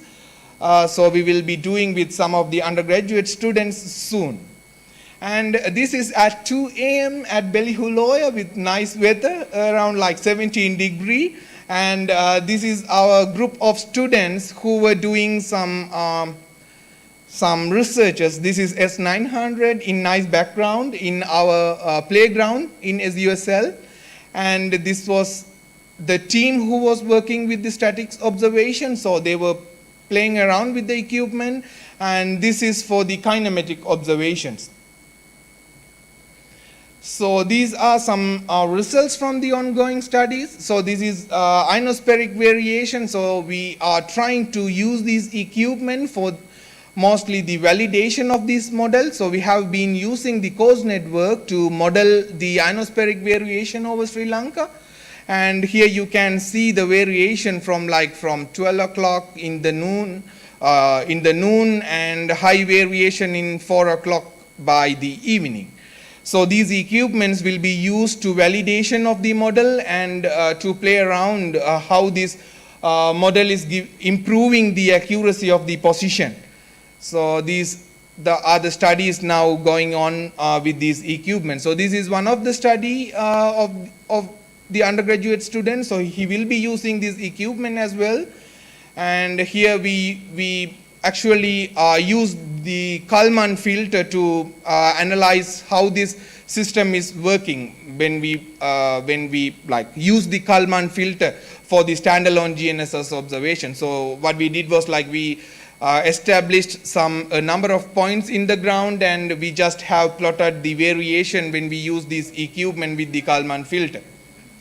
So this is another interpretation of how the position is varying, and these are just some sketch pictures that I gathered just today in the morning. So these don't have any clear plots, right? But the results are okay. So presently, these 3 researchers are being carried out using these equipment. So the first one is accuracy analysis of Gagan over Sri Lanka. Gagan is the S-band satellite that is freely available over Sri Lanka. So we focus on to use this Gagan system for the positional augmentation within the Sri Lankan region using these equipments. And also another student is studying the impact of course corrections on mobile GNSS devices. And also we are working on deformation analysis of Samanalawewa Dam, which is just existing by around 8 kilometers away from my university premises. So I, as a member of this LBS to ITS team, hope to see some advanced LBS and ITS and also the GNSS based researchers to come up with the near future. So when I come here for the next presentation in GeoWeek, I would like to present more advanced researchers. And thanks a lot for listening to me. So if you have any questions, I would love to have it at the end. And thanks a lot for everyone for being patient. Thank you. Yeah. Thank you very much, Shannon. Yeah. Thank you, Janan, for this Thanks very a lot, good Gunther. presentation. Yeah. So I guess to finish this session, I hope that everyone is getting a better idea of what this project aims to do and what we are currently working on. So I will share my screen once more so we can finish this presentation.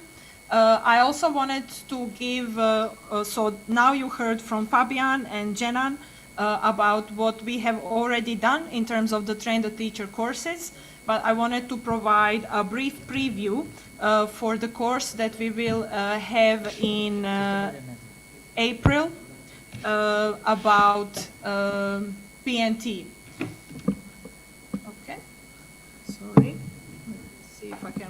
So actually this course was supposed to be held in May 2021, sorry.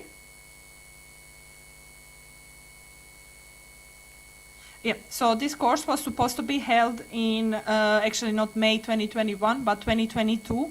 However, sadly, we were in full swing of preparations, and sadly, due to the crisis, we were not able to travel to Sri Lanka. And 1 year later, we will be able, I'm very happy to say that, come to Sri Lanka and give this course. As I already said, all of you are invited, and please just contact me if you are interested for this, because we not only do we aim to work with our local project partners, but we want to collaborate with everyone who is interested in, be that a stakeholder or government institution or another educational institution. So this was the schedule that was supposed to be done in May this year. So first we will introduce PNT, then we will have a lecture on coordinate systems and datums, and happily we have SUSL team members who can help us with the Sri Lankan datums. Then we would have 2 lectures on the basics of GNSS. So this course is called Alternative PNT, and so alternative to GNSS, I guess. And then we will have the 5th lecture on the positioning for LBS and alternative PNT.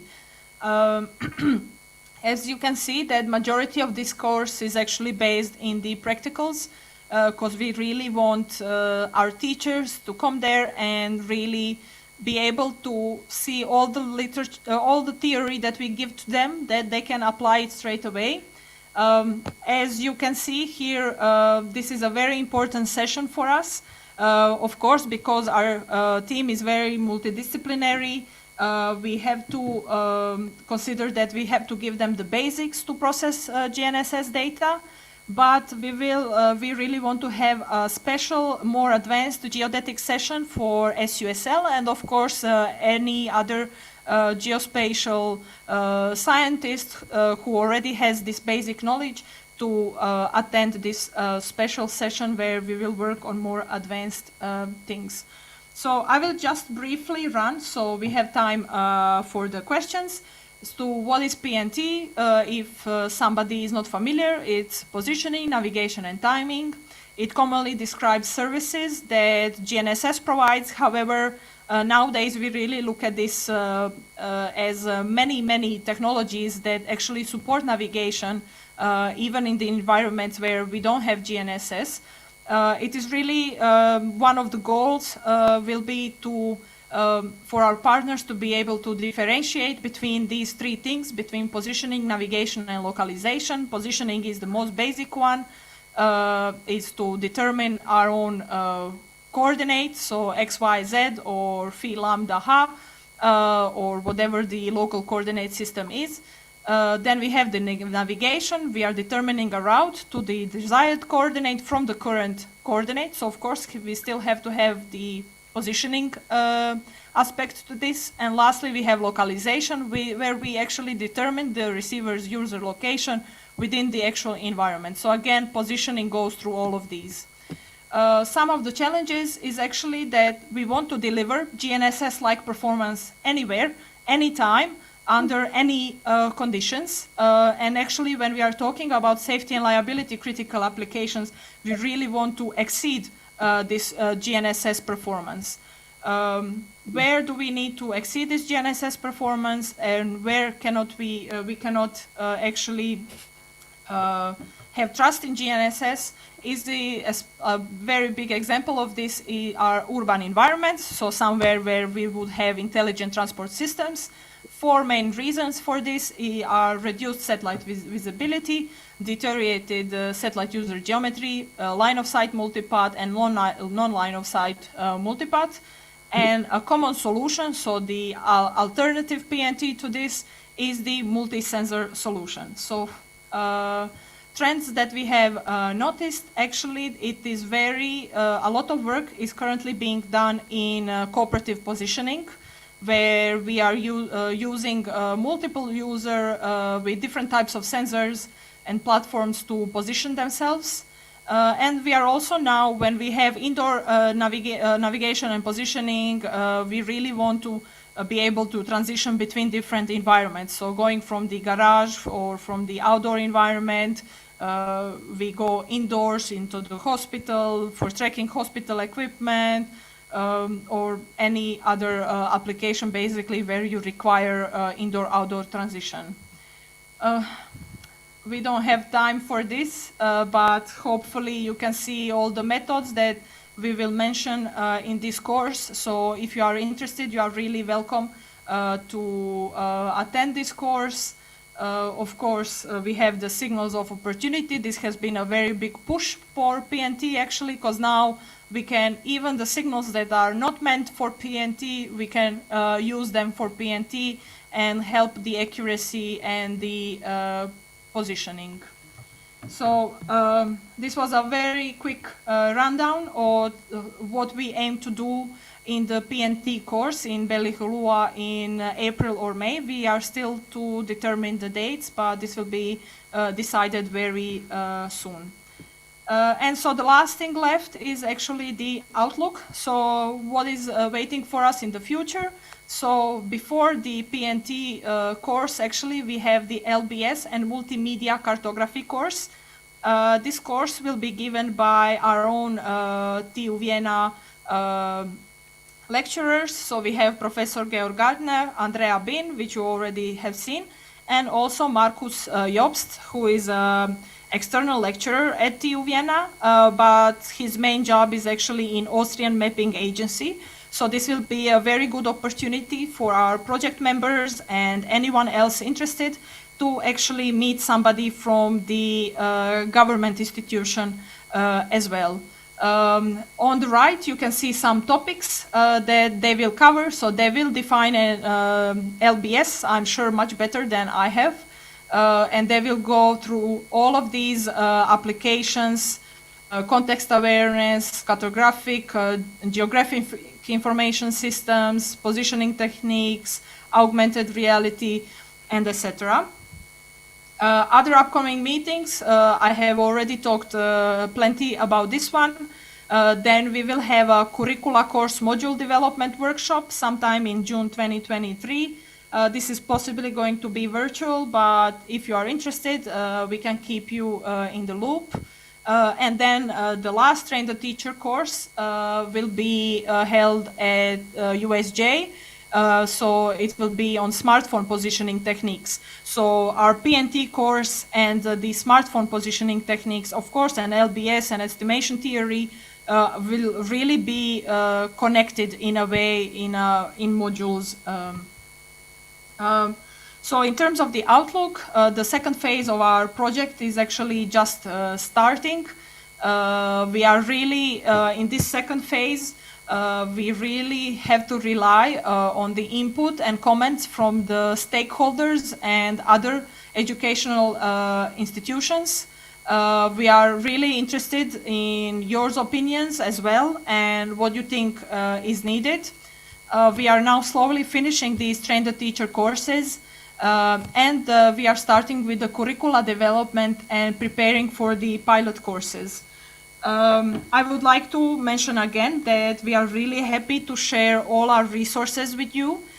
So any materials, for example, the estimation theory course that Jenan was talking about, we have the videos available that we can share with you, the presentations, the programs that the Professor Neune actually presented during this course. So basically anything we are very happy to share with you and get the input from you guys. So please really feel free to contact me or Professor Reche if you need any more information or if you want just to have a chat with us. So again, I'm putting all the Twitter our website, the Facebook. We are currently working on updating the website even more. But yeah, that's it. Again, the contact details, and I think I have managed to leave 10 minutes exactly for the questions if there are any questions. Thank you very much for listening to me, and hopefully you find this interesting. And I apologize again for all the audio issues that have happened on my end. Thank you.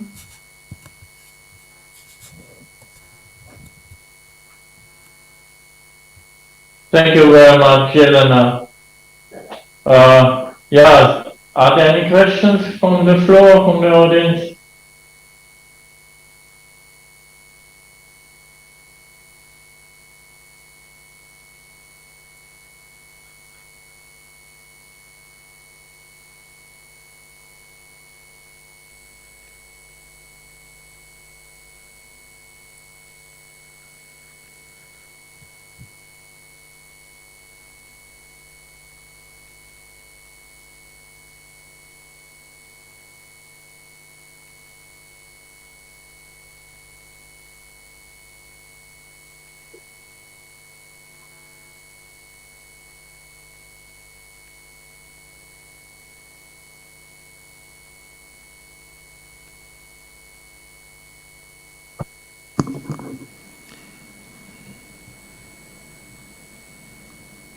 Hi, Vipula.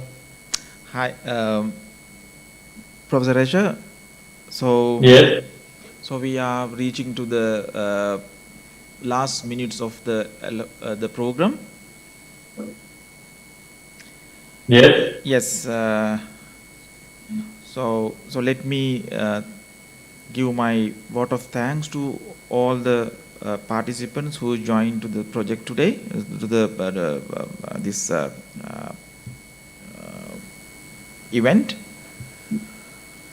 Yeah, first of all, I must be thankful to Dr. Tilantha Dammalage, who initiated the project, and unfortunately we missed him and he is no longer in the university, but must be thankful for all the initial steps taken by him.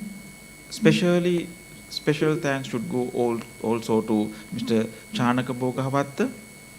He was the person who linked Professor Resha and the Sabaragamu University, so thank you very much. And then of course the Vienna team must be thanked very much because they did the biggest documentation for the project.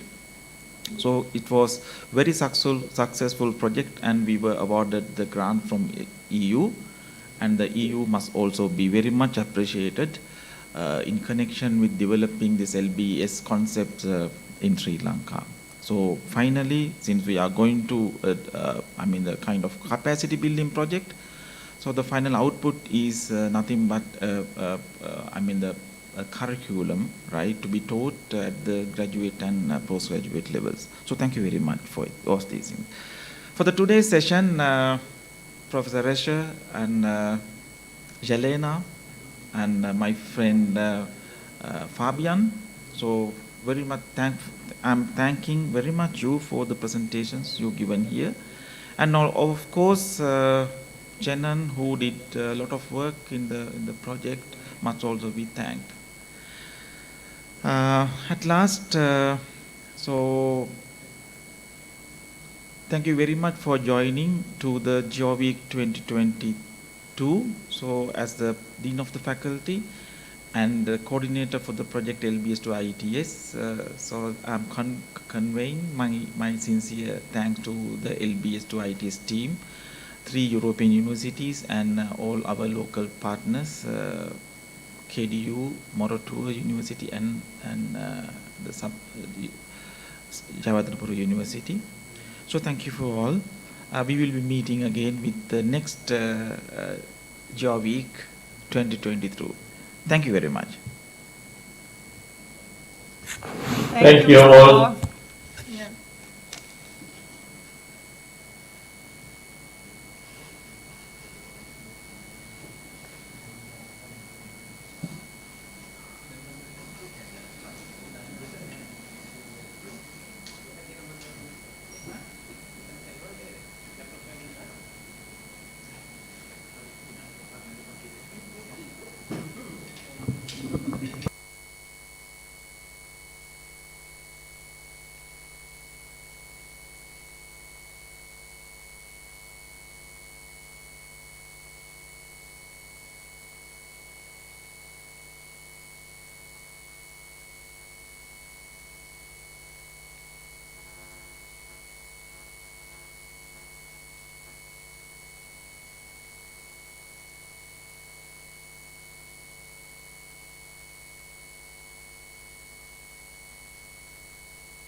Kitchen tap is broken, drip, drip, drip, drip.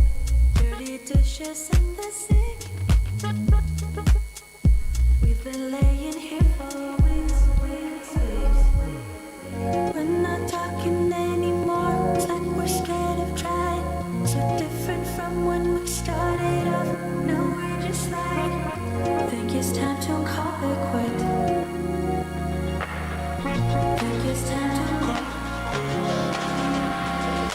Take me back to Mexico, that Cancun sun will turn the sun. We're high on me, wanted to vibe with me.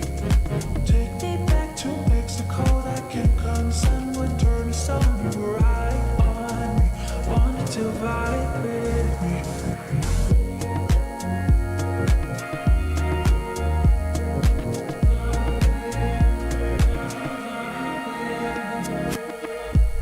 loving you was such a bliss. That is something I will miss, miss, miss, miss.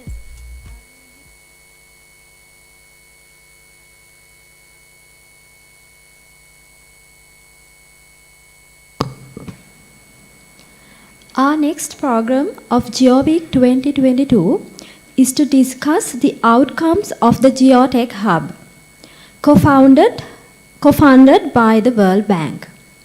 To continue the session, I cordially invite Dr. Milinda Piyasena, a senior lecturer for the Department of Survey and Geodesy, to continue the session.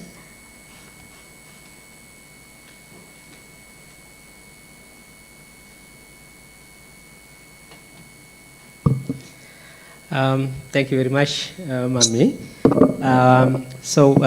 Good afternoon and good morning for those who are in European part. In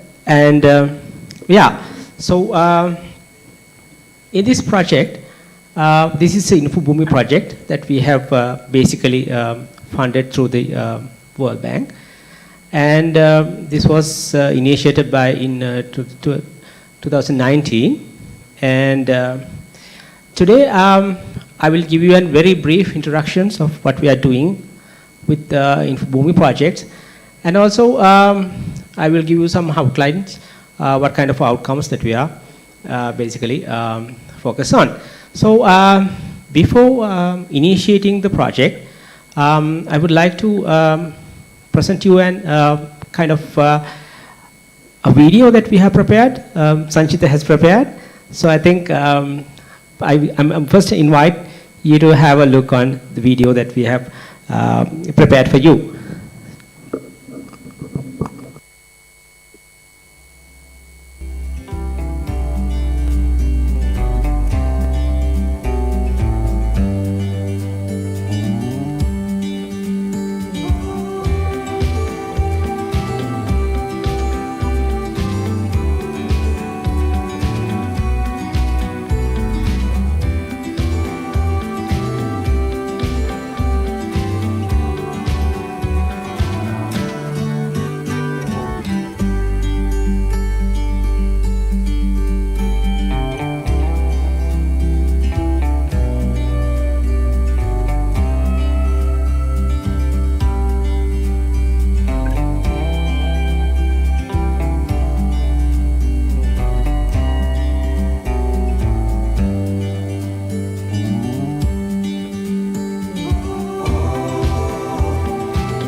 Okay, thank you very much for your contributions, Sanchita.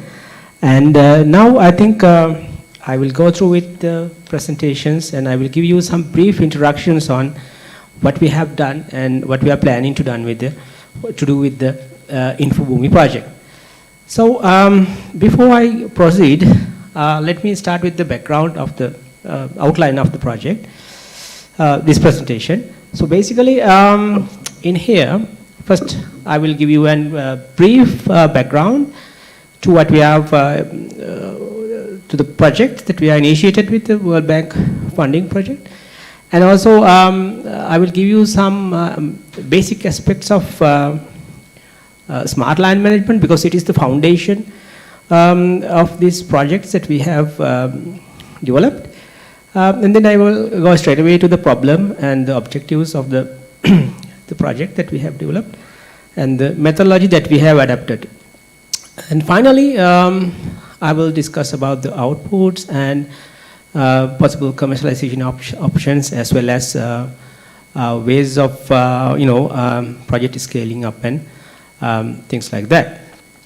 So, but first of all, let me start with the backgrounds of this project, right? So, when we have a look of urbanization process, now if you look the present condition of Sri Lanka, basically 18% of the populations of Sri Lanka now basically living in urban spaces. But when you look at the global trend, it's highlighted that by 2050, almost 30% of the urban population, world population, will live in urban spaces, right? So, this trend also we can apply to the Sri Lanka as well. So what's the problem with this urbanization process? Now, if you have a look on the urbanization process, most of the people that are migrating into the urban spaces are people who search jobs. But as you all know, the price of land spaces are very much high, and most of the people wouldn't be able to afford basically these spaces. And as a result of this, most of these people who are migrating into the urban spaces would end up in basically in informal settlements. And that's one of the main challenge that most of the countries now facing and yet to face. And apart from that, if we are unable to cope up with the urbanization process, then of course we need to experience the adverse impact of the urbanization process as well. For example, water pollutions, air pollutions, as well as piling up the garbage or solid waste, as well as traffic jams. So these are some of the problems that are accumulating with the urbanization process if we are unable to manage in a proper manner. So when it comes to the informal settlements alone, now if you look at the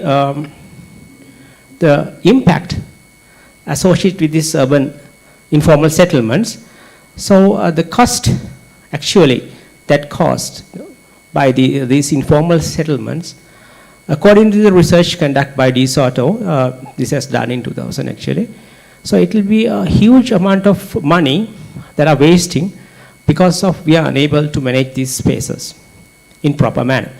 So for example, you can see that in Egypt, it'll cost almost like 240 billion US dollars, and in Peru it's like 74 billion US dollars. And if you look at the Manila, it's like 133 billion US dollars. So basically, now if you look at these numbers, you would see that even when you consider about the Sri Lankan context, our total debt would be like, they said like 52 billion US dollars. So you can see the gravity of these informal settlements, and if you not manage them well, then probably it will huge burden for the economics. But on the other hand, if you were able to properly manage these spaces, then of course that will bring us the economic avenues as well. But when it comes to the smart land management, now how we can address this kind of informal settlement, so adverse impact of the urbanization process. So this actually basically we need to have sort of public investors basically to come to the investment, because as you all know that the government sector is no longer being able to basically get upper hand in the investments, right? So therefore we need to motivate the private investors to come and invest on these spaces. But if we really want them to come and invest on these lands, basically what would happen is that they are always concerning about the return of investment, ROI. So if they have certain uncertainties associated with the return of investment, then probably they're reluctant to invest on those lands. So how can we? I mean, basically these investments are basically depending on, I would say, two parameters. First one is basically the level of uncertainty associated with the spatial informations, and the next one is the level of uncertainty associated with the legality of triple R. Triple R means right, restriction, and responsibilities. So in next slides, I will just explain these concepts in a little bit more, because this is the core of our product. So we are trying to address these issues through our products. So when we considering about the level of uncertainty associated with spatial informations, now if you take a piece of land, you would see that only one boundary, which is a physical boundary, which representing the boundary of ownership. But on top of these physical boundaries, you would see there are a lot of boundaries which are invisible to us. So when you look at these boundaries, some boundaries, you need to refer certain documents to basically to find out these boundaries. For example, if you take a reservation boundaries, sometimes they are mentioning in the plans, but you don't see most of the cases on the ground. And also some utility buffer zones, street lines, building lines, as well as some of these urban zoning plans, informations. So these things are basically, in most cases, you won't see them. That is, if the level of uncertainties of these boundaries exist, then basically the investor would not be able to invest on a piece of land, because this will basically limit what he can do with the piece of land, right? So that's one of the major issues if you want to attract investors to a piece of land. And apart from that, if we have, when we consider about the level of uncertainties associated with the legality of triple R, of course, this is determined by the three parameters as far as I could see. First is time consuming for legally determine this triple R, and the other one is time consuming for transferring this triple R, and also time consuming for verification of this triple R. So if this process of legally determine the triple R is uncertain, then probably we wouldn't see that an investor would come and investing on a piece of land. So that's one of the critical things that we need to focus on if we want to, face with the rapid urbanization process. So when you look at the picture of Sri Lanka, you can see that in here in this picture, you would see that we are placed at 19th position out of 190 countries. Just because doing business in Sri Lanka is not that much easy, basically because of course you would see that there are so many issues at the moment policy issues, or maybe like administration issues, organization issues. On top of that, basically, we are also having some other issues, especially with related to the data. Basically, we don't have accurate and much reliable, up-to-date spatial data. So when we're taking decisions based on these data, it will take long times. So you can see from these numbers, you can see that the days it will take to make the decisions. So as you can see, this is also one of the reasons, on top of the other issues, the lack of data, spatial data. If the spatial data is available, then probably this process we would be able to expedite. So when it comes to the data, obviously, sorry, I just want to go to the slide. So actually, there are organizations, right, in Sri Lanka, which are responsible for collecting and maintaining different set of data. For example, if you take survey department, it's responsible for maintaining the cadastral parcels, and then agriculture department, it has its own mandates with regard to the crops and yields, and then land registrations department, it has its own informations, or it has its own authority with related to maintaining the ownership informations and UDA and etc. So each of these organizations, they have basically a legal mandate, as well as they have authorization for dealing with this data. So this leads to our problem and the objective of our project, because when you look at this data, obviously when we want to take a holistic decisions towards a land, you need to have data from all these organizations. It's not only for one organization can't alone do the job, right? So, but these organizations are basically collecting this data for their own purposes and not the requirement of, they're not considering much about the requirement of other organizations. So this is an issue, because if you want to have a holistic picture of land, probably then you need to have all this data. But then of course there are so many issues, especially because when we want to link all this data into the system, there are so many issues, basically with related to policies, standards, organization structures, and many more, right? So that's kind of a issue, and it's basically preventing us from integrating the data into a single system.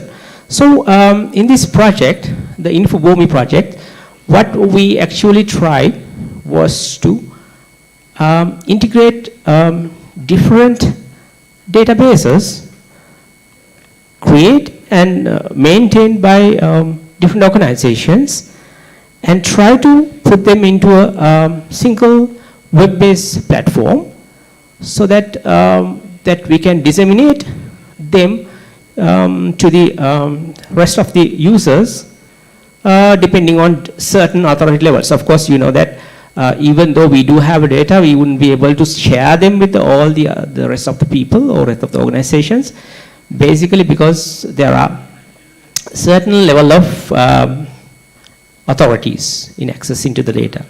So we are planning to dissemination this data through our web portal through at certain level of authorities. So so it's up to the organizations which data they are sending to the public, and which data they are keeping as their own purposes.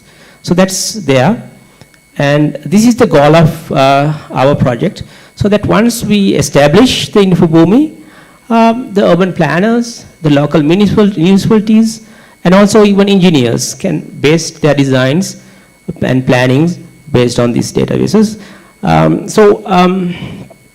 But the main challenge that we face with related to the integration of these databases, which are mainly maintained by different organizations, is that they have different own set of standards, and they have their different set of structures. So it's integrating these databases into a single architecture, web-based architecture, would be a challenge for us.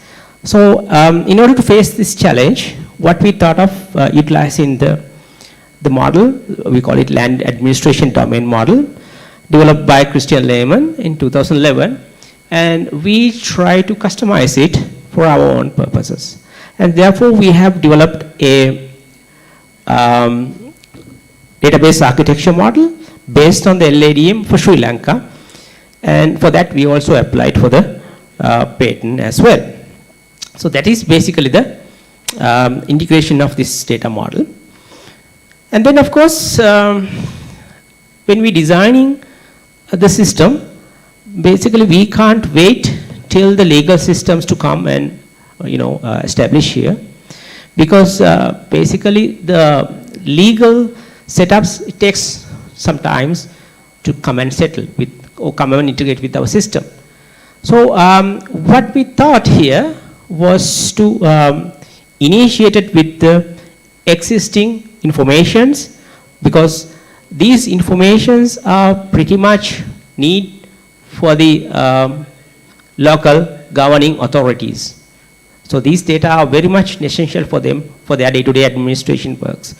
So what we thought was that scanning the existing informations, and also we did drone surveillance in the pilot area, and we try to create parcel fabrics from this data, and based on that we started the we are planning to initiate the work. So this is basically in line with the fit for the purpose land administration concepts as well.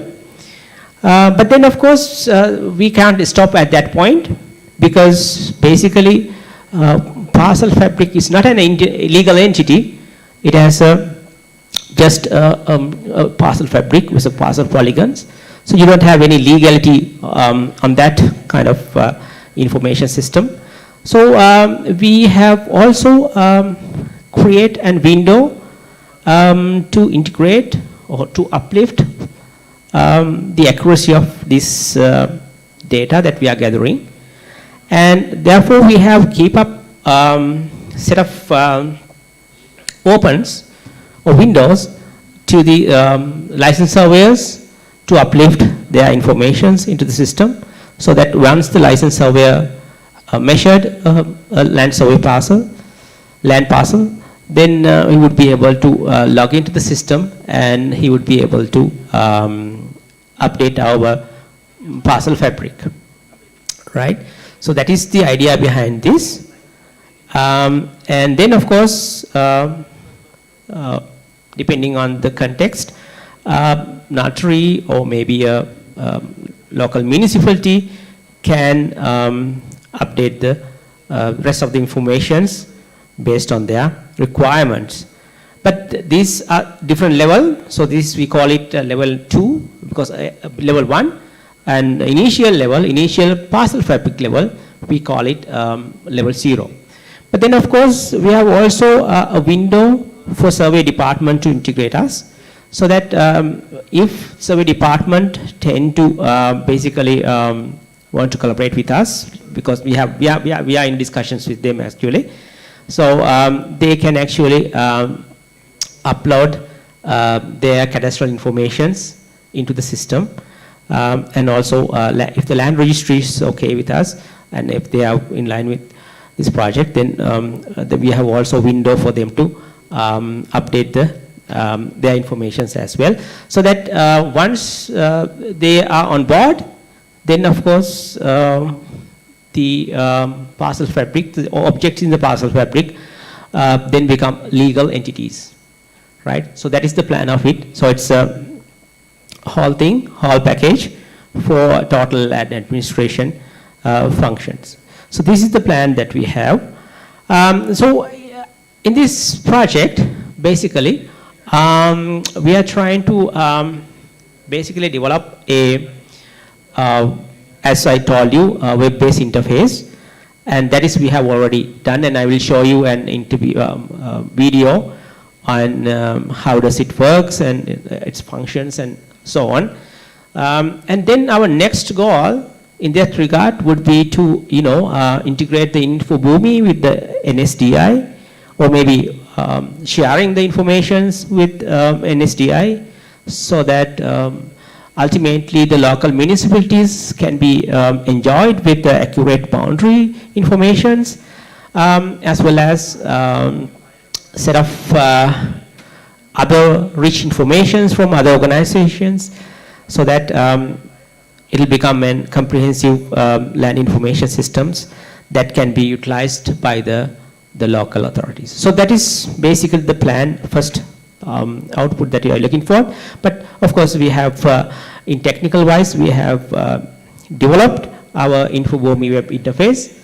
Now the next stage would be to link with this national level, so that actually local municipalities can get the benefits from this system.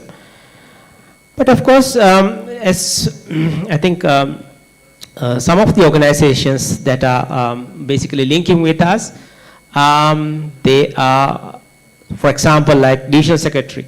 So they can also log into the system, and they can also put their informations which are allocated for them, which are authorized to them. So these organizations, divisional secretary himself can actually put data into the system. So, but then of course most of this data that they are putting, you need to go to the field and you need to verify the ground, and then you need to basically come back to the office and fill them. But therefore, we thought of developing a mobile app which would allow them to, if they log in using their username and password, so they can basically log into our InfoBoomi systems via the mobile app, so that in the field they can go to the field and they can just click the land parcel which they want, and they can upload the informations in the field, so that basically you don't want to come back to the office and do the hard work. So you can do the same thing in the field, and still the informations will go to the server, and it will save in the our database. So that's the next product. Actually, we have already developed this one, so that is there. And the next goal would be to go for 3D cadastre.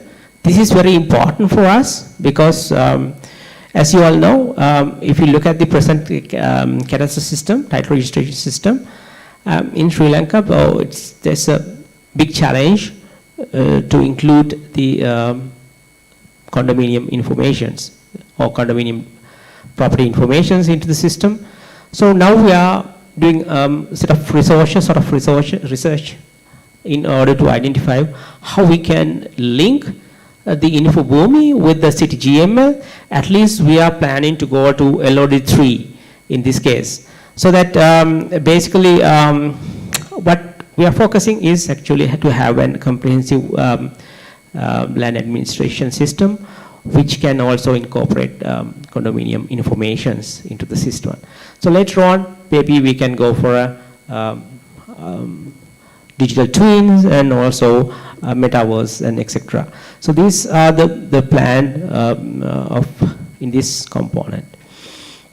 But not only this, we are not stuck into these administration matters, but also, so as a smart land management, we need to move forward to have sustainable land resource utilizations. So that is also in our focus. So basically, what we are interested in here is that doing researches, so that how we can, because InfoBoomi itself is a huge amount of data can create, and this data, of course, we can utilize for multiple purposes. And the research and development is one of the integral components in there. So what we thought of, utilizing these informations for, identifying, width of informations, kind of informations where you would find, in this case, for example, COVID cases, where the COVID cases are being recorded and how it has been, handled and etc. And also urban heat maps and etc. These informations we can, of course, generate it through this tool. So when it comes to the scaling up the projects, basically now we are, as you have seen from the video also, so we are in partnership with a lot of national and international organizations. And so we are planning to expand our limits with these organizations. And so in future, we are planning to, more or less try to establish the Infoboomi as a kind of proper land administration tool or land management tool for, for the development activities of the country. So when it comes to the commercialization objects of the project, so basically what we are focusing is actually at the beginning also we are focusing on the local municipalities, because local municipalities are, if you look at the local municipalities now, for example now, yesterday actually, I gave some of the information that we have collected for the Bandalu regions to the UDA Badulla, and they were amazed with the information because as also you can see that they don't have a proper parcel-based information systems for the Bandalu regions. So they were quite happy with what we have done, but just the parcel fabric. But still, that's very, very important for them, because they don't have even that type of data at the local level. So that's a thing that we are, so actually, when it comes to the local municipalities, so they need this data, even though if you don't see this is a kind of it's not illegal actually, but parcel fabric, just a fabric. But then on top of these informations, they can do a lot of things like tax collections, sometimes urban planning, zoning, and also monitoring the progress of certain activities. So this is very important. So we are hoping to continually engage with the local municipalities. So that is our main future commercialization activities.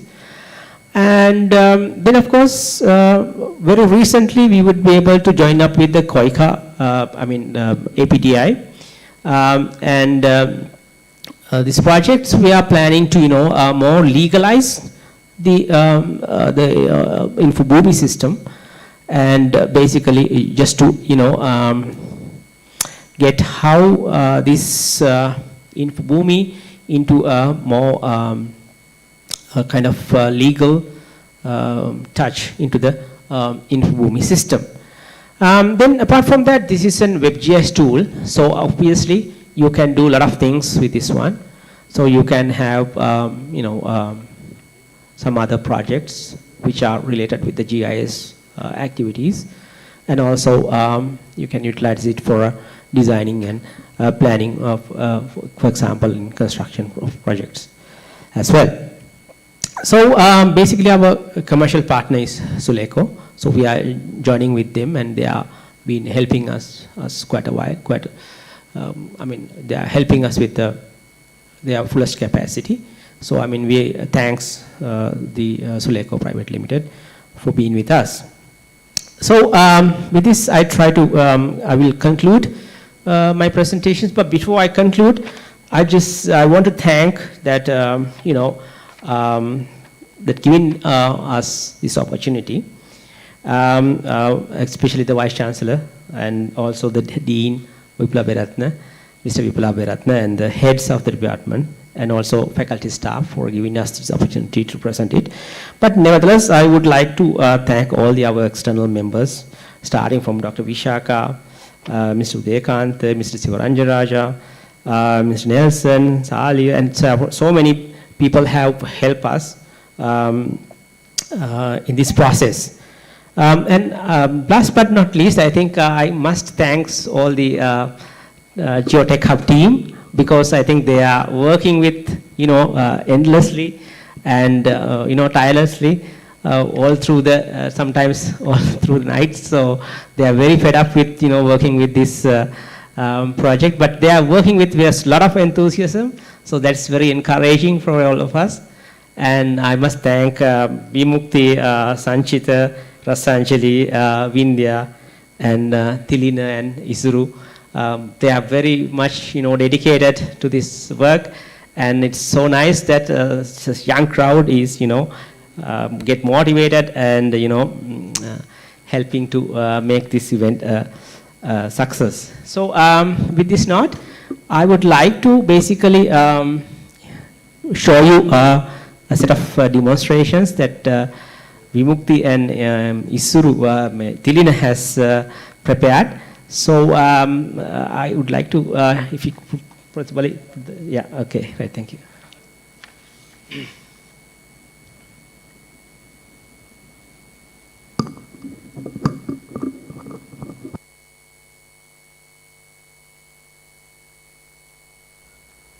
This is the login interface of the InfoBoomi system. There are 3 levels of system administrators available here: SuperAdmin, Organizational Admin, and the end users. SuperAdmin controls everything in the system, basically maintenance and the management. Especially, SuperAdmin creates organization inside of the InfoBoomi system. For an example, Municipal Council Bandarawala, UDA Badula, likewise. Then the organization admin can decide and create the end users inside of the organization. Let's move to the system demonstration as a technical officer of Bandarawala Municipal Council. This is the system workspace for any kind of end users. There are different kind of system components you can see in here.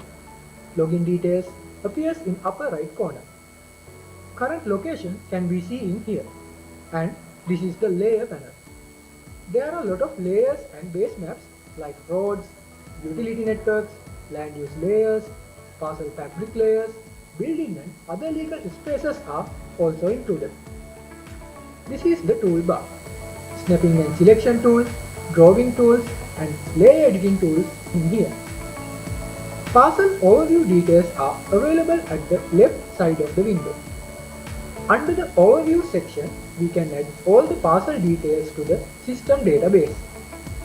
Parcel image, parcel information including assessment IDs, utility information, administrative information, most importantly, right, restriction and responsibilities including all kind of land tenure information, and legal spaces, survey plan information, and also the assessment and tax information.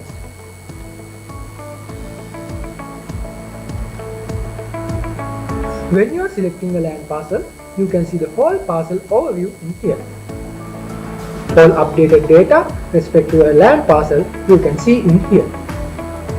Apart from that, there are several tabs in here: import and export data, temporary points, and including printing and sharing options. Let's see some layer editing functions that are available with this toolbar. At the beginning, select a required layer that we need to update.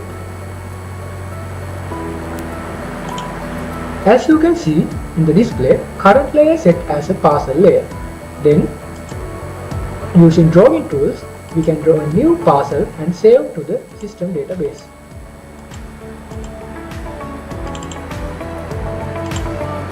Then, you can add the attributes data of the parcel as we discussed earlier. Also, we can edit the layers using layer editing tools. We can edit the parcel vertices, we can split and merge a parcel, and also we can delete it. As a use case, let's see how easily a surveyor can update the survey plan detail to the system. In this case, surveyor need to import georeference survey plan to the system with the survey 8.5. The imported georeference survey plan and point file added as a temporary file layer to the interface.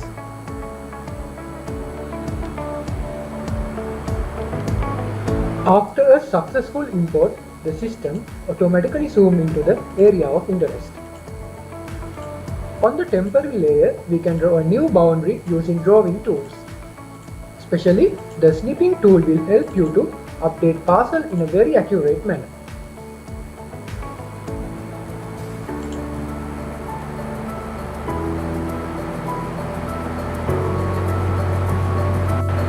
So far, we briefly discussed a few capabilities of the InfoBoomi system.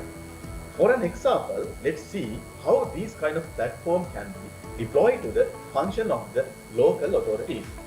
Many kind of organizations and professionals are engaged with this system according to their authority level access. As an example, Municipal Council, UDA, RDA, Water Board, the Valuation Department, Land Registry and the Survey Department are key organizations. And also lawyers, license surveyors as professionals. On the other hand, the system enables them to manage, analyze and share their authorized spatial data. Accordingly, when considering a single land unit of a person, there are various kind of organizations and professionals are included with land-related functions. Let's see how InfoBoomi system is functioning to get building approval for a person who lives within the Bandarale Municipal Council area. First, you need to select parcel and right-click on it and create a job. These are the ongoing jobs attached to the land parcel. Let's see one of these in-progress jobs in this selected parcel. For this job, these professionals and organizations are involved in the process. Municipal Council create jobs and issuing certificates. Survey can update and upload survey information. Lawyer also can update and upload their details. Land Registry, Land Valuation Department, NBRO also can update and upload their respective information to the system. Same time, the owner of the land can review the status of the job, progress via email or a mobile message. So far, we discussed how the InfoBoomi platform practically enables the spatial data handling mechanism implemented in local land governance. And this is the end of the demonstration. Thank you. Thank you. I think Vimukti and Tilina has done a great job in there. So I just appreciate their works in the making this video. So this concludes the first sessions of our presentation. So I would like now to discuss briefly about, as you all know that when it lacks, when you can see this is a technologically we can actually feasible of bringing these tools, but then of course integrated into the society or integrating them into the working environment is the next level. So that's what actually we need to discuss. So in order to explore this area, I would like to invite Mr. Vipula Abeyratne, Dean, Faculty of Geomatics, as a moderator of a panel discussions. For the same, I would like to invite Mr. PMP Udekanta. He is a former Survey General, Survey Department of Sri Lanka, as well as Mr. Sivananda Raja. He is a Deputy Survey General, Survey Department of Sri Lanka, and Mr. Salia Vikramasinghe, experienced licensed surveyor, as well as Mr. Nelson Vijayanayaka, former Director of the ISM, Diyatalawa, as well as Mr. Rajitha, who is a Managing Director of the Suleko Private Limited. So, sir, I would cordially inviting you to take a seat here, or maybe I don't know which one is would be okay here. Right. So, so I would like to invite, and I will hand over the floor to the Mr. Vipula Abeyratne. So, sir, it's up to you, please.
Loving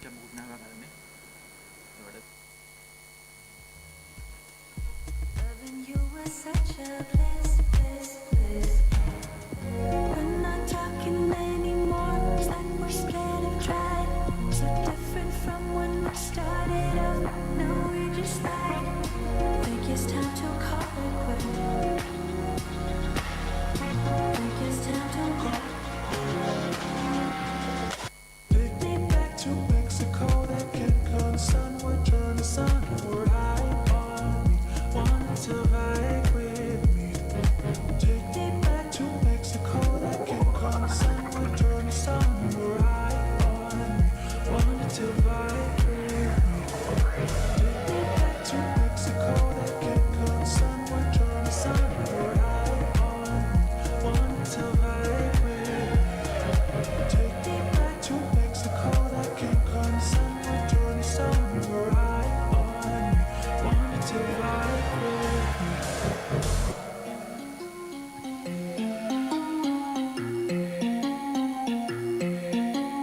I know you have questions, I don't have answers. Clearly no manners, baby. I know you want it better. Putting on the pressure, 'cause pressure's gonna get the very best of me. I give a little something, doesn't come for free. Oh, I know you have questions, baby. Even if I try and try too hard, nothing's ever enough. Even if I try and try too hard, tell me what to do, say anything, yeah. Dive deeper, dive deeper, yeah. Dive deeper, dive with me, yeah. I know we could fly if we just try, if we just try. So come on, baby, dive deeper, dive deeper, yeah. Dive deeper, dive with me, yeah. I know we could fly if we just try, baby, try, try, try. You find it distracting, hold of our issues, rather die with you. We no longer talk when it gets hard, so it only gets harder. I know you are gonna get the best of me. Come a little closer, we can dive in deep. Oh, I'd rather be with you, baby. Even if I try and try too hard, nothing's ever enough. Even if I try and try too hard, tell me what to do, say anything, yeah. Dive deeper, dive deeper, yeah. Dive deeper, dive with me, yeah. I know we could fly if we just try, if we just try. So come on, baby, dive deeper, dive deeper, yeah. Dive deeper, dive with me, yeah. I know we could fly if we just try, baby, try, try, try. We can do better, baby, I believe. Come a little closer, we can dive in deep. We can do it better, baby, I believe. I believe. Even if I try and try so hard, nothing's ever enough. Even if I try and try so hard, tell me what to do now. Dive deeper, dive deeper, yeah. Dive deeper, dive with me, yeah. I know we could fly if we just try, if we just try. So come on, baby, dive deeper, dive deeper, yeah. Dive deeper, dive with me, yeah. I know we could fly if we just try, baby, try, try, try.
screen දාන්න බැරි කෙනෙක් ඉන්නවා මට.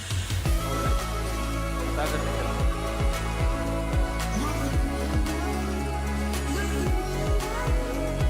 කතා කරන්න කියලා full screen එනවද?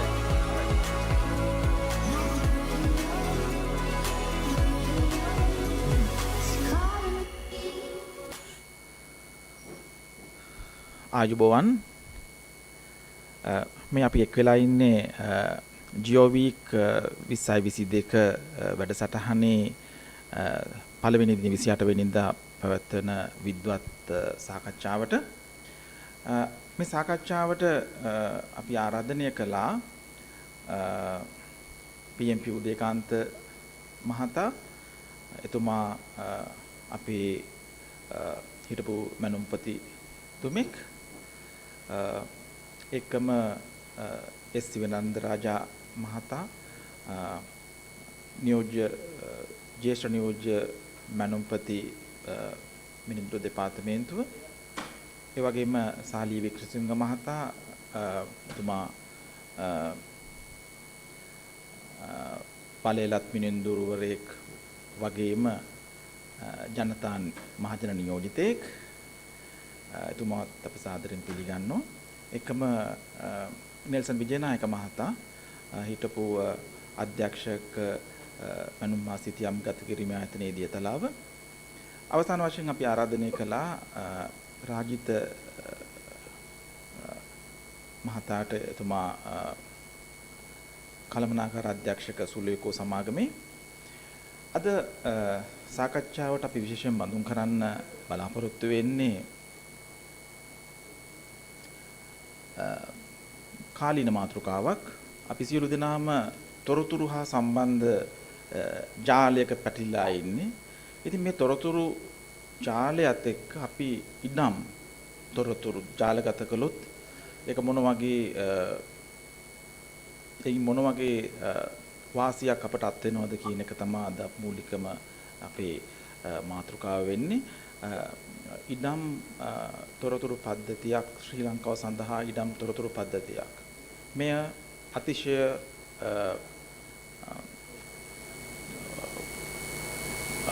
challengeable job එකක්. එහෙම නැත්නම් මේක අමාරු කාර්යයක්. මේකේ තියෙන බැගෑරුම් අපිට තේරුම් ගන්නට පුළුවන්. පැහැදිලි වශයෙන්ම ඉඩම් හා සම්බන්ධ දේවල් කොච්චර තියෙනවද කියන එකත් එක්කම සාකච්ඡාව වටේ මුලින්ම අපි සාකච්ඡාවට ගන්නට ආරාධනා කරන්න කැමතියි මම සිවනන්ද රාජා මැතිතුමාට ජ්‍යෙෂ්ඨ නියෝජ්‍ය සර්වේ ජෙනරාල් ශ්‍රී ලංකා මිනිඳුරු දෙපාර්තමේන්තුවේ සිවනන්ද රාජා මහතා මම කැමති මුලින්ම ඔබතුමාගෙන් දැනගන්නට මේ ඉඩම් තොරතුරු පද්ධතියක් කියන්නේ මොකක්ද කියන එකත් ඒ ඉඩම් තොරතුරු පද්ධතියක් රටකට අවශ්‍යයි කියන එකත් ඊටාම කෙටියෙන් දැනගන්නට. Atarama, I want to say thank you very much for giving a chance to. Can you hear? It's clear, no? Yeah, sure. Okay, yeah. You are audible. Yeah. Atarama me gattut me idam duruduru paddhati ne land information system කියන එක අතරම වැදගත් එකක් තමයි අර කිව්වාගේ දැනට තියෙන land administration වලට. ඒකට මම ගත්තොත් අතරම ලංකාව සාමාන්‍ය හැම ඉඩමක් තියෙනම ඉඩමක් කැබලි විදිහට තමයි ඩෙන්ටිෆයි කරන්නේ. land parcel එකක් විදිහට. ඒක නිසා දැනට අපි සර්වේ ඩිපාර්ට්මන්ට් ගත්තොත් ඒක ක්‍රම දෙකකට යනවා. එකක් තමයි අපි හැම මයින ඉඩම යනම කැඩස්ට්‍රල් විදිහට මයින එක. කැඩස්ට්‍රල් විදිය මයින කොටම කැබල්ලක් විදිහට එනවා. ඒතර අපි මේ කැබල්ල හැම එකම යුනික් ඩෙන්ටිෆිකේෂන් නම්බර් එක්ක තමයි ඩෙන්ටිෆයි කරනවා ලංකාවම. ඒතර ඕන ඉඩමක් ගත්තොත් ඒක අපිට පුළුවන් මේ යුනික් නම්බර් එකක් විදිහට ඩෙන්ටිෆයි කරලා ඒක දත්ත පද්ධතියට ඇතුළත් කරන්න. එතකොට දැනට අර කිව්වා වගේ land information system දැනටම මිලියන් 2ක විතර ප්‍රමාණයක් කැබල්ලි ඔක්කොම සර්වේ කරලා අපි දත්ත පද්ධතියට ඇතුළත් කරලා තියෙනවා. දැන් මේ දත්ත පද්ධතියෙන් දැන් ඉන්ෆෝ භූමියකින් අදහස් කරන විදිහට ඒ ඉන්ෆර්මේෂන් එක පාවිච්චි කරලා තමයි අපි ඩිසිෂන් මේකින් වලට යන්න වෙනවා. ඒ ඩිසිෂන් මේකින් වලට යනකොට ගොඩාක් වෙලාවට ඕන වෙනවා ඉඩමත් එක්ක සම්බන්ධ තව කීපයක් තියෙනවා. ඒකට අපි කියනවා ඇට්‍රිබියුට්ස් කියලා. එක ආයතනයකට අදාළ ඇට්‍රිබියුට්ස් ගොඩාක් කියන්න පුළුවන්. සර්වර් ඩිපාර්ට්මන්ට් එක ගත්තොත් අපිට ඇත්තටම කියන්න වෙනවා මේ ලෑන්ඩ් පාසලෙත් එක්ක ප්‍රමාණය කොච්චර කියන එකයි ඒ බවුන්ඩ් සම්බන්ධ විස්තර තමයි අපිට දෙන්න. නමුත් ඒකෙන් පස්සේ අනිත් ආයතන වලට තියෙනවා ඒක තියෙන වැල්යුේෂන් එක සම්බන්ධය. නැත්නම් ඒක ඉඩම් එක තියෙන පරිකරණ සම්බන්ධය. නැත්නම් ඉඩම් වල තියෙන සොයිල් ටයිප් එකයි. නැත්නම් ඉඩම් එක ටැක්ස් එක කොහොමද ගන්න පුළුවන් කියන. ඒ වගේ ගොඩාක් තොරතුරු මේකත් එක්ක සම්බන්ධ වෙන එක. ඒතර අපිට මේ වගේ වැඩසටහනක් කරන්න පුළුවන් නම් ඇත්තටම ලංකාවේ තියෙන ඉඩම් ඔක්කොම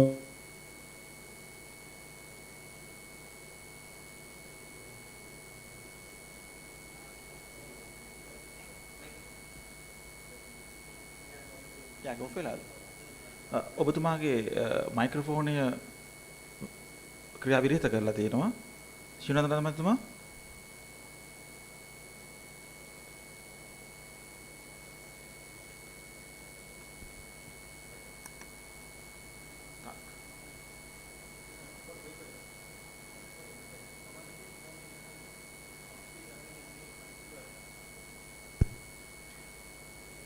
මම හිතන්නේ ඔබතුමාගේ මයික්‍රොෆෝනය සමග අපි යම් සම්බන්ධතාවය විසන්ධි වෙලා තියෙනවා.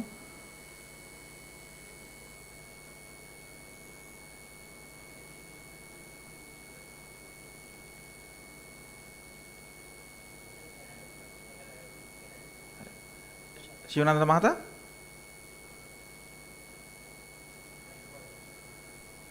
ඔබතුමාගේ මයික්‍රොෆෝනය ක්‍රියා විරහිත කරලා තියෙන්නේ.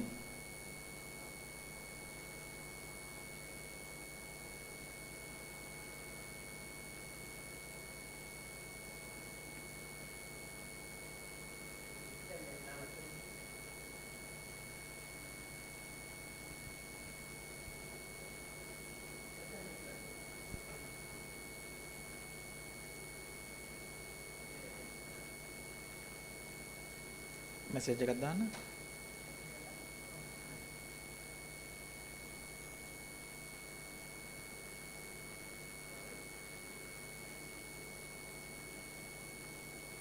අපිට අවසාන මිනිත්තුව දෙක මම හිතන්නේ අපිට අහිනුනේ නැහැ මොකක් යම් තාක්ෂණික ප්‍රශ්නයක් නිසා ඔබගේ එක තිබ්බ කනෙක්ටිවිටි එක නැති වුණා. අපිට විසන්ධි වෙලා තිබුණේ. ශිවනන්ද රාජ මහතා අන්තිම විනාඩි දෙකේ ඔබතුමා ප්‍රකාශ කරපු දේ චුට්ටක් ආයෙ නැවත ප්‍රකාශ කරන්න පුළුවන් නම් අපට ලේසියි මේ සාකච්ඡාව ඉස්සරහට ගෙනියන්න.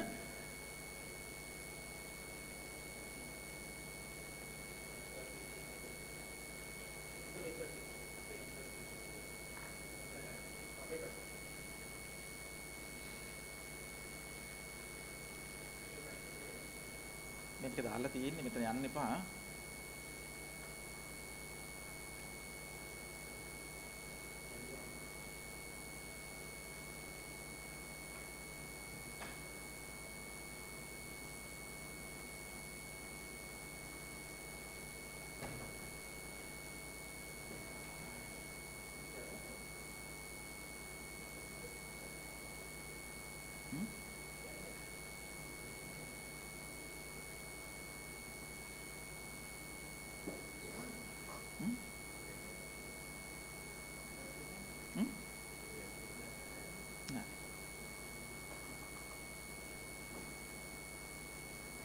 මේක යන්නේ නැහැ නේ ස්ට්‍රීම් වෙන්නේ නැහැ නේද?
සමවන්න විශ්වවිද්‍යාලයේ අන්තර්ජාල සම්බන්ධතාවයේ වූ යම් විසන්ධියක් නිසා ඔබ අපට මගහැරී ගියා මිනිත්තු කිහිපයක්. ශිවනන්ද රාජ මහතා අපි ඔබගේ අන්තිම විනාඩි 2 නැවතත් ප්‍රකාශ කරන්න. ඇත්තටම මම කතා කරේ what is the land information system කියන සම්බන්ධය. ඒක ඇත්තටම කතා කරොත් මේක ඉඩම් තොරතුරු පද්ධතියට අපිට ඕන parcel based information system එකක්. parcel එක identify කරලා ඒව ටික මැනලා information එක ගන්න ඕන. ඒකත් ක්‍රම දෙකකට කරන්න පුළුවන්. එකක් තමයි cadastral විදියට කරන්න පුළුවන්. මේක නේ සාමාන්‍ය accurate surveying විදියට අරගෙන අපිට parcel information එකක් base එකට maintain කරන්න පුළුවන්. ඒ වගේ අනිත් ක්‍රමය තමයි fabric එක. parcel fabric. ඒක level of accuracy එක පොඩ්ඩක් වෙනස් වෙන්න පුළුවන්. සාමාන්‍ය level of accuracy එක maintain කරගෙන අපිට decision making එකට පාවිච්චි කරන්න පුළුවන්. ඒතර මේ ක්‍රම දෙකම use කරලා අපිට ලංකාව තියෙන ඉඩම් තොරතුරු පද්ධතිය මේන්ටේන් කරන්න පුළුවන් නම් ඒකෙන් අපිට ගොඩාක් වෙලාවට land administration එකට ඒක ඇත්තටම ප්‍රයෝජන වෙනවා.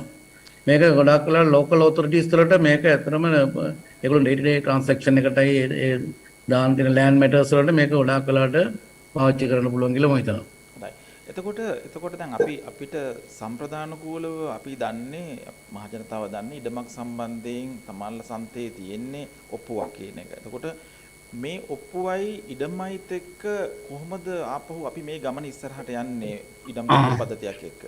ඔව් ඇත්තටම මේ ඉඩම් මේකට තියෙනවා අලුතෙන් නම්දර දෙනවා මේ registration of title කියන එක. ඇත්තටම land registration එකක් පටන් ගන්න තියෙනවා.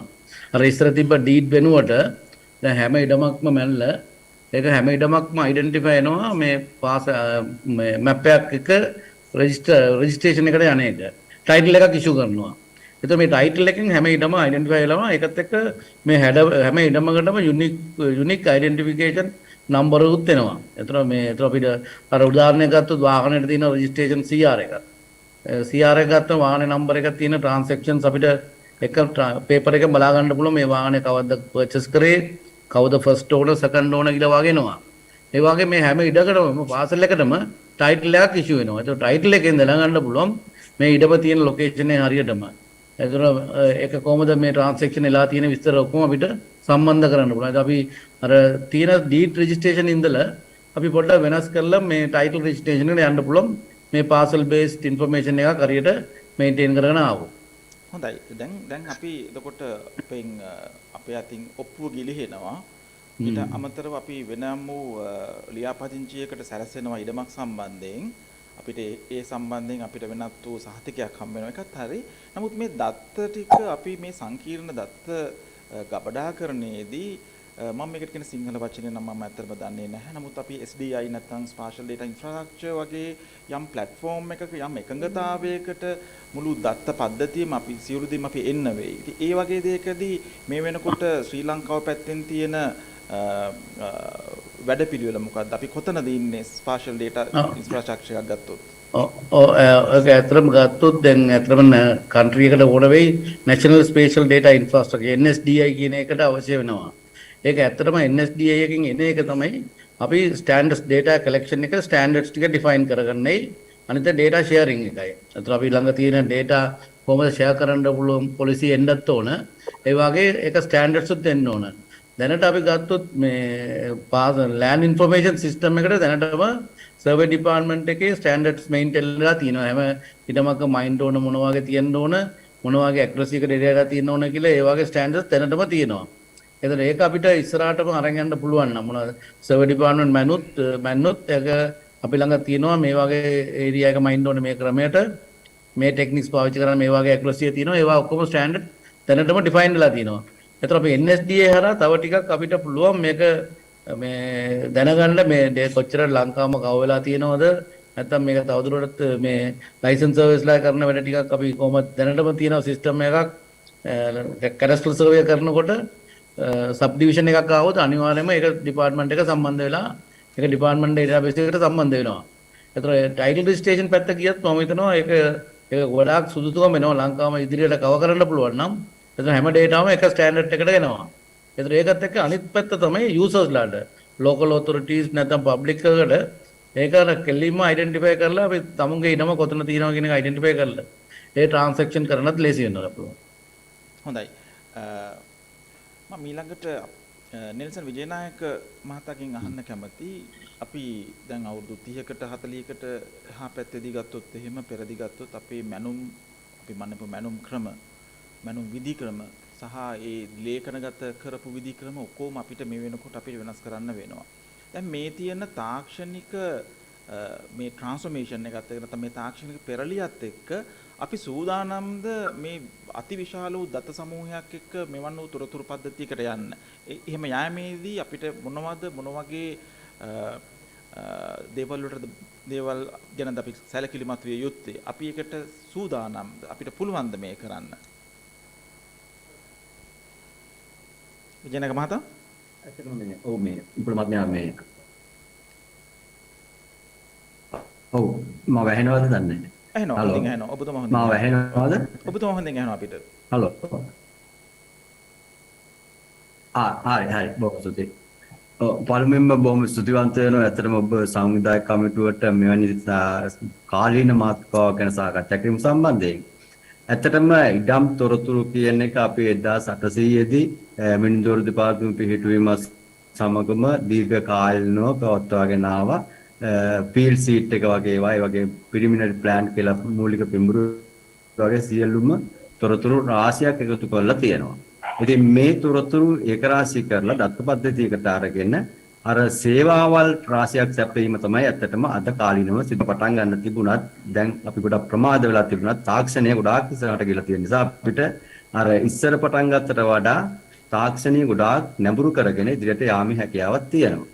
අපි දන්නවා අපේ මිනිඳුරු විශාල ප්‍රමාණයක් තියෙනවා විශේෂයෙන්ම අර සිතියම් කරණයට ලක් වෙච්ච නැත්නම් මැනුම් කරණයට ලක් වෙච්ච. ඒතකොට මේ මැනුම් කරණයට ලක් වෙච්ච ඉඩම් තොරතුරු විශේෂයෙන්ම සේවාව සැපයීම සඳහා සේවා ආයතනයන් තියෙනවා. අපි ගත්තාම local authorities municipality වගේ local authorities සහ අනිකුත් රාජ්‍ය ආයතන. ඒතකොට මේ රාජ්‍ය ආයතන තුලින් සහ ජනතාව වෙත ලබා දිය හැකි තොරතුරු අපි කොයිතරම් දුරට ලබා දෙනවද කියන එක අපිට ගැටලුවක් තියෙනවා. මොකද ඒ තුලින් තමයි ඇත්තටම මේ ඉඩම් තොරතුරු පද්ධතියක නියම සේවාව ලැබෙන්නේ. ඉතින් අපි ඇත්තටම යොමු යුතුයි අපිට කරන්න අවශ්‍ය දේ මොනවද? කළ යුතු දේ මොනවද? මොනතරම් සංකීර්ණද? මොනතරම් සරලද කියන දේ අපි තෝරා බේරගත යුතුයි. පළමුවෙන්ම ඇත්තටම සංකීර්ණ කියලා අපි දැක්කොත් දේ සංකීර්ණයි. නමුත් ඒක සරලයි කියලා දැක්කොත් තාම සරලයි. මොකද අපේ ඉඩම් තොරතුරු පද්ධතිය අපි ආරම්භ කළේ 2007 වර්ෂයේදී අපි ඇත්තටම එතෙන්දී අරමුණු කරගත්තේ මේ ඉඩමේ අයිතිය කියන දේ සඳහා හිමිකම් සහතිකයක් ලබා දීම. නමුත් ඇත්තටම ඒ විතරක්ද අවශ්‍ය කියන දේ අපිට දැන් තහවුරු කරගන්න වෙලා තියෙනවා. මොකද ඉඩමේ අයිතිය සඳහා හිමිකම් සහතිකයක් දෙන ගමන් ඉඩම ලබා යුතු අනෙකුත් සේවාවන් ඒ කියන්නේ අපි ගත්තාම ලෝකල් ඔතොරිටි වලින් විශාල සේවාවක් වෙනවා. ඒ සේවාව වලට අවශ්‍ය මේ බැල්ල කුමක්ද යන හඳුනා ගැනීම ඒගොල්ලන්ට අවශ්‍යයි. ඉතින් ඒ සඳහා අපි අර දෙපාර්තමේන්තුවේ තියෙන නොයෙකුත් ආකාරයේ පරිපාලන වශයෙන් යොදාගත්ත මැනුම් කටයුතු විවිධ මැනුම් ක්‍රම මගින් අපි සකස් කරගත්තු පිඹුරු ඒක රාශී කරලා ඉඩම් කැබැල්ලක් වශයෙන් අපි මේ ආයතන වලට ලබා දෙන යුතුයි. ඉතින් එතකොට අපිට සිද්ධ වෙනවා මේ නූතන මැනුම් ක්‍රම භාවිතා කරන්න. ඒ වගේම මැනුම් ක්‍රමත් අපිට ඒ ආකාරයෙන්මත් ගෙන යන්න සමහරලාට සිද්ධ වෙයි. නමුත් අපි බලන්න ඕනේ ඇත්තටම මේ ඉඩම් තොරතුරු පද්ධතිය අපි ලංකාවෙම ඒම් කරලා තියෙන්නේ මිලියන 12ක වගේ ඉඩම් කැබලි ප්‍රමාණයක තමයි අස්තමෙන්තු ගත කරලා තියෙන්නේ. එතකොට මේ මිලියන 12 ඉඩම් කැබලි වලින් මිලියන 2ක් විතර තමයි දැනට රටේ මැනුම්ගත කරලා තියෙන්නේ. ඉතින් ඒ නිසා අපිට සිද්ධ වෙනවා ඊතුරු මිලියන 10 සම්බන්ධයෙන් කොහොමද අපි කටයුතු කරන්න කියලා. මොකද මුලින් කිව්වා වගේ සිවානන්ද මහත්මයා රාජ මහත්මයා කිව්වා මොකද අපි අර high accuracy level එකට යනකොට අපිට මැනුම් කටයුතු කරන්න ඉතාම අපහසුයි මේ සම්පූර්ණ ප්‍රමාණය. ඒ නිසා අපිට සිද්ධ වෙනවා වෙනත් මැනුම් ක්‍රම භාවිත කරන්න. මම හිතන්නේ අපිට දැන් මේ ඇප් එකෙන් අර ඉස්සෙල්ලා අපිට පෙන්වුවා වගේ විවිධ ආකාරයෙන් මේ මනු කටයුතු කර හැකියාව තියෙනවා ඉඩම් කැබැල්ල. එතකොට දැන් අර මිලියන 2ක වගේ ප්‍රමාණයක ඉඩම් කැබලි මනුව වගේම ඉතුරු මිලියන 10 අපිට තව පුළුවන් අර දෙපාර්තමේන්තුවේ තියෙන පැරණි සිතියම් පැරණි ප්ලෑන් තියෙනවා පිඹුරුපත් ඒවා ඩිජිටයිස් කරලා යන්න පුළුවන්. ඒ වගේම අපිට පුළුවන් සමහර ඒවා Google image එක කරා අපි GPS වලින් trace කරලා එකතු කරගන්න පුළුවන්. ඊළඟට තවත් පුළුවන් අපිට අර සිතියම්ට අමතරව තවත් විවිධ ක්‍රම UAV වලින් ගිහිල්ලා ගන්න පුළුවන් ටවුන් වල. ඒ නොයෙකුත් ක්‍රම මගින් අපිට මේ ඉඩම් කැබැල්ල කියන එක හඳුනා ගන්න පුළුවන්. ඒ ඉඩම් කැබැල්ල හඳුනා ගන්න ඉඩම් කැබැලි සියල්ලම සඳහා අපි අර ටයිටල් රෙජිස්ට්‍රේෂන් ඇක්ට් එක යටතේ හිමිකම් සහතිකවත් දිය යුතු අවස්ථාවක් නැහැ. ඒක ක්‍රමානුකූලව අපිට කරගෙන යන්න පුළුවන්. නමුත් අපිට තියෙනවා ටයිටල් රෙජිස්ට්‍රේෂන් එකට අමතරව අර ලෝකල් ඔතොරිටි වලින් සේවාව සැපයීම. ඒ සේවාව සැපයීමට අපිට අනිකුත් දත්ත ඉඩමේ අයිතිය සහ ඉඩමේ ප්‍රමාණයට අමතරව වරිපණන් අංක ඒ වගේ තවත් තියෙන ඉඩමේ භාවිතය මොකද්ද අයිතිකරු මොනවද ඒ සියලුම දේවල් එකතු කරලා අපිට පුළුවන් දත්ත පද්ධතිය සකස් කරන්න. ඒ දත්ත පද්ධතිය තුලින් අපිට මම හිතන්නේ අර මියුනිසිපැලිටි වගේ ලෝකල් ඔතොරිටි වලින් ජනතාවට ලොකු සේවාවක් සැපයීමේ හැකියාවක් තියෙනවා. එතෙන්දී අපිට එකම දේ තියෙන්නේ විශේෂයෙන්ම සැලකිලි ගන්න ඕනේ මේ ඉඩම කියන නැත්නම් ඉඩම් කට්ටිය කියන එක ඩයිනමික් කියලා අපි කියන මේ පාසල් එකේ ස්ටේටස් එක. ඒ කියන්නේ ඒකේ දෙකට කැඩෙන්න පුළුවන් ඊට වැඩි ගන්නට කැපෙන්න පුළුවන් එකතු වෙන්න පුළුවන්. අන්නේ ස්ටේටස් එකේ தত্ত্বය අපි නිවැරදිව උපහා ගන්නවා. ඒ කියන්නේ ඒ තුලින් අපි ඉහළට accuracy levels handle කරන ගමන් ඒ සියලුම ඉඩම් කට්ටි අපි සේවාව සඳහා local authority වලට නැත්නම් අනිකුත් ආයතනත් එක්ක අර අමතර දත් එකතු කරලා සම්බන්ධීකරණය කරන්න ඕනේ. නැත්නම් අපි කොරියන් ප්‍රොජෙක්ට් එකකින් බලාපොරොත්තු වෙන්නේ ඒ වගේ දෙයක් තමයි. ඉතින් මම හිතන්නේ මේ ආරම්භය ගොඩාක්ම හොඳයි. මේ වගේ දත්ත පද්ධතියක් අපේ ඉදිරියට ගෙන යන්න. ඉතින් එතෙන්දී අපිට ලොකු විශාල බලපෑමක් ගන්න අර සංකීර්ණ බවක් දැන් එකක් නෑ. මම හිතන්නේ මේ පැරණි මැනුම් ක්‍රමයි අලුත් මැනුම් ක්‍රමයි සම්බන්ධ කිරීම සම්බන්ධයි. හොඳයි. ඉතින් බොහොම ස්තුතියි මම හිතන්නේ පැහැදිලිද මන්ද? ඔව් හොඳයි. ආතුනි පැහැදිලි. එකම නෙල්සන් මහත්මයාට දැනගන්න මම කැමතියි මේ දැන් අපි මේ මැනුම් ක්‍රම පිළිබඳව අපිට යම් ආකාරයක අපිට ඒ එකතු කර ගැනීමක් අපිට කරන්නට පුළුවන්. ඒක ගැටලුවක් නොවේවි. පැරණි හෝ අලුත් හෝ නැත්නම් නව ක්‍රමයකට හෝ ඒකම මේ එකතු වෙන දත්තයන් අපි එකතු කරලා යම් ජාලගත කරලා ඒක නැවතත් අපි ඒ විශ්ලේෂණයන්ට බඳුන් කරන්න යනකොට සාමාන්‍ය අපි දන්න පරිගණයක මෘදුකාංගකින් කරන්න බැරි වේවි. අපිට ඒ වගේ ගත්තොත් එහෙම ඒ දත්ත රැස් කර ගැනීම, ගබඩා කර ගැනීම සහ මේවා විශ්ලේෂණයට භාවිතා කිරීමට අවශ්‍ය කරන ඒ පරිගණක සාක්ෂරතාවය සහ අවශ්‍ය සම්පත් අපි සතුව මේ වෙනකොට තියෙනවද? ඇත්තටම මේ බොහොම හොඳ ප්‍රශ්නයක් තමයි. අපි ගොඩාක්ම මේ අපේ ගැටලු සංකීර්ණකම් ඉන්නේ මේ සංකීර්ණ කම්පියුටර් ස්තනේ වගේ දේවල් ගැන අපි ගොඩාක්ම හිතමින් ඇත්තටම නිකම්මට හිතන්න බලන්න මේ අපේ ලෝකේ තියෙන සියලුම දත්ත Google ජාලය මගින් දෙන ගමන් එයාලා දැන් ගොඩාක්ම තොරතුරු සපයන. කාවේ තියෙන ඉඩම් කැබලි මිලියන 12ක් කියලා සාමාන්‍යයෙන් මිලියන 12ක් ප්‍රමාණයකට තොරතුරු අපිට තාම මේ ජනතාවට දීමේ නොහැකියාවක් තියෙනවා. එතන ලොකු ගැටලුවක් තියෙනවා තාක්ෂණය සම්බන්ධයෙන්. ඉතින් අපි තාක්ෂණය ගොඩාක්ම ගැඹුරු විදියට අරගෙන ඉඩම් කැබැල්ලේ මායිම් තියෙන ටික ඊටාම බැරෑරුම්ව අරගෙන අර මිලිමීටර් ඇකුරසි ලෙවල් එකට ගිහිල්ලා මේ සේවාව ලබා දෙන්න බලනවා. ඉතින් ඒ සේවාව අවශ්‍ය කාටද කියලා තැයින් අපිට ගැටලුවක් තියෙනවා. මේ සේවාව අවශ්‍ය ඉඩමේ අයිතිය සඳහා නමුත් අපිට අර සාමාන්‍ය තත්ත්වයෙන් අපි ගත්තොත් තොරතුරු ඉඩමේ නිර්වද්‍යතාවය අපිට මීටරයට ගත්තත් ඇති මීටර භාගයකට ගත්තත් ඇති. මොකද අපිට අර උදාහරණයක් වශයෙන් වරිපණන් අංකය ලබා දෙන්නේ.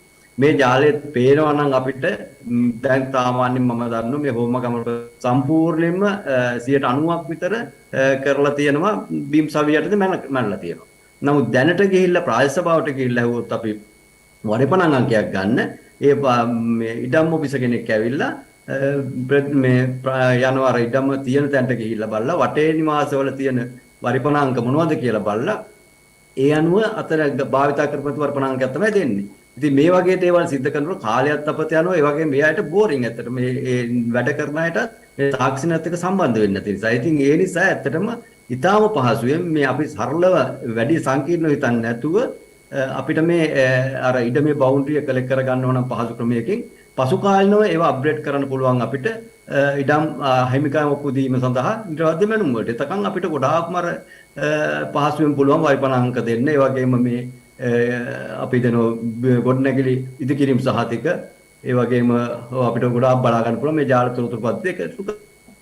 මම හිතන්නේ ඊටාම් පහසු ගමනක අපිට යන්න පුළුවන්. ඔව් මම හිතන්නේ අපි තේරුණ විදිහට දැන් අපි තොරතුරු වල අන්තිම නිවර්දිතාවට යන්නේ නැතුව අපිට සේවා සැපයීම සඳහා අවශ්‍ය කරන මූලික තොරතුරු ටික මුලින් රැස් කරගෙන ඊට පසුව ක්‍රමක්‍රමයෙන් මේක ඊළඟ නැත්නම් යම් ස්තරවලට අපි ගත්තොත් එහෙම ඊළඟ ෆේස් එක නැත්නම් ඊළඟ ෆේස් එකේදී අපිට ඔය කියන මේකේ නිර්වෘතතාව වැඩි කරගෙන අපිට මේ තොරතුරු පද්ධතිය විධිමත් කරගන්නට පුළුවන් වේවි.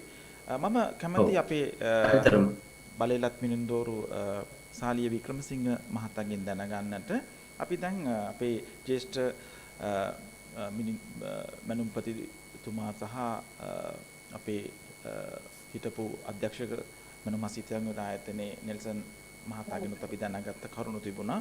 අපි දැන් ඔප්පු වලින් අයින් වෙලා හරි අපි දැන් වෙනම වූ ලියාපදිංචියකට ඉඩම් සඳහා අපි යන්නට යනවා. එතකොට ඔබ වෘත්තිකයෙක් මනුම් වෘත්තිකයෙක් විදිහට මේක අභියෝගයක් විදිහට කොහොමද ගන්නෙ? මේක මෙතෙන්ට අපි ආයුතුයි මෙතෙන්ට. මෙතන මේ නව තාක්ෂණය සඳහා අපි යන්න ඕනේ.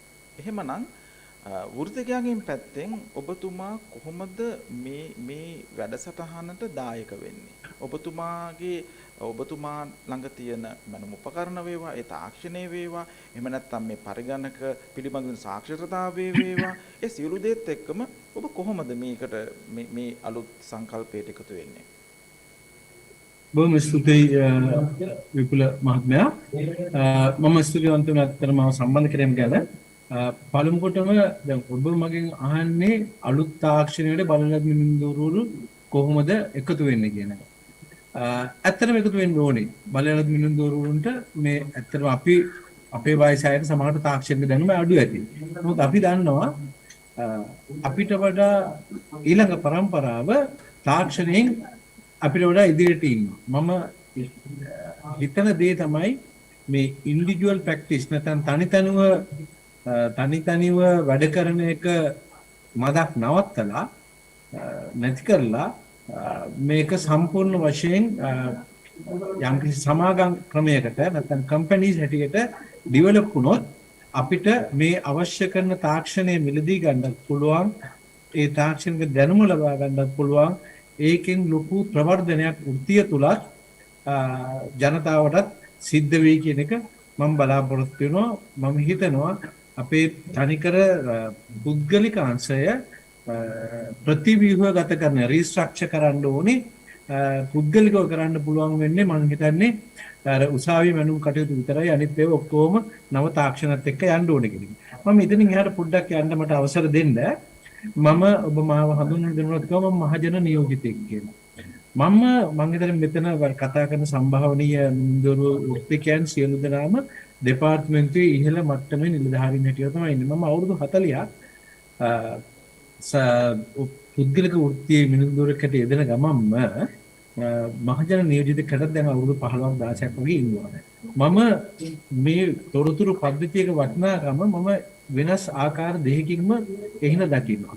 එකක් තමයි ජාතික මට්ටමින් අපිට මේ වගේ පද්ධතියක් අවශ්‍ය වෙනවා. මොකද ජාතික වශයෙන් අපිට ආයෝජනය අවශ්‍ය වෙනවා රටේ සංවර්ධනය සඳහා.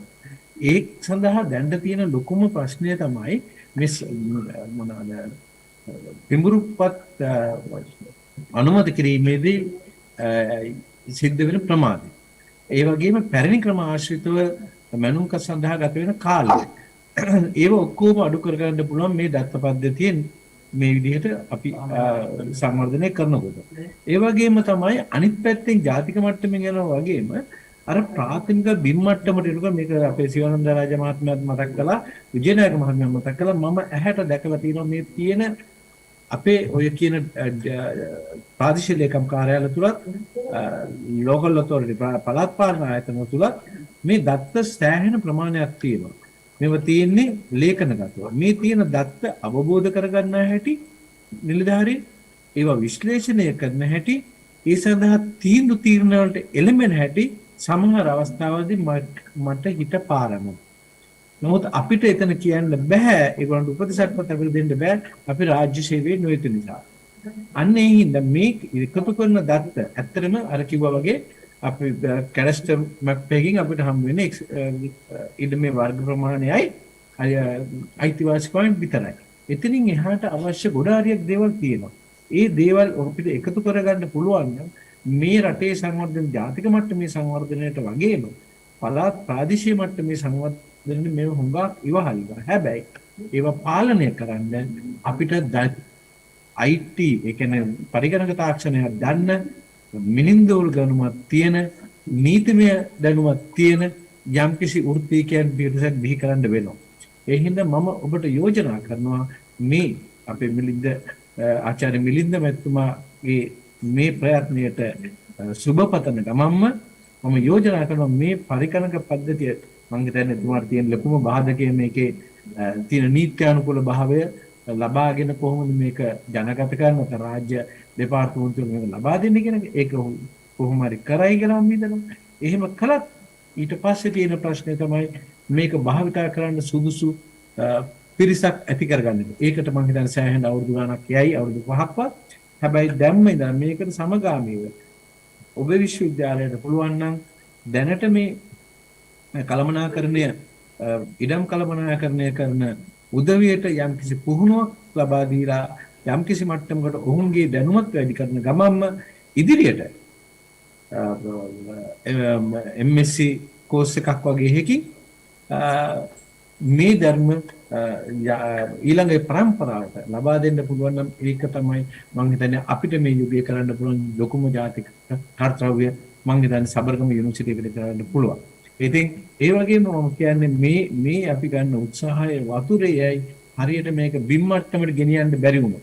ඒ හින්දා මේක බිම් මට්ටමේ හසුරවන්න රාජ්‍ය ආයතනවල හසුරවන්න පිරිසක් හදන්න කියන ඉල්ලීමක් කරමින් මම දැන්ට නවතින්නම් පස්සේ මොකක්ද සම්බන්ධ වෙනවා. ස්තුතියි. ඒ යෝජනාවට බොහොම ස්තුතියි. ඒකම මේ සාලිය මහතා මම ඔබෙන් මෙහෙම ප්‍රශ්නයක් අහනවා මේ වෙලාවේදී මේ ජාතික වැඩපිළිවෙලේදී ඒ කියන්නේ මේ ඉඩම් තොරතුරු පද්ධතියක් නිර්මාණය කරනයේදී බලයලත් මිනිඳුරුවරුන්ගේ දායකත්වය ඒක සෑහේවිද ඒක ප්‍රමාණවත් වේවිද දැනට තියෙන මට්ටමේ අභිබවාය ආයුතුයි අනිවාර්යයෙන්ම අපි කියන්නේ GPS coordinates වලට සර්වර්ස්ට මනින්ද කොහොම හරි පොළඹවා ගත යුතුයි. දැනට තියෙන ප්‍රශ්නේ තමයි වයසින් වැඩි කට්ටිය අලුත් උපකරණ සඳහා ආයෝජනය කරන්න කැමති නැහැ. අලුත් අයට ආයෝජනය කරන්න මුදල් නැහැ. ඒ හින්දා තමයි මම කිව්වේ මේ දෙගොල්ලෝ සම්බන්ධ වෙන ක්‍රියාදාමයකට අපි ගියොත් අර පරණ එක්කෙනාගේ දැනුමයි පරණ එක්කෙනාගේ ආයෝජනයයි අලුත් එක්කෙනාගේ නවීන දැනුමත් එක්ක අපිට හොඳට ඉදිරියට යන්න පුළුවන්. මේ මීට වැඩිය ශක්තිමත් පුද්ගලිකාංශයක් අපිට හදන්න පුළුවන්.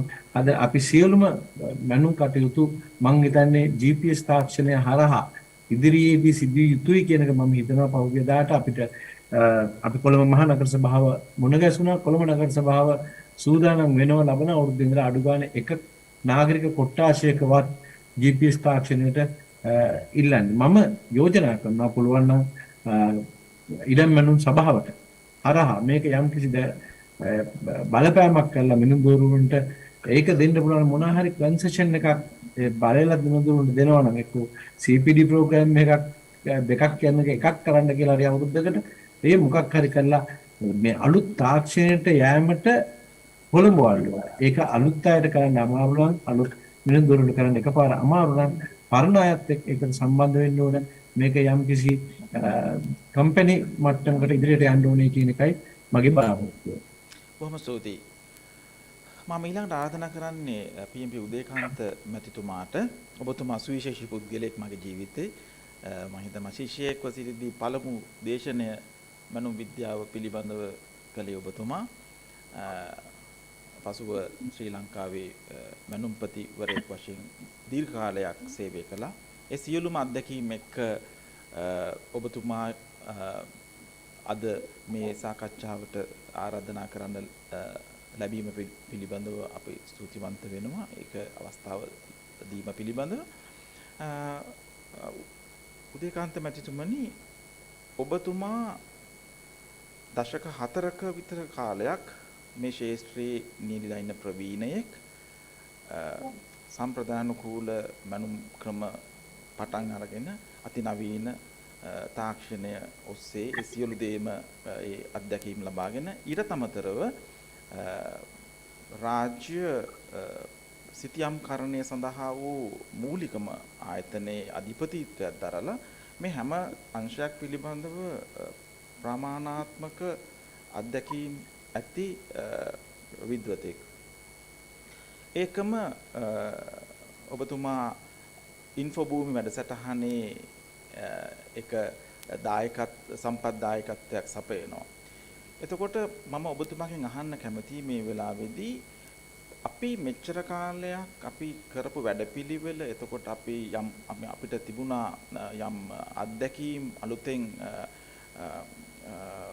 ඉඩම් තොරතුරු පද්ධති නිර්මාණය කරන්නට සමහර මූලික අපි වැඩසටහන් කළා සමහර ආයතනත් එක්ක ඊට පස්සේ තව වෙනස් වීම වල බඳුන් වෙලා තවත් අදහස් එක අපි මේක කරන්න උත්සාහ කළා ඒකම ඉන්ෆෝභූමි වැඩසටහන මගිනුත් යම් ආකාරයක ඉඩම් පරිහරණ කිරීම පිළිබඳ තොරතුරු ලබා ගැනීම පිළිබඳව අලුත් විදිහකට මේ දේ ඉදිරිපත් කරන්නට යනවා. ඔබතුමා මේ සියලු දේම එකට එකතු කරන්නේ කොහොමද?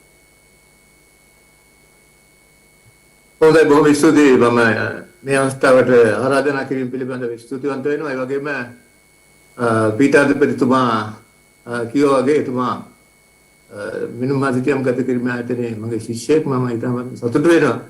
මගේ ශිෂ්‍යයෙක් තබරග විශ්වවිද්‍යාලයේ පීඨාධිපති තනතුරේ සිටීම පිළිබඳව. ඒ වගේම මේ වෙනකොට මම හිතන්නේ faculty of geomatics අවතීර්ණ වෙලා තියෙනවා මම හිතන්නේ නියම මාවතට රටේ දියුණුව සඳහා අවශ්‍ය වෘත්තිකයන් සකස් කිරීම වගේම තවත් වෙනත් අවශ්‍යතාවයන් මොන වගේ ඊට වඩා පුළුල් පරාසයෙන් ඉඳගෙන රටේ සංවර්ධනයට අවශ්‍ය කටයුතු පිළිබඳව ඔබතුමන්ලා අවධානය යොමු කරගෙන කටයුතු කරමින් සිටිනවා. ඒ පිළිබඳව මගේ ස්තුතිය පිරිනමන්න කැමතියි. ඒ වගේම පසුගිය මම හිතන්නේ අපේ කතිකයන් ඔක්කොම මතක් කරා වගේම මේ ඉඩම් තොරතුරු පද්ධතියක් කියන එක ඇත්තටම රටක සංවර්ධනයට අත්‍යවශ්‍ය අංගයක්. අද අපි මේ තත්ත්වයට පත් වෙන්නත් අපේ රට දියුණුවේ යම් කිසියක් දියුණුව අඩාල වෙන්නත් එක හේතුවක් තමයි අපිට මේ නිශ්චිත ඉඩම් තොරතුරු පද්ධතියක් නොමැති වීම. මොකද අපි දන්නවා ඉඩම් කළමනාකරණය තමයි සංවර්ධනයේ මූලිකම පදනමක් වෙන්නේ. ඉතින් අපිට ඇත්තටම පහුගිය ඔබතුමා කිව්වා වගේ අතීතයේ යම් කිසි ආකාරයක හොඳ ඉඩම් තොරතුරු පද්ධතියක් තිබුණා. මොකද ඉඩම් මෙතරම් සංකීර්ණ වෙලා තිබුණේ නැහැ. ඒ කාලේ අපිට තිබුණේ හැබැයි ඇනලොග් ඉඩම් තොරතුරු පද්ධතියක් තමයි තිබුණේ. ඉතින් අපිට තිබුණ අභියෝගය ඇත්තටම උනේ මේ ඇනලොග් ඉඩම් තොරතුරු පද්ධතිය කොහොමද ඩිජිටල් පද්ධතියකට හරවා ගන්න කියලා. මොකද අද වෙනකොට මේ සියලුම දේවල් ඩිජිටල් ආකාරයට පත් වෙලා තියෙනවා. මේ තොරතුරු නිර්යාකාරව පරිහරණය කරන්න නම් ඒ වගේ නිසි ප්‍රයෝජනයට ගන්න නම් මේක ඩිජිටල් තත්වයට ගෙනීමේ අවශ්‍යතාවය තිබුණා. අන්න එතන තමයි අපිට යම් අපහසුතාවයකටපත් උනේ ඇත්තටම අපේ ළඟ මනුම් පිළිබඳ මනුම් විද්‍යාව පිළිබඳව තාක්ෂණය යම් කිසි තරමක දියුණුවකට තිබුණාට තොරතුරු තාක්ෂණයේ පැත්තෙන් අපිට මේ තොරතුරු පද්ධති සකස් කිරීමේදී ලැබුණු තිබුණ දැනුම් සම්භාරය යම් කිසි ප්‍රමාණයක සීමාවක් තිබුණා. ඒ නිසා මම හිතන්නේ අනික් රටවල් අපි පසු අභිභවාගෙන ඉදිරියට යද්දී අපිට යම් කිසි ආකාරයක පසුබෑමක් ඇති වුණා. මොකද අපි දන්නවා මේ වෙනකොට දියුණු වෙලා තියෙන හැම රටකටම ඇත්තටම හොඳ ඉඩම් තොරතුරු පද්ධතියක් පදනම් කරගෙන තමයි ඒ රටවල් තමන්ගේ දියුණුව කරා ගිහින් තියෙන්නේ. අපේ දියුණුවට ලොකු බාධකයක් තිබුණු මේ ඉඩම් තොරතුරු පද්ධතිය ගැති කරන එක අපි උත්සාහ කරා.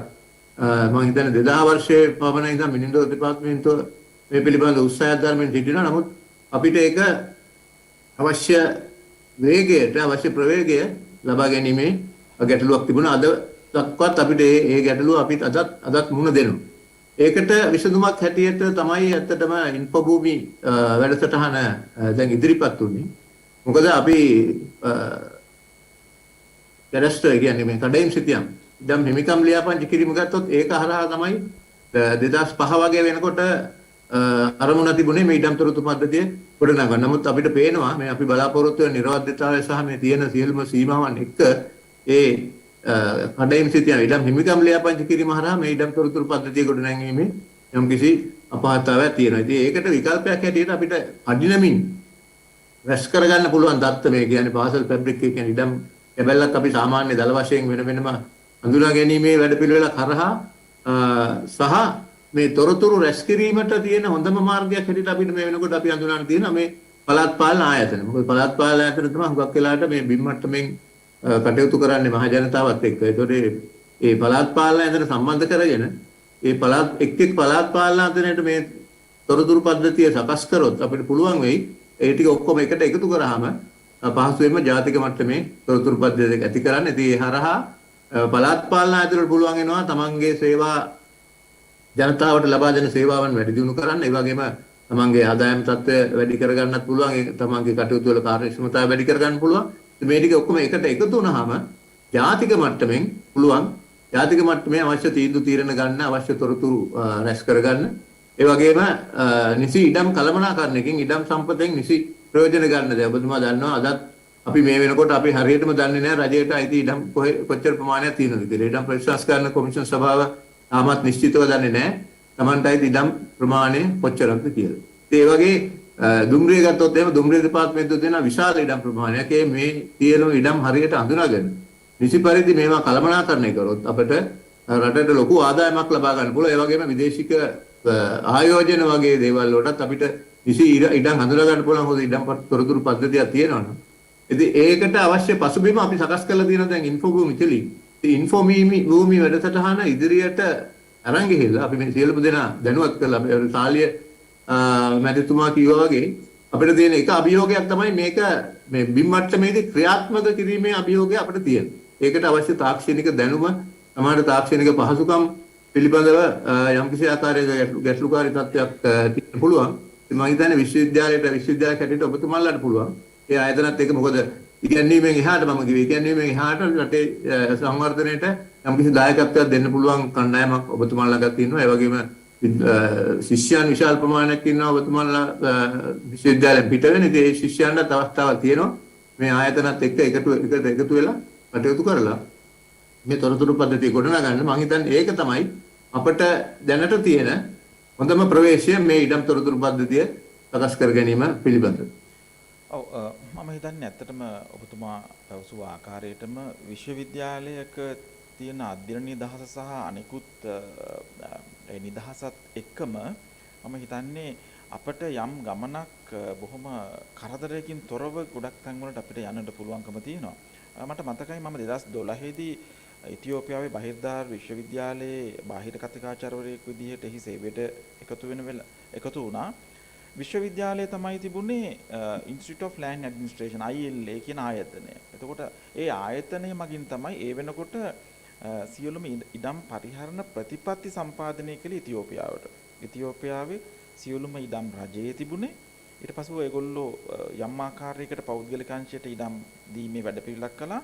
ඒකම අපි ඔය අද විද්වත් සභාවේ සියලු දෙනාම පැවසු ආකාරයකට ඒක ඒගොල්ලොන්ගේ land information system එකට ඉඩම් තොරතුරු පද්ධතිය නිර්මාණය කළේ යම් stages යටතේ යම් පළමු අවස්ථාව දෙවෙනි අවස්ථාව වගේ දේවල් යටතේ. පළවෙනියම ඉඩම් හඳුනාගෙන ඒගොල්ලෝ මම හිතන විදිහට ඇත්තටම අපි කිව්වොත් දැන් ඉන්ෆෝබූමි එකේ කළ විදිහටම ෆැබ්‍රික් පාර්සල්ස් වලින් ඒගොල්ලෝ පළවෙනිව කරලා ඊට පසුව එය ක්‍රමක්‍රමයෙන් ඉස්සරහට ඒකේ නිර්වද්‍යතාවය වැඩි කරලා තව තොරතුරු වල නිර්වද්‍යතාවය වැඩි කරලා යම් ආකාරයේ පුරුල් කිරීමක් කරනවා. හොඳයි. එතකොට අපේ දැනට මේ තියෙන ඉන්ෆෝබූමි සංකල්පය මෙතනින් එහා තැනට ගෙනියන්නට මෙතනින් අවශ්‍යයි. එහෙම අවශ්‍ය තැනකදී මොන වගේ වැඩපිළිවෙලක්ද ඉන්ෆෝබූමි ඒ ව්‍යාපෘතියට තියෙන්නේ? මේක අපි විශේෂයෙන්ම මේක මෙහි මූලික අධීරයේදී මා දන්නා පරිදි මේ ව්‍යාපෘතිය අපි කළේ බණ්ඩාරවෙල නගර සභාව සීමාව තුළ වැඩ කරන්න. මෙතනින් එහා පැත්තට මොකද්ද වෙන්නේ මේකේ? ඔය අතවශ්‍යම මේ පිළිබඳව අපි දැනටමත් සාකච්ඡා කරලා තියෙනවා. ඔබතුමා ඇත්තටම දන්නවා බණ්ඩාර අපි පළාත් පාලන අමාත්‍යාංශයත් එක්ක සාකච්ඡා කරා. එතන ලේකම්තුමා එකඟ වුණා මේක ඇත්තටම එතුමා ප්‍රතිපත්තියක් හැටියට පිළිගත්තා. මේ වැඩසටහන පළාත් පාලන තවත් ආයතන වලට ප්‍රතිලිපි කිරීම ඇත්තටම ඉතාමත්ම ප්‍රයෝජනවත් එකක් කියලා. ඒ වගේම අපි කොළඹ නගර සභාවත් එක්ක සාකච්ඡාවක් තිබුණා. කොළඹ නගර සභාවටත් ලොකු අවශ්‍යතාවයක් තියෙනවා මේ ඉඩම් තොරතුරු පද්ධතිය සකසා ගැනීමේදී. මොකද විශේෂයෙන් කොළඹ නගරය ඇත්තටම ආයෝජකයන් සඳහා ඉතාමත්ම සංවේදී ස්ථානයක්. ඒ නිසා විශේෂයෙන් සංවර්ධන බලපත්‍රය ඉඩම් සංවර්ධනයට බලපත්‍ර ලබා දීමේ කටයුතු ප්‍රමාද වීම නිසා හුඟක් වෙලාවට මේ ආයෝජනයට ලොකු බලපෑමක් ඇති වෙන තත්ත්වයක් තුල තමයි අපි මේ ඉන්නේ. ඒ වගේ තත්ත්වයන්ට විසඳුම් ලබා දෙන්න පුළුවන් මේ තොරතුරු පද්ධතිය හරහා.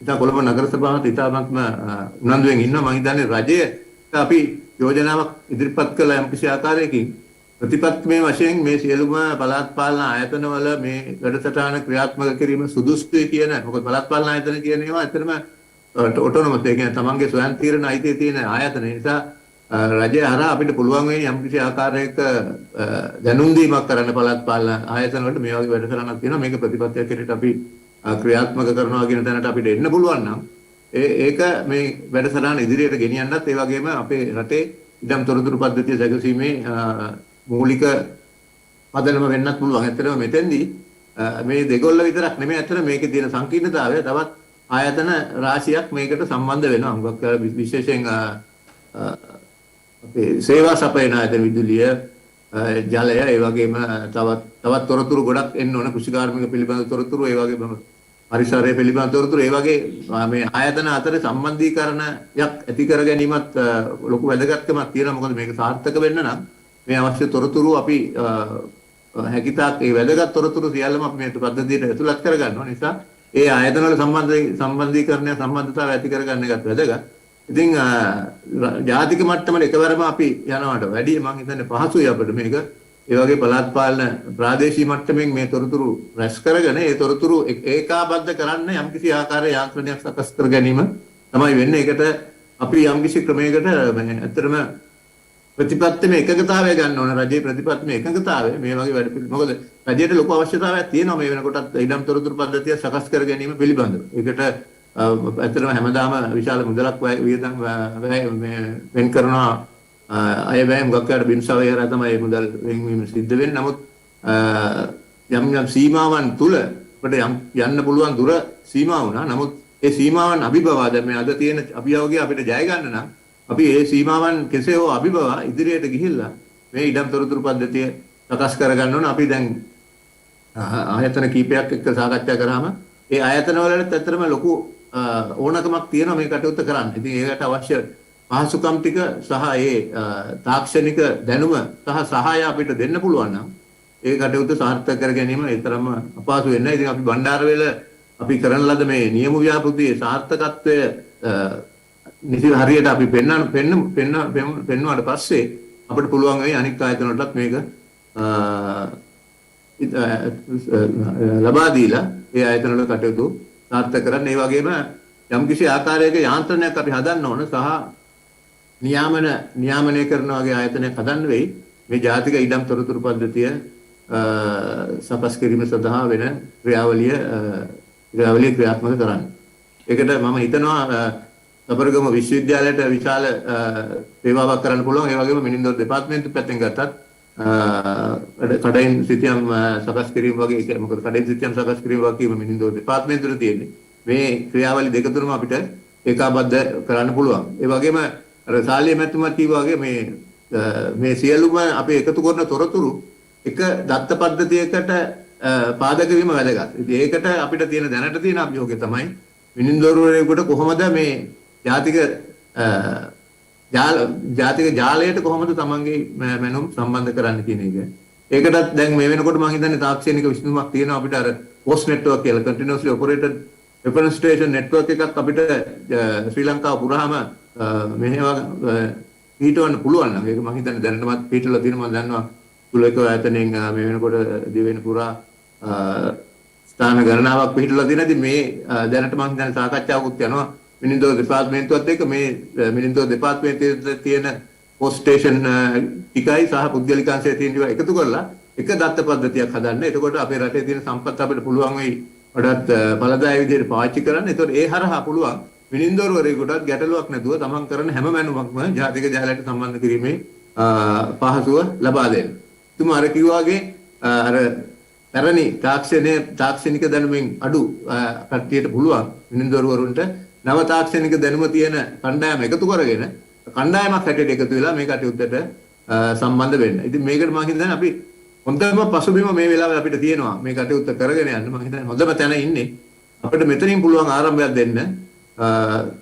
ඉතාමත්ම දිග ගමනක් කඩිනම් ගමනක් යන්න ජාතික ඉඩම් තොරතුරු පද්ධතිය සකස් කර ගැනීමට ඉන්ෆෝ භූමිය හරහා ඒකට මම හිතන්නේ රබර්ගම විශ්වවිද්‍යාලය ලබා දෙන දායකත්වය ඉතාමත්ම අගය කරන්න ඕනේ. ඒ වගේම විනින්දවරු දෙපාර්තමේන්තුවෙනුත් අපිට මම හිතන්නේ ලොකු දායකත්වයක් දෙනවා. එතුමන්ලත් ඒ වගකීම හොඳටම හඳුනාගෙන මේ වෙනකොට කටයුතු කරනවා. ඉතින් අපි හැමදාම අපේ ආයතනය ගැන විතරක් හිතන්නේ නැතුව රටේ සුභසිද්ධිය ගැන හිතලා යම් යම් කැපකිරීම් වලට එන්න වෙයි. මොකද තොරතුරු හොමාරු කර ගැනීම සහ පිළිබඳව ගැටලු තියෙනවා යම් යම් ආයතන වලට. මොකද ඒ ආයතන තොරතුරු අයිති ආයතන කැමති වෙන්න ඕනේ මේ තොරතුරු අනික් පැත්ත එක්ක හොමාරු කර ගන්න. ඉතින් ඒ වගේ ප්‍රතිපත්තමේ තීරණත් ගන්න වෙයි ජාතික මට්ටමේ. ඒ ටිකක් ගත්තොත් අපිට පුළුවන් මේ කටයුත්ත සාර්ථක කරගෙන අපේ රටේ සංවර්ධනයට අවශ්‍ය දායකත්වය ලබා දෙන්න මේ ඉඩම් තොරතුරු පද්ධතිය හරහා.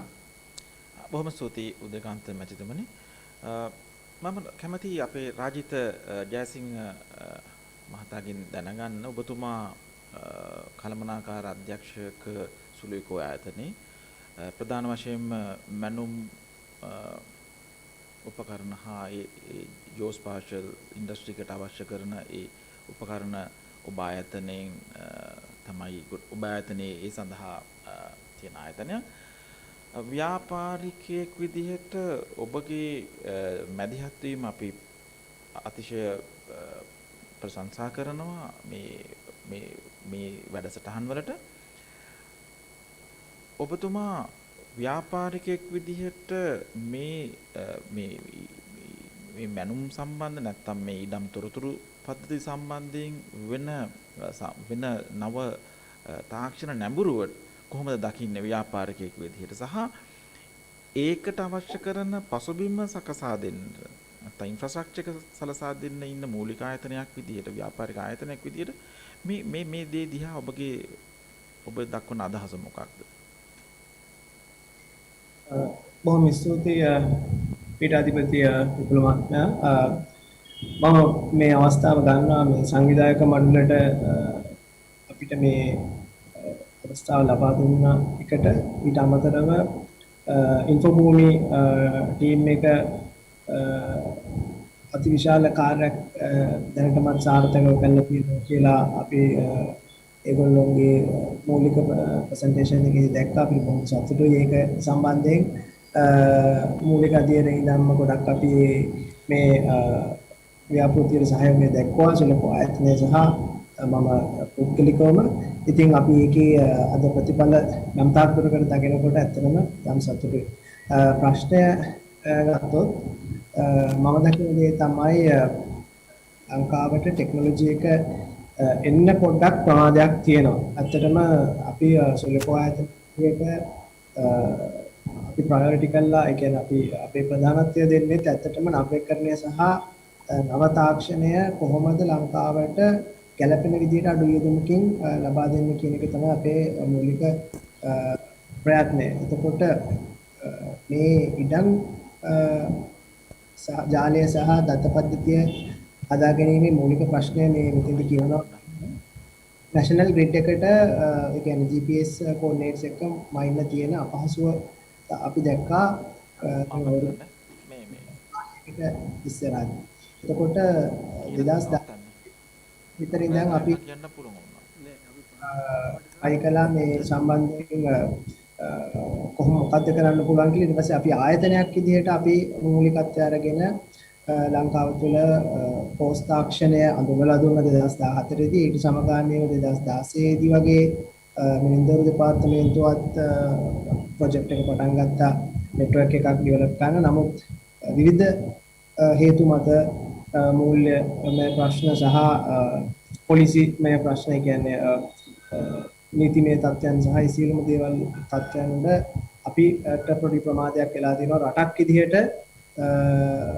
රටටම ආවරණය වෙන විදිහට මේ නෙට්වර්ක් එකක් හදාගන්න එක. ඉතින් දැන්ට ඇත්තටම ඒ தත්ත්වයේ සුබදායි තත්ත්වයක් කරා යන බවක් පේනවා. ඇත්තටම දැන්ට තියෙන ආණ්ඩුවේ තියෙන පොලිසි ඩිසිෂන් එකත් එක්කම හිතන්නේ ඉස්සරහට මේ දේවල් ටිකක් ඊට වඩා හොඳ වෙයි.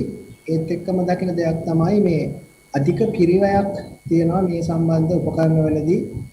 ඒකත් ඇත්තටම එක ප්‍රශ්නයක් අපේ මේ ශාලීය මහත්මයා කිව්වා වගේම මේ විනිදෝරුවෙක්ට දැන් මේක මේ උපකරණයක් ලබා ගත්තත් මේක බ්‍රේක් ඉවන් වෙනවද මේ ඒ කරන වැඩ කටයුත්ත ඇතුලේ කියන ප්‍රශ්නේ තියෙනවා. ඉතින් අපිත් ඇත්තටම ආයතනයක් වශයෙන් විශාල වෙහෙසක් දරනවා මේ දේවල් අඩු මුදලකට ගැළපෙන මුදලකට ලබා දෙන්න.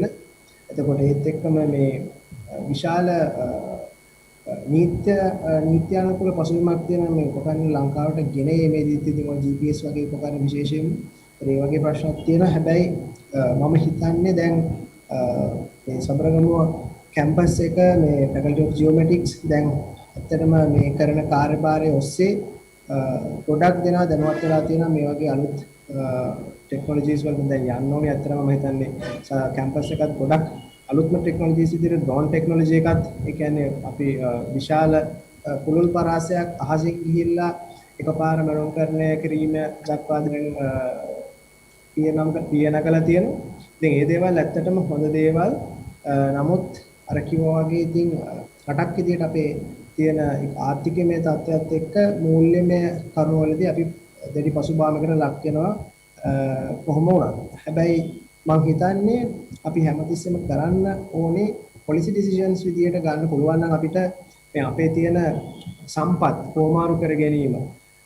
ඒ කියන්නේ හැමෝම මේ හැම එකම ගන්නවා වෙනුවට දැන් උදාහරණයක් විදියට අපි දක්වන දෙයක් තමයි අපේ තියෙන එකක් තමයි හැමතිස්සෙම අපිට වෙන් වූ උපකරණ ටිකක් හෝ කම්පියුටර් ටිකක් හෝ ඒ වගේ අවශ්‍යතාවයන් අපි රැස් කරගන්න හදනවා අපේ තියෙන තියෙන විදියම. ඉතින් ඊට වඩා මොකක් හරි මම හිතන්නේ බොහෝ දුරට GeoTech-HUB කියන කන්සෙප්ට් එකකට මම හිතන්නේ ડોક્ટર මිලින්ද මම හිතන්නේ මම හිතයි ඒ තත්ත්ව පිළිබඳත් ටිකක් අවධානයක් යොමු කරයි කියලා. මොකද විශේෂයෙන්ම මියුනිසිපල් කවුන්සිල් එකක් වුණත් ගත්තොත් ඒගොල්ලන්ට මේ උපකරණ පිළිබඳ විශේෂ ප්‍රවීණත්වයක් නැහැ. එතකොට ඒ උදාහරණයක් විදිහට අපි ඒ පැත්තේ වැඩ කරන මිනිඳුරු මහත්වරුත් ඒ උපකරණ වැඩි භාවිතාවක් නැත්තම් ඒගොල්ලන්ට මූලික අධ්‍යයනයේ විශාල මුදලක් යොදවලා ඔය වගේ දේවල් වලට යන්නේ කිසිම අවශ්‍යතාවයක් ඇත්තට නැහැ. ඉතින් එතකොට අපිට මොකක් හරි workable business model එකක්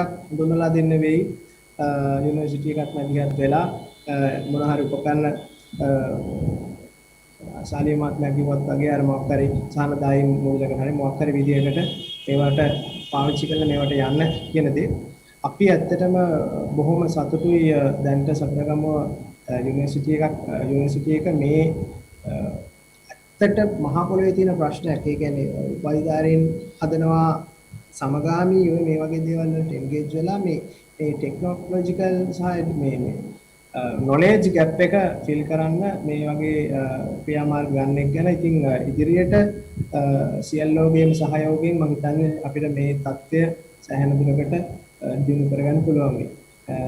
බොහොම ස්තුතියි මේ අවස්ථාවට සම්බන්ධ වෙන්න.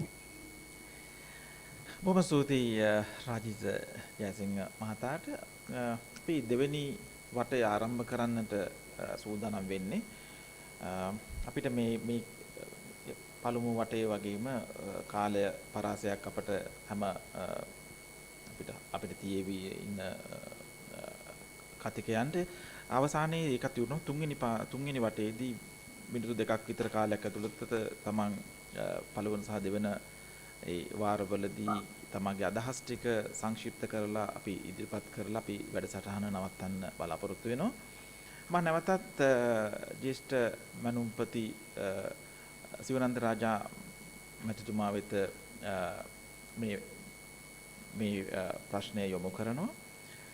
අපි මේ කතා සියලු දෙයින්ම දැන් අපිට ගම්ම්‍ය වෙන කාරණයක් තියෙනවා. ඒක තමයි යම් ආකාරයක ප්‍රතිපත්තිමය එකඟතාවයක් සහ දත්ත හුවමාරු කර ගැනීමේදී යම් එකඟතාවයක් යම් නැත්නම් ස්ටෑන්ඩ් නැත්නම් ෆෝමැට්ස් නැත්නම් ඇග්‍රීමන්ට් එකක් මේ දේවල් අපිට තියෙනවා. එතකොට අවුරුදු 200කට අධික වූ ඉතිහාසයක් තියෙන ඔබ ආයතනය තමයි අපිට ලංකාවේ හොයාගන්න පුළුවන් වැඩිම මැනුම් දත්ත ප්‍රමාණයක් හිමි ආයතනය විදිහට. ඒකම අතිශය සංකීර්ණ මැනුම් ක්‍රමයක සම්බන්ධිච්ච රෙගුලාසි මාලාවක් අනපනත් මාලාවක් වගේ සියලුම දේවල් එක තමයි ඔබ දෙපාර්තමේන්තුවේ වැඩ කටයුතු කරගෙන යන්නේ. හොඳයි. එතකොට මේ අලුතෙන් ඇතිවන මේ තාක්ෂණික වෙනසත් එක්ක නැත්නම් National Spatial Data Infrastructure වගේ සංකල්ප සමග එකතු වෙනකොට ඔබ ආයතනය කොහොමද මේකට දරන දායකත්වය මේ අනිත් ආයතනත් එක්ක සමග වැඩ කරගෙන ගිහිල්ලා මේ ඉඩම් තොරතුරු පද්ධතියකට අවශ්‍ය කරන මූලික පසුබිම සකසාගෙන එහි යම් ක්‍රියාකාරීත්වයක් ආරම්භ කරන්නට මොන වගේ සූදානම්මද තියෙන්නේ ආයතනයක් විදිහට ගත්තොත් මිනිඳුරු දෙපාර්තමේන්තුවේ? විපුල ඇතරම සර්වර් ඩිපාර්ට්මන්ට් එකේ දැනට අපි පටන් ගන්න තියෙනවා National Spatial Data Infrastructure ඇතරම ICT ආයතනයත් එක්ක සම්බන්ධ වෙලා නමුත් මේකට අර ඕන වෙයි ඇතරම මේක පටන් ගන්නවා නම් හරියට මේ සෙක්‍රටේරියට් එකක පටන් ගන්න ඕනේ. ඒ නිසා ඇතරම අපි NSDI එක පටන් ගන්න ඕන නම් ඒකට ඇත්තම සෙක්‍රටේරියට් පටන් ගන්න ඒකට පොලිසිස් ඇක්ට් එකෙමත් එන්න වෙනවා. ඒක තමයි අපිට පුළුවන් මැන්ඩේටරි කරගන්න අනිත් ආයතනෙත් එක්ක මේක සම්බන්ධ කරන එක. ඒක නිසා දැනට අපි තියෙන ස්ටේජ් එක කිව්වොත් මේ NSDA එක අපි ඉන්න දැනට තමයි මේ ඉනිෂියල් ස්ටේජ් එකේ විතරයි. ඒකට තාම පොලිසි ෆ්‍රේම්වර්ක් එක හදා ගන්න ඕන. ඊට පස්සේ ඒකට අපි සෙක්‍රටේරියට් එක හදන්න වෙනවා. සෙක්‍රටේරියට් හරහා තමයි අපිට පුළුවන් මේකට එන්ෆෝස් කරන්න අනිත් ආයතනත් එක්ක කොහොමද සම්බන්ධ වෙන්න පුළුවන් කොහොමද කියන එකයි අනිත් කට්ටියත් එක්ක දත්ත උපමාර කරන්න ඕන ඉන්න ස්ටෑන්ඩඩ්ස් මේන්ටේන් කරන්න ඊට පස්සේ මේක කවුද මේක data ownership එක කොහොමද කියන එක මැන්ඩේටරි කරගන්නත් එක්ක ඊට පස්සේ කොහොමද data share කරන්න පුළුවන් කියන එක. ඒතර මේකෙන් ගත්තරන් data quality standards ඒ සම්බන්ධ ඔක්කොම කතා කරගන්න අපිට පොලිසි ඕන වෙනවා. ඒක නිසා දැනට මම දන්න විදිහට අපි පටන් ගන්න තියෙන එක දැනට ඉනිෂියල් ස්ටේජ් එක තමයි. නමුත් මේක ඉස්සරහට අපි අරන් යන්න වෙනවා. එහෙම අරන් ගියොත් තමයි අපිට මේ data වල තියෙන ඩුප්ලිකේෂන් අයින් කරලා එක ස්ටෑන්ඩඩ් එක දත්ත පද්ධතිය මේන්ටේන් කරන්න පුළුවන් ලංකාවට ඇතුළේ.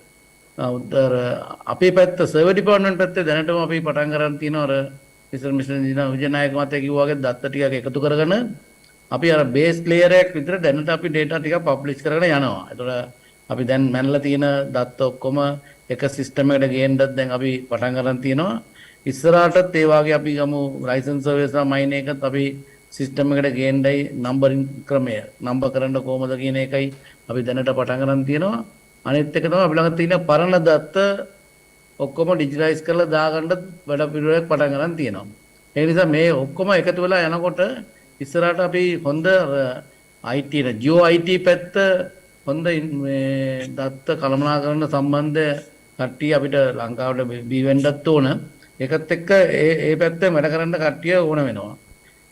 ඒකත් එක්ක තමයි අපිට යන්න පුළුවන් මේක NSDA හරහා මේක ෆැසිලිටේට් කරගන්න පුළුවන් මේවා ස්ටෑන්ඩඩ්ස් මේන්ටේන් කරගන්නයි ඒවා ටික කරන්න පුළුවන් කියලා මම හිතනවා. හොඳයි.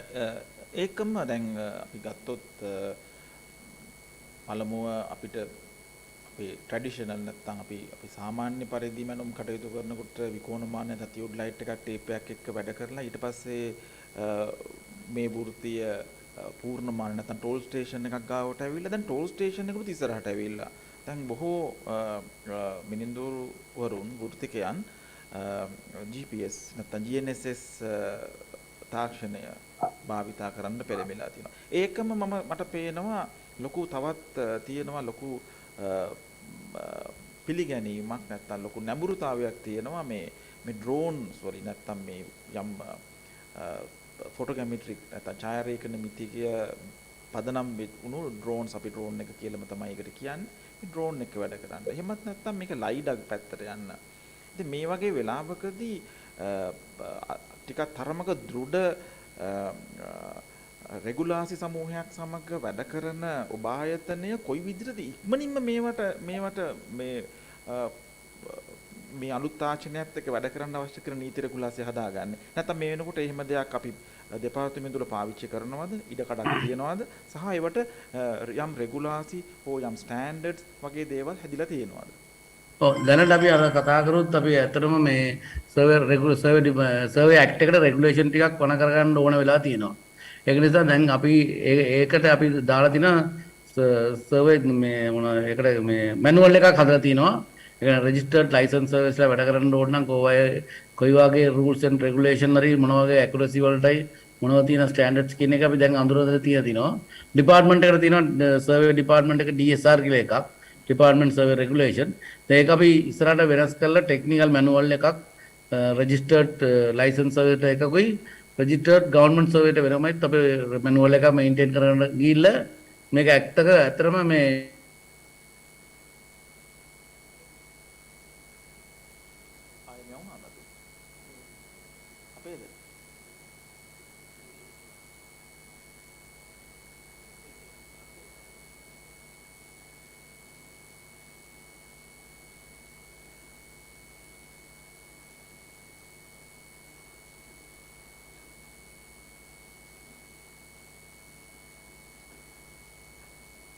Yeah.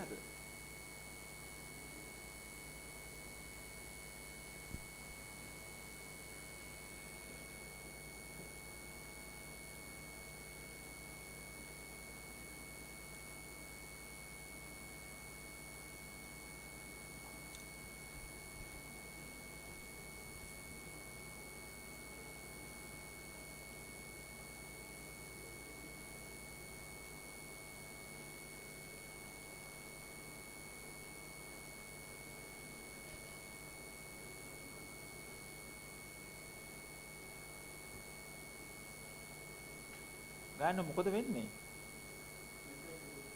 ඈ? ඈ? අපේ deadline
Come with me. I'm not.